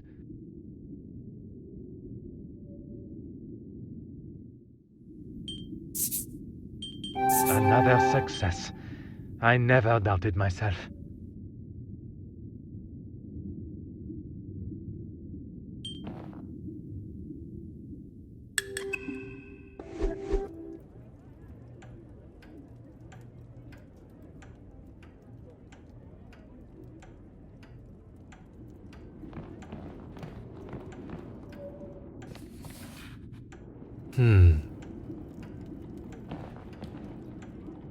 Huh.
Put your hands up and step away from there.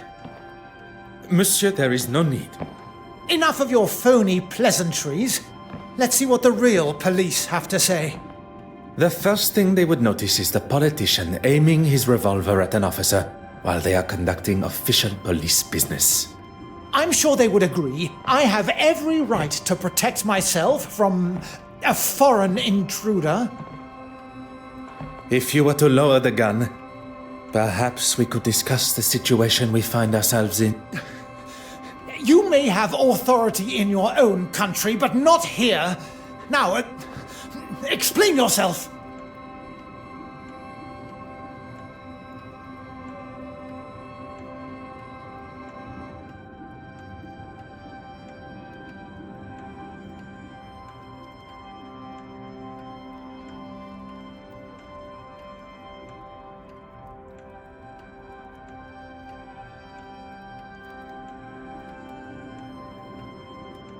You don't know what you're talking about.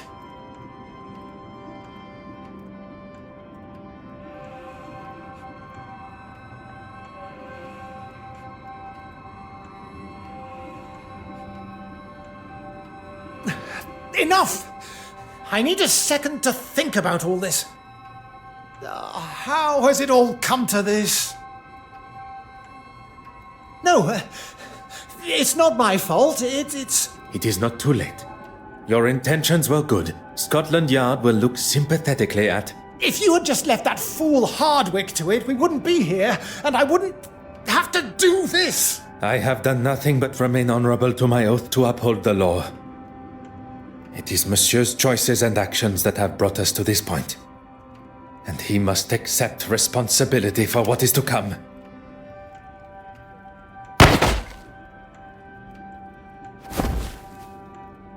Poirot, are you all right?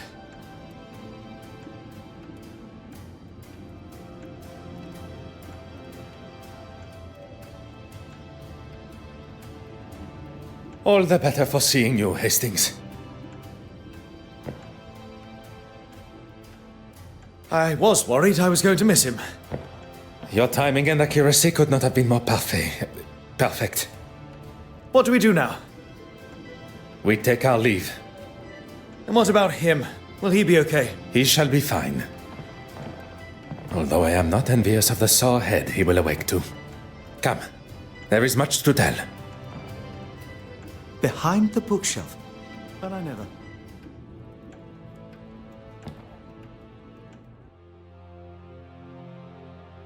Monsieur Dryden, how are you? Detective... Poirot.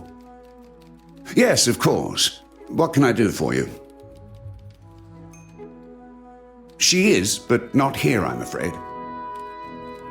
Do you know where she is? She said something about heading back to the museum. For what, exactly? Forgive me. I recently inherited a number of belongings from a deceased relative, including an undeveloped spool of film. I'd like to help, but there isn't anyone here that could develop them for you. I am more than capable, and I'll leave it tidier than when we arrived. In that case, knock yourselves out. I've got a meeting to run to anyway. I shouldn't be longer than half an hour or so. Pardon. Where has this confident and daring version of Monsieur Hastings been hidden? We all have a hidden side. It's just our own choice of when to show it.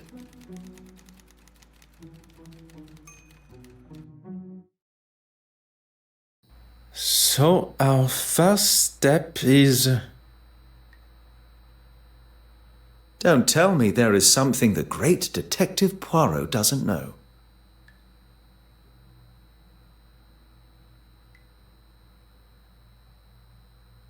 I must concede that photography is something I have little experience in. Lucky I'm here then. We need to start with a tray filled with developing fluid. Next, pour the fixer fluid into another tray and then add the photographic paper. I have a newfound respect for those that make such activities look so simple. Let's just wait until we see the results. It shouldn't take long.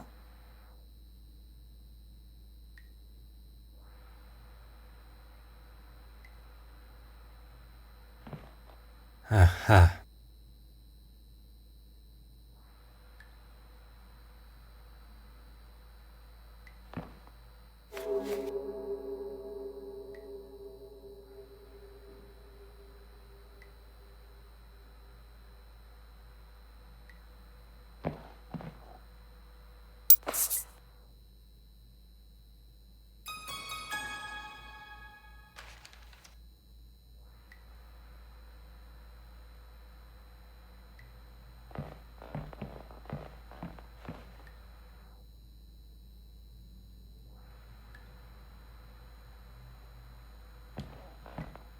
Aha.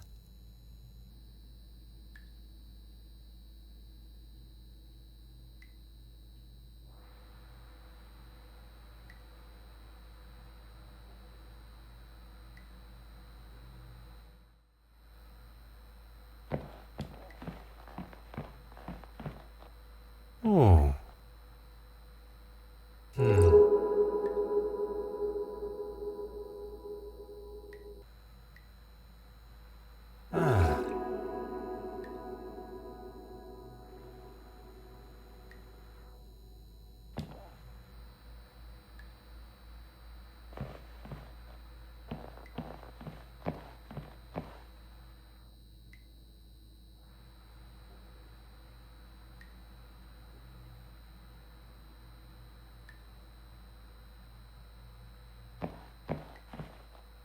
Huh.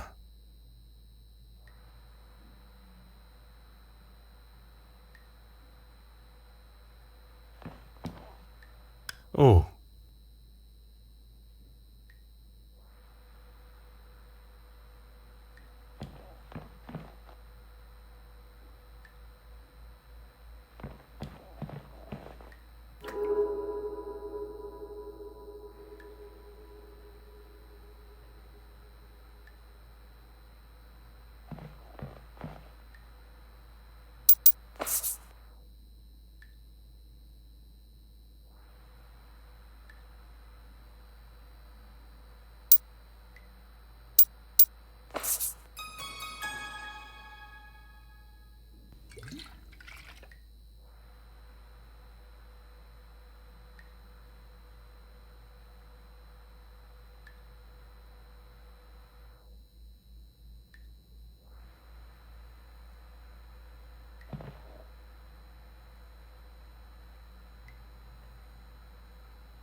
Have you found it yet? You want the photographic fixer? And how would one know it from another? It smells like ammonia. Handy, I suppose, when you can't see much in here.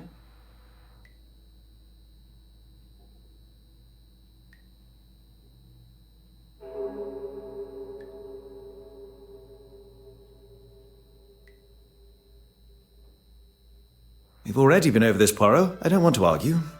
I have no intentions of continuing our previous conversation. What we must address now is her potential guilt. She didn't steal the painting, though, we know that. Her guilt in Mademoiselle Court Smythe's murder.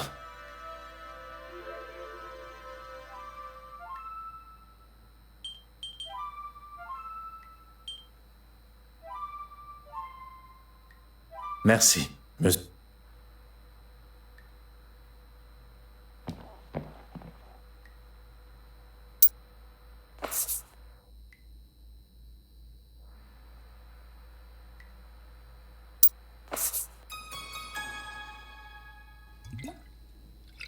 Okay, I think that's everything. Oh. Is there a problem? There shouldn't be, but there must be light coming in from somewhere. Is that not the point of a dark room? That it will allow no light in to damage the photographs? We need to find where the light's coming in from and damaging the prints. You continue your work, and I shall find the curious light source.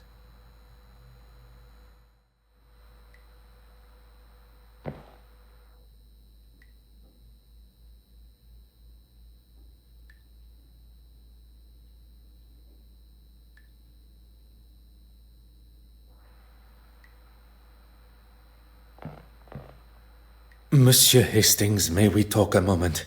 I'm in the middle of developing these. Can it wait? I'm afraid not.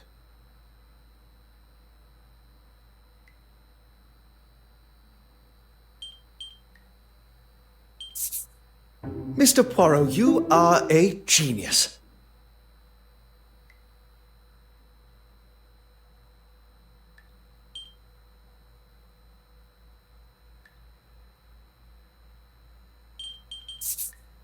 Mr. Poirot, you are a genius.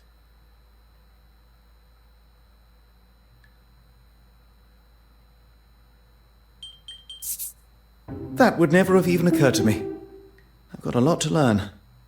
Look, this photograph is just about finished.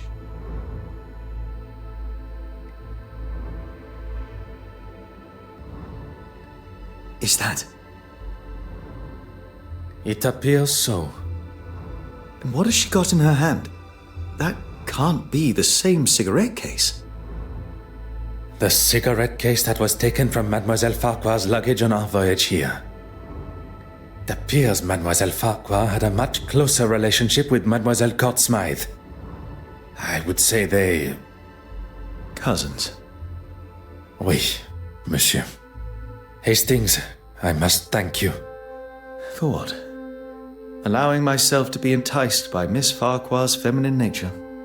For saving me from whatever Monsieur Aylesworth and his revolver had planned. If it wasn't for me licking my wounds, you wouldn't have been there alone in the first place. And if you were, and not at the Court Smythe estate, we would never have made such revelations. You are one of the most honest and authentic fellows I have met. You cannot allow a misguided moment of red-blooded male instinct to taint that. You have never let yourself fall to the wicked ways of the fairer sex. No, and that is a day I cannot even fathom.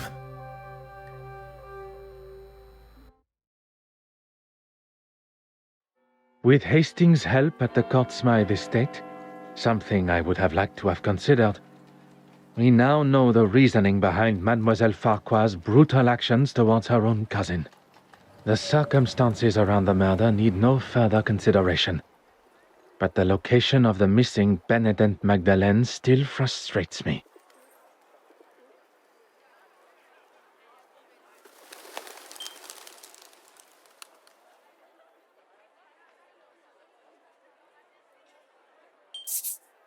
A moment of peace before one's little grey cells must ponder how Mademoiselle Court Smythe made it from the museum with the painting in tow. Ah yes, Hastings had something for me. An invitation to Mademoiselle Court Smythe's exhibit. Even after the truths of her crimes and personal betrayal, Mademoiselle Warbeck still feels it within her for a final send-off. Perhaps Mademoiselle did not leave with the painting at all.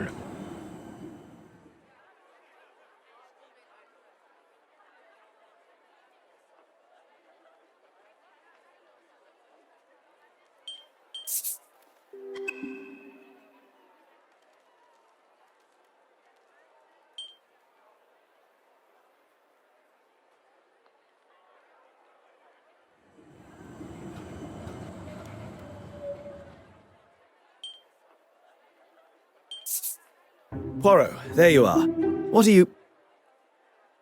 On this occasion, there is no time for pleasantries. We shall finally bring the mystery of the missing painting to an end. We must return to the scene of the initial crime, the Royal Edward Gallery.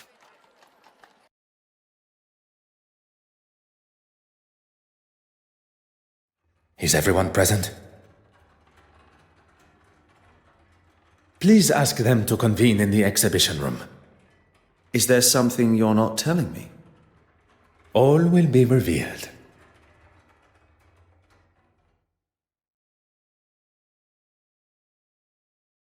Messieurs et mesdames, thank you for joining us here today. What's this all about? Yes, my time is rather valuable. I thought everyone was here to see the exhibition. I'm all for looking at some real art, as long as it's not all hers. I understand the frustration and hostility that most of you must feel towards her. For some, even... Hatred, loathing, disgust. Betty, please. Even after everything, you stand here and defend her? I'm not defending her. If anyone should hate her, it's me. Perhaps you should move on. In this room is where it all began. Or at least, that is how it appeared. We are all aware Mademoiselle Court-Smythe was behind the painting's disappearance. But it was not a moment of greed that drove her, but rather a well-orchestrated plan that involved most of you tangled in her web of lies and deceit. All right, we all know why we're here. Maybe you can speed it along a little. At the Detective Inspector's request, I shall forego the series of events that led up to the theft of the penitent Magdalene painting. Perhaps a fitting place to begin would be with the death of Mademoiselle Court-Smythe. If that's going to get things moving. You are all aware of the fire and murder that took place at Mademoiselle Court-Smythe's loft apartment. The fire that she started after having one too many. That is where the difference between desire for the truth and the actual truth go their separate ways. Inside Mademoiselle's apartment was the penitent Magdalene painting, or at least a forgery. One of 4 produced by her own brush. The fire was set purposely, in an attempt to destroy evidence and hide the true nature of her death. Poison.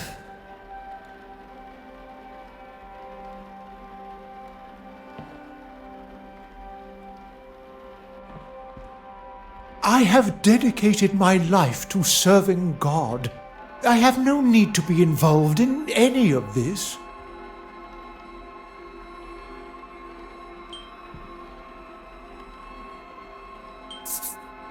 The pieces you had commissioned by Mademoiselle Court-Smythe, which hang on your church walls.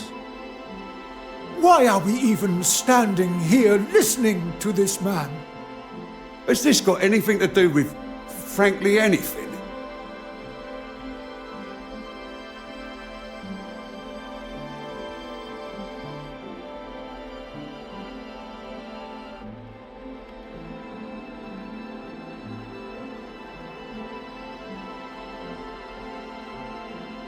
Mademoiselle Court-Smythe's forgeries would be hung on the church walls, while the originals were sold on the black market to lace your own pockets.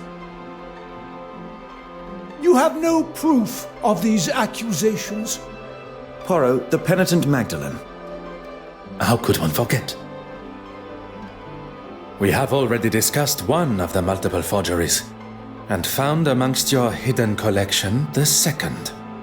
Mademoiselle Court-Smythe sold you a forgery that you believed to be real, and upon learning of its fabrication, you lashed out, destroying it. One should not allow oneself the arrogance to consider themselves the smartest in the room, especially when they have already fallen foul to another's lies and deception. I am sure theft and embezzlement are questionable enough in God's eyes.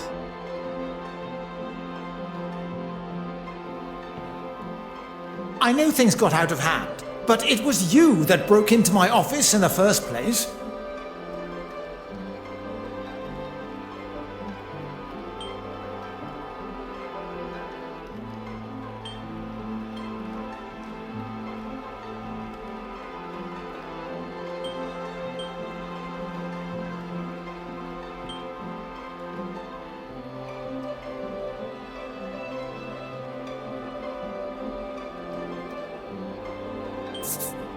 there still remained one missing forgery.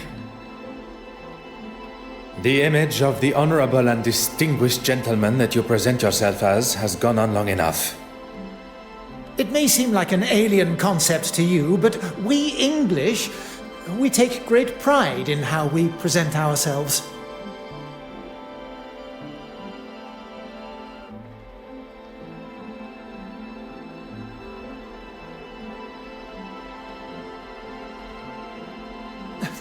How long are we going to entertain this man's twisted fantasies? Poirot, can we move this along? While searching the main hall for clues, a snuff box was found, full of cocaine. And after speaking with my good friend, Monsieur Demire, about the effects of cocaine on the human body, Recent studies have discovered that the use of cocaine and other such stimulants can put a tremendous strain on the human body, including an increased heart rate. Preposterous! I would never do that! your heart attack became the perfect distraction, while Mademoiselle Court Smythe was able to slip into the exhibition room and remove the painting from the wall. Faking a heart attack is pretty low, even for a politician. Monsieur Hastings. Once the painting had been confirmed as stolen, And Monsieur Aylesworth had bothered the detective inspector enough to show he had nothing to do with its disappearance. he would get to keep the original and claim the insurance money. He was going to have his cake and eat it too. I'm not going to stand here. You'll stay right where you are. A stolen painting, timed perfectly with his crossing of the aisle in the House of Commons. All designed to raise his profile, just in time to announce his desire to be a prime ministerial candidate. I wasn't doing it for me. The poor and the needy. I wanted to give them a voice. I have never heard a more self-righteous claim for breaking the law in all my life. How am I meant to help those that really need it unless I'm in a position that can really bring about change?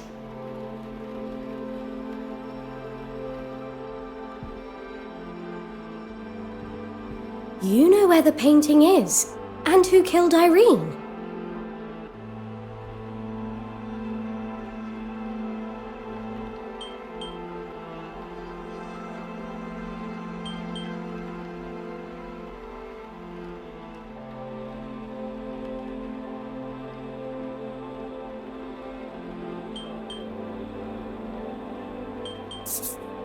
Mademoiselle Warbeck, do you remember the words you used when discussing your career?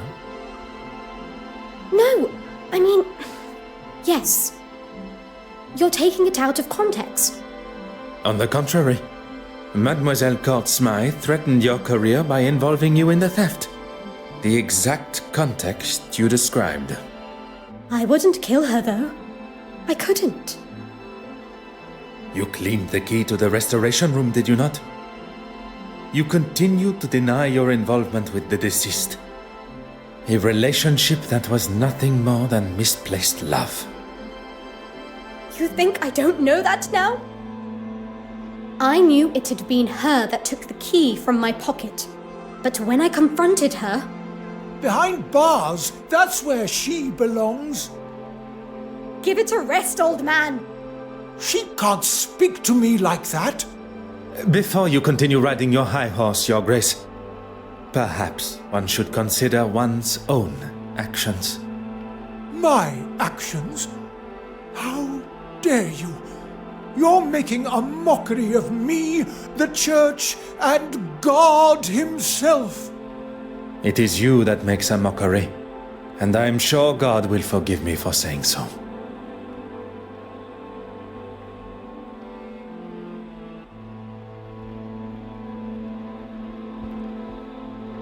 Haven't you caused enough damage?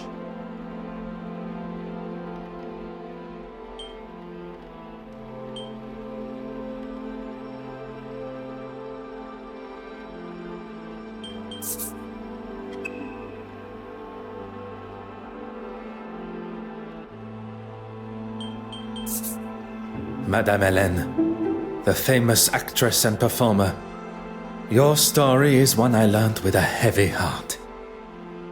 Look here! When you overheard the conversation between your husband and Mademoiselle Court Smythe at the gala, your suspicions were confirmed. I did everything to keep you happy, but it was never good enough. It began with an infatuation, but turned into a relationship. With the money stolen from your wife, you planned on running away together. So that's why you took it. You coward. She manipulated me from day one. She used me. She used her. Oh, just keep it shut. Perhaps for once, you should listen to your wife.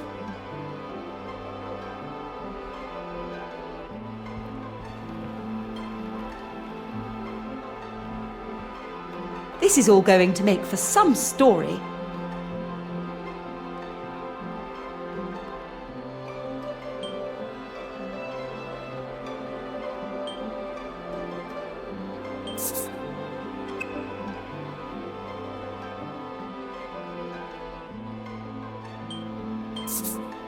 Deals were hatched, forgeries were created, and promises were broken. Mademoiselle Court Smythe used a mask of deception and authenticity to betray you all. She allowed for you all to see and know only what was necessary to complete your part. Except for one. As much as I'm enjoying this show, any chance we can get to who killed her? You shall have to wait only a moment longer. As there was only one accomplice left, and perhaps the most important. Not only her aid in the museum, but in the construction of the forgeries. Mademoiselle Farquhar's deception began before I had even left the shores of Belgium. You were part of it, the whole time. Taking us all for fools.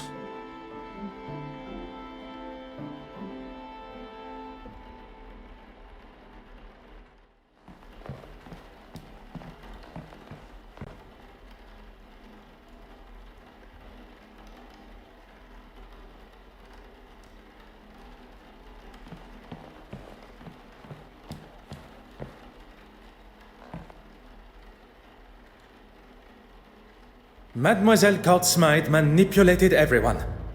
But that does not excuse the parts that you all have played. Poirot, the murderer. Tell us now, or I'm marching them all down the station. Of our suspects, all guilty in some form or other, only one committed the ultimate sin. Monsieur Christiansen, a lover, jilted and tossed aside from a life promised together. Mademoiselle Warbeck, another that was promised her heart only to become a second, caught in Mademoiselle's web. Monsieur Aylesworth, angered at a foolproof plan backfiring. Bishop Mountjoy, a third, sold the idea of an original painting, livid at the thought he had been tricked. Mademoiselle Farquhar, trapped in a partnership where you did not receive what was owed to you. All with motive, but lacking opportunity. Until the realization that someone had used a timer to set the fire. Isn't that right, Mademoiselle Farquhar? Our true relation to the deceased. Cousins, standing to inherit her entire family estate. You don't understand. It wasn't like that. You decided to poison her with potassium cyanide, a chemical often found in photography development, via the cork of a bottle of champagne. Wearing an almost identical hat to the deceased, you were able to disguise yourself as her and be seen by the neighbor. Leaving her body lifeless in her own apartment, you tried to cover your involvement in both the forgeries and the murder by destroying any evidence. Incredibly clever. Your nefarious plan setting the fire almost tricked even I. Did you really just praise her for starting a fire? On the contrary, it was the deception behind the fire. A timer was used, allowing for Mademoiselle Farquhar to be seen in her office as she slipped in. I didn't want to kill her, but she gave me no choice. She gave you no choice. You planned and executed a brutal murder. She was your cousin. A cousin that has controlled me for years. I couldn't escape her. She held you captive? I did not see a prison cell in her apartment. No, of course she didn't. Emotionally and financially, I was her captive. I was a struggling critic, but she taught me how to stand up for myself and get what I wanted, what I deserved. You were aware of her scheme all along? Not at first. I didn't know she was selling them on the black market. But even when you did find out, you didn't stop. There was always a reason I couldn't. And what money I did get, she would hold for me. I couldn't remain under her control anymore. There was no other way. Mademoiselle, there is always another way. All I see is the student becoming the master. Detective Inspector, perhaps it is time that Mademoiselle was escorted to the police station. The truth has been revealed, and Mademoiselle Court-Smythe's murderer will pay the price for her crimes. There is something you're forgetting, though. If you think for a moment that the location of the original painting has slipped my mind. Go on then, where is it?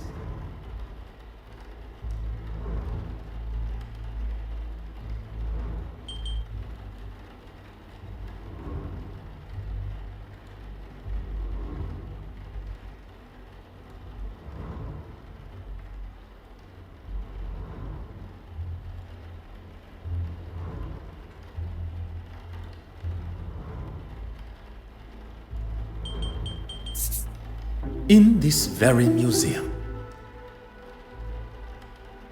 If the original painting was to find its way into her portfolio, it would be returned to her after her exhibition has concluded.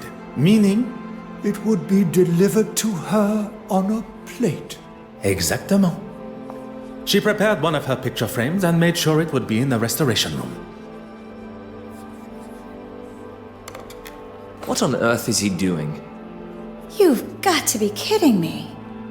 It would take too long to remove the nails from the frame and hide it, surely. The nails were sewn down, creating the illusion of being used correctly, when in fact the backboard was easily accessible. Hidden perfectly behind what Mademoiselle Court-Smythe deemed to be her masterpiece. I never doubted him for a second. Messieurs et mesdames, the penitent Magdalene.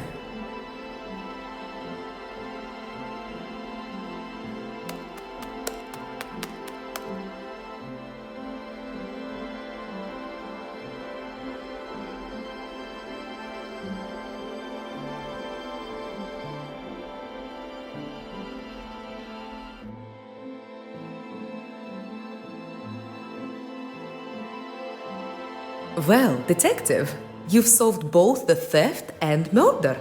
I am rather impressed. Finding the murderer and solving two thefts would have been far more impressive. Two thefts? You already have another case?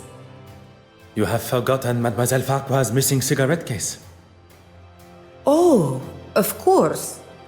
Do you think Miss Farquhar lied about it going missing after all? Perhaps it really was worth something. Mademoiselle Farquhar is far from an honest woman. Lies tripping from her tongue at every turn. But if our motive was indeed to fake theft and claim the insurance money, she would surely not have left it lying where Mademoiselle Babagnan claimed to have found it. Mademoiselle Babagnan's motive is now clear. How she pulled off such a cunning theft still eludes me.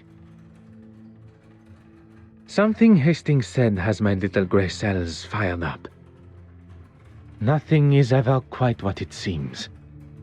I suppose we are all forgeries or counterfeits in some form or other. Could Mademoiselle Babagnan have pulled the wool over my eyes in a similar way? I must return to the evidence from the ship with this new perspective.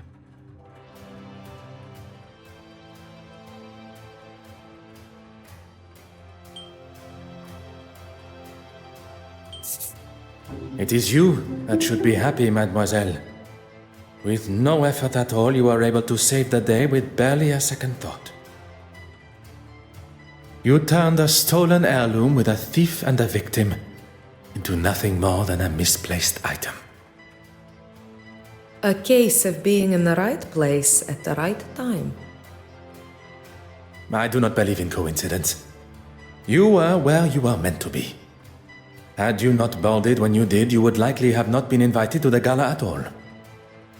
Or been able to be within touching distance of so many beautiful and historical pieces, including the silver mantle. One thing I have learnt during my time here in London is that people portray a version of themselves. One to be seen or be met, and another that remains hidden from the world. What are you trying to say, detective? That there are some that wear a mask of authenticity. That perhaps, under different circumstances, I would have had the pleasure of meeting a different Mademoiselle Babagna. Will you be leaving London now? There are a few small matters to settle before I leave. Mademoiselle Farquhar is now in the hands of the Scotland Yard, where she will stand trial for her crimes. You really do believe in the law, don't you? If you do not believe in the law, madness and lunacy will ensue. And everyone should be punished for their crimes? I believe that we should be held accountable for our actions. No one man is above the law. Or woman. And you, mademoiselle? Are you to leave London? There's nothing more for me here. I hear Paris is quite beautiful. Perchance our paths should cross again. Perhaps, under those different circumstances. I look forward to it.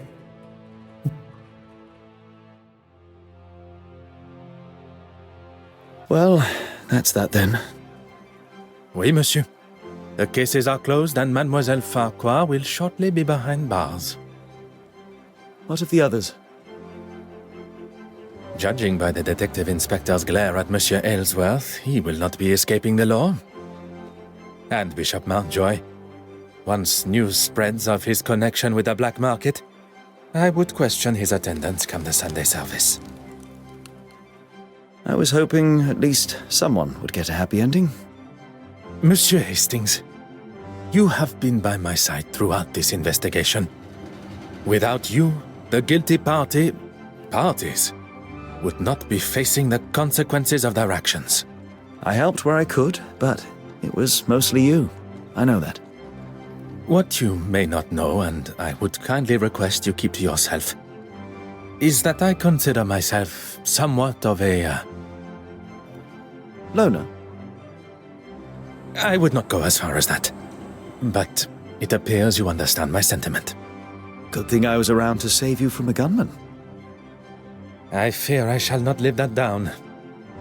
I'll maybe hold on to it a little longer. Not many can say they've saved the great Detective Poirot. The great Detective Poirot. As much as I admire your formality, I think we should look for something more familiar, accustomed to our new relationship. Our new relationship? I have seen the benefit of friendship. Connecting with someone that can be trusted and loyal. Someone that shares an authenticity not only in themselves, but in their beliefs. And that's me. Detective Poirot and his trusted friend, Arthur Hastings. It does have a certain charm to it, n'est-ce pas?